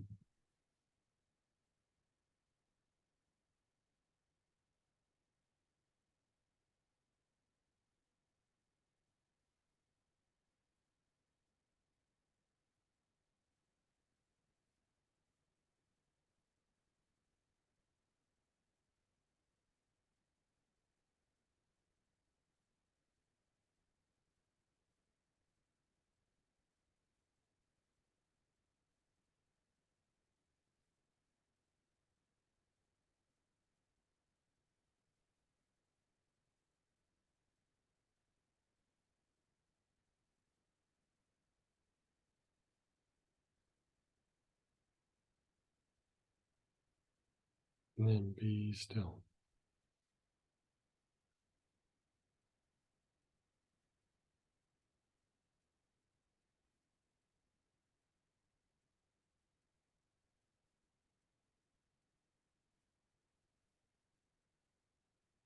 Notice your body, notice your mind. More importantly, notice how you feel. The feelings.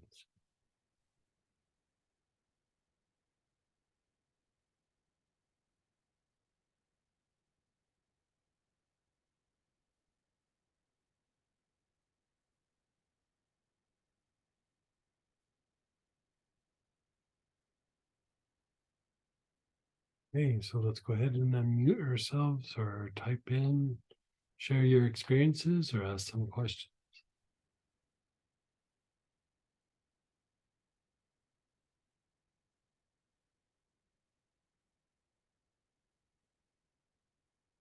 Go take a nap till tomorrow.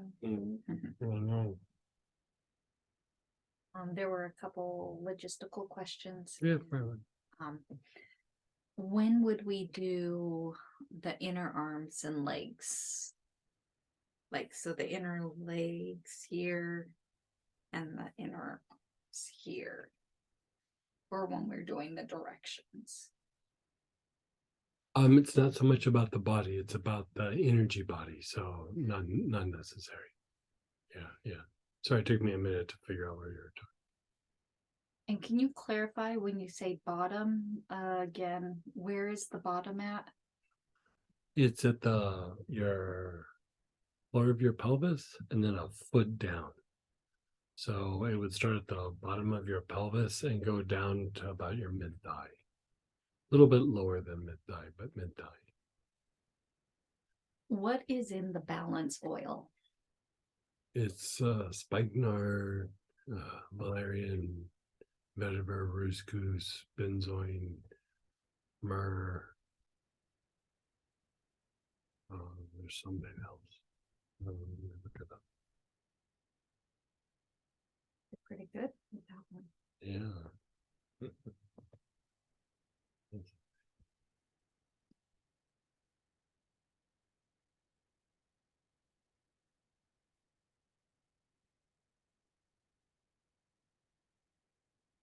Aloes. Oh, aloes and acacia. Yeah. All big hitters.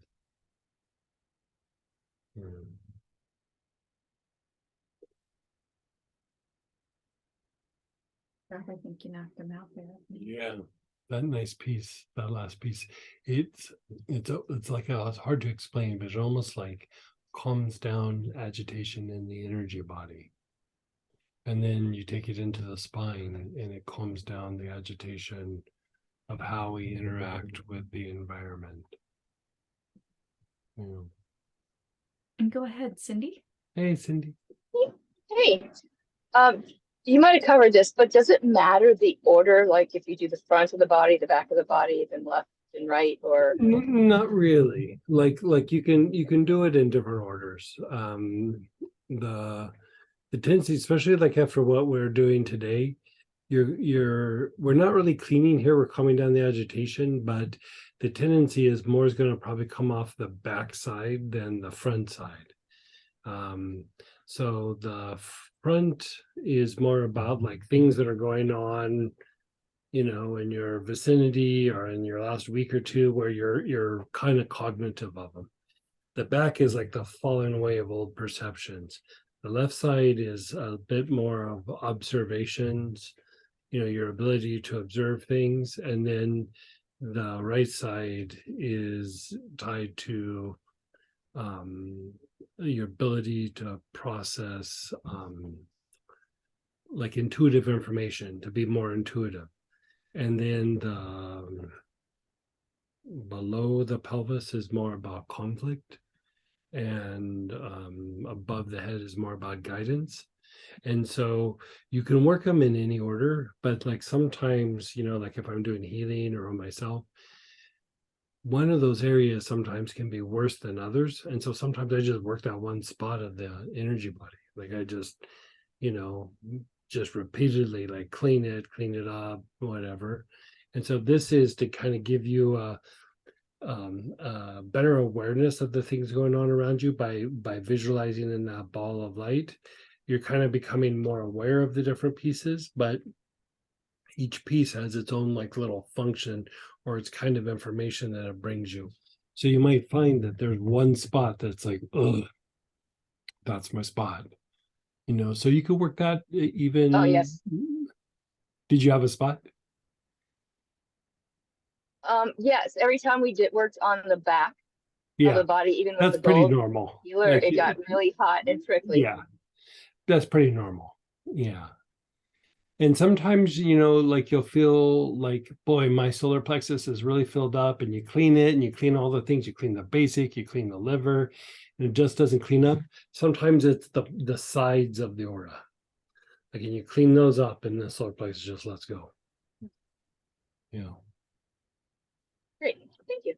You're so welcome.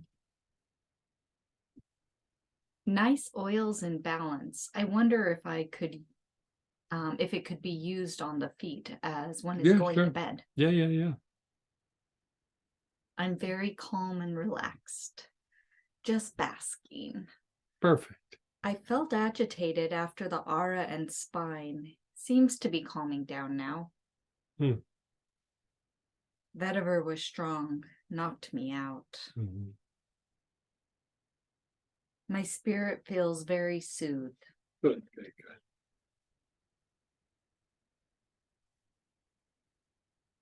good. To return to the pre-lunch topic, Tracy was discussing the materialization breath relating to tweaking the neck when doing this movement. How much can we modify or decrease this movement up and down but still be effective? Can visualizing the intent of carrying out this movement assist in the energy goal as we were able to fully move them? Visualization doesn't really work very well. I've tried it. It was not satisfactory.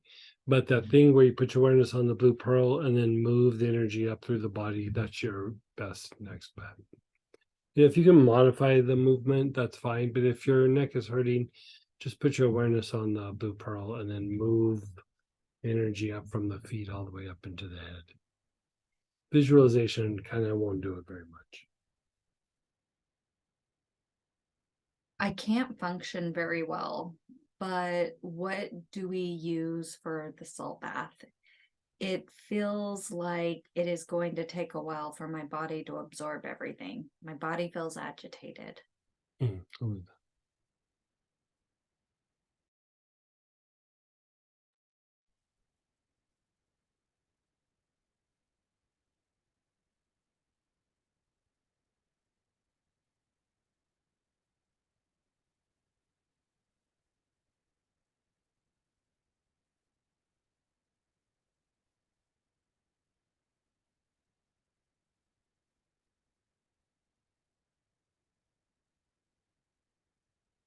By taking a sage bath, like see if the sage, even just inhaling sage, but see if a sage bath will help you.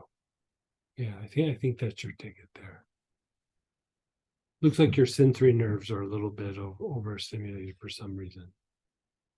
Sage will usually calm that down.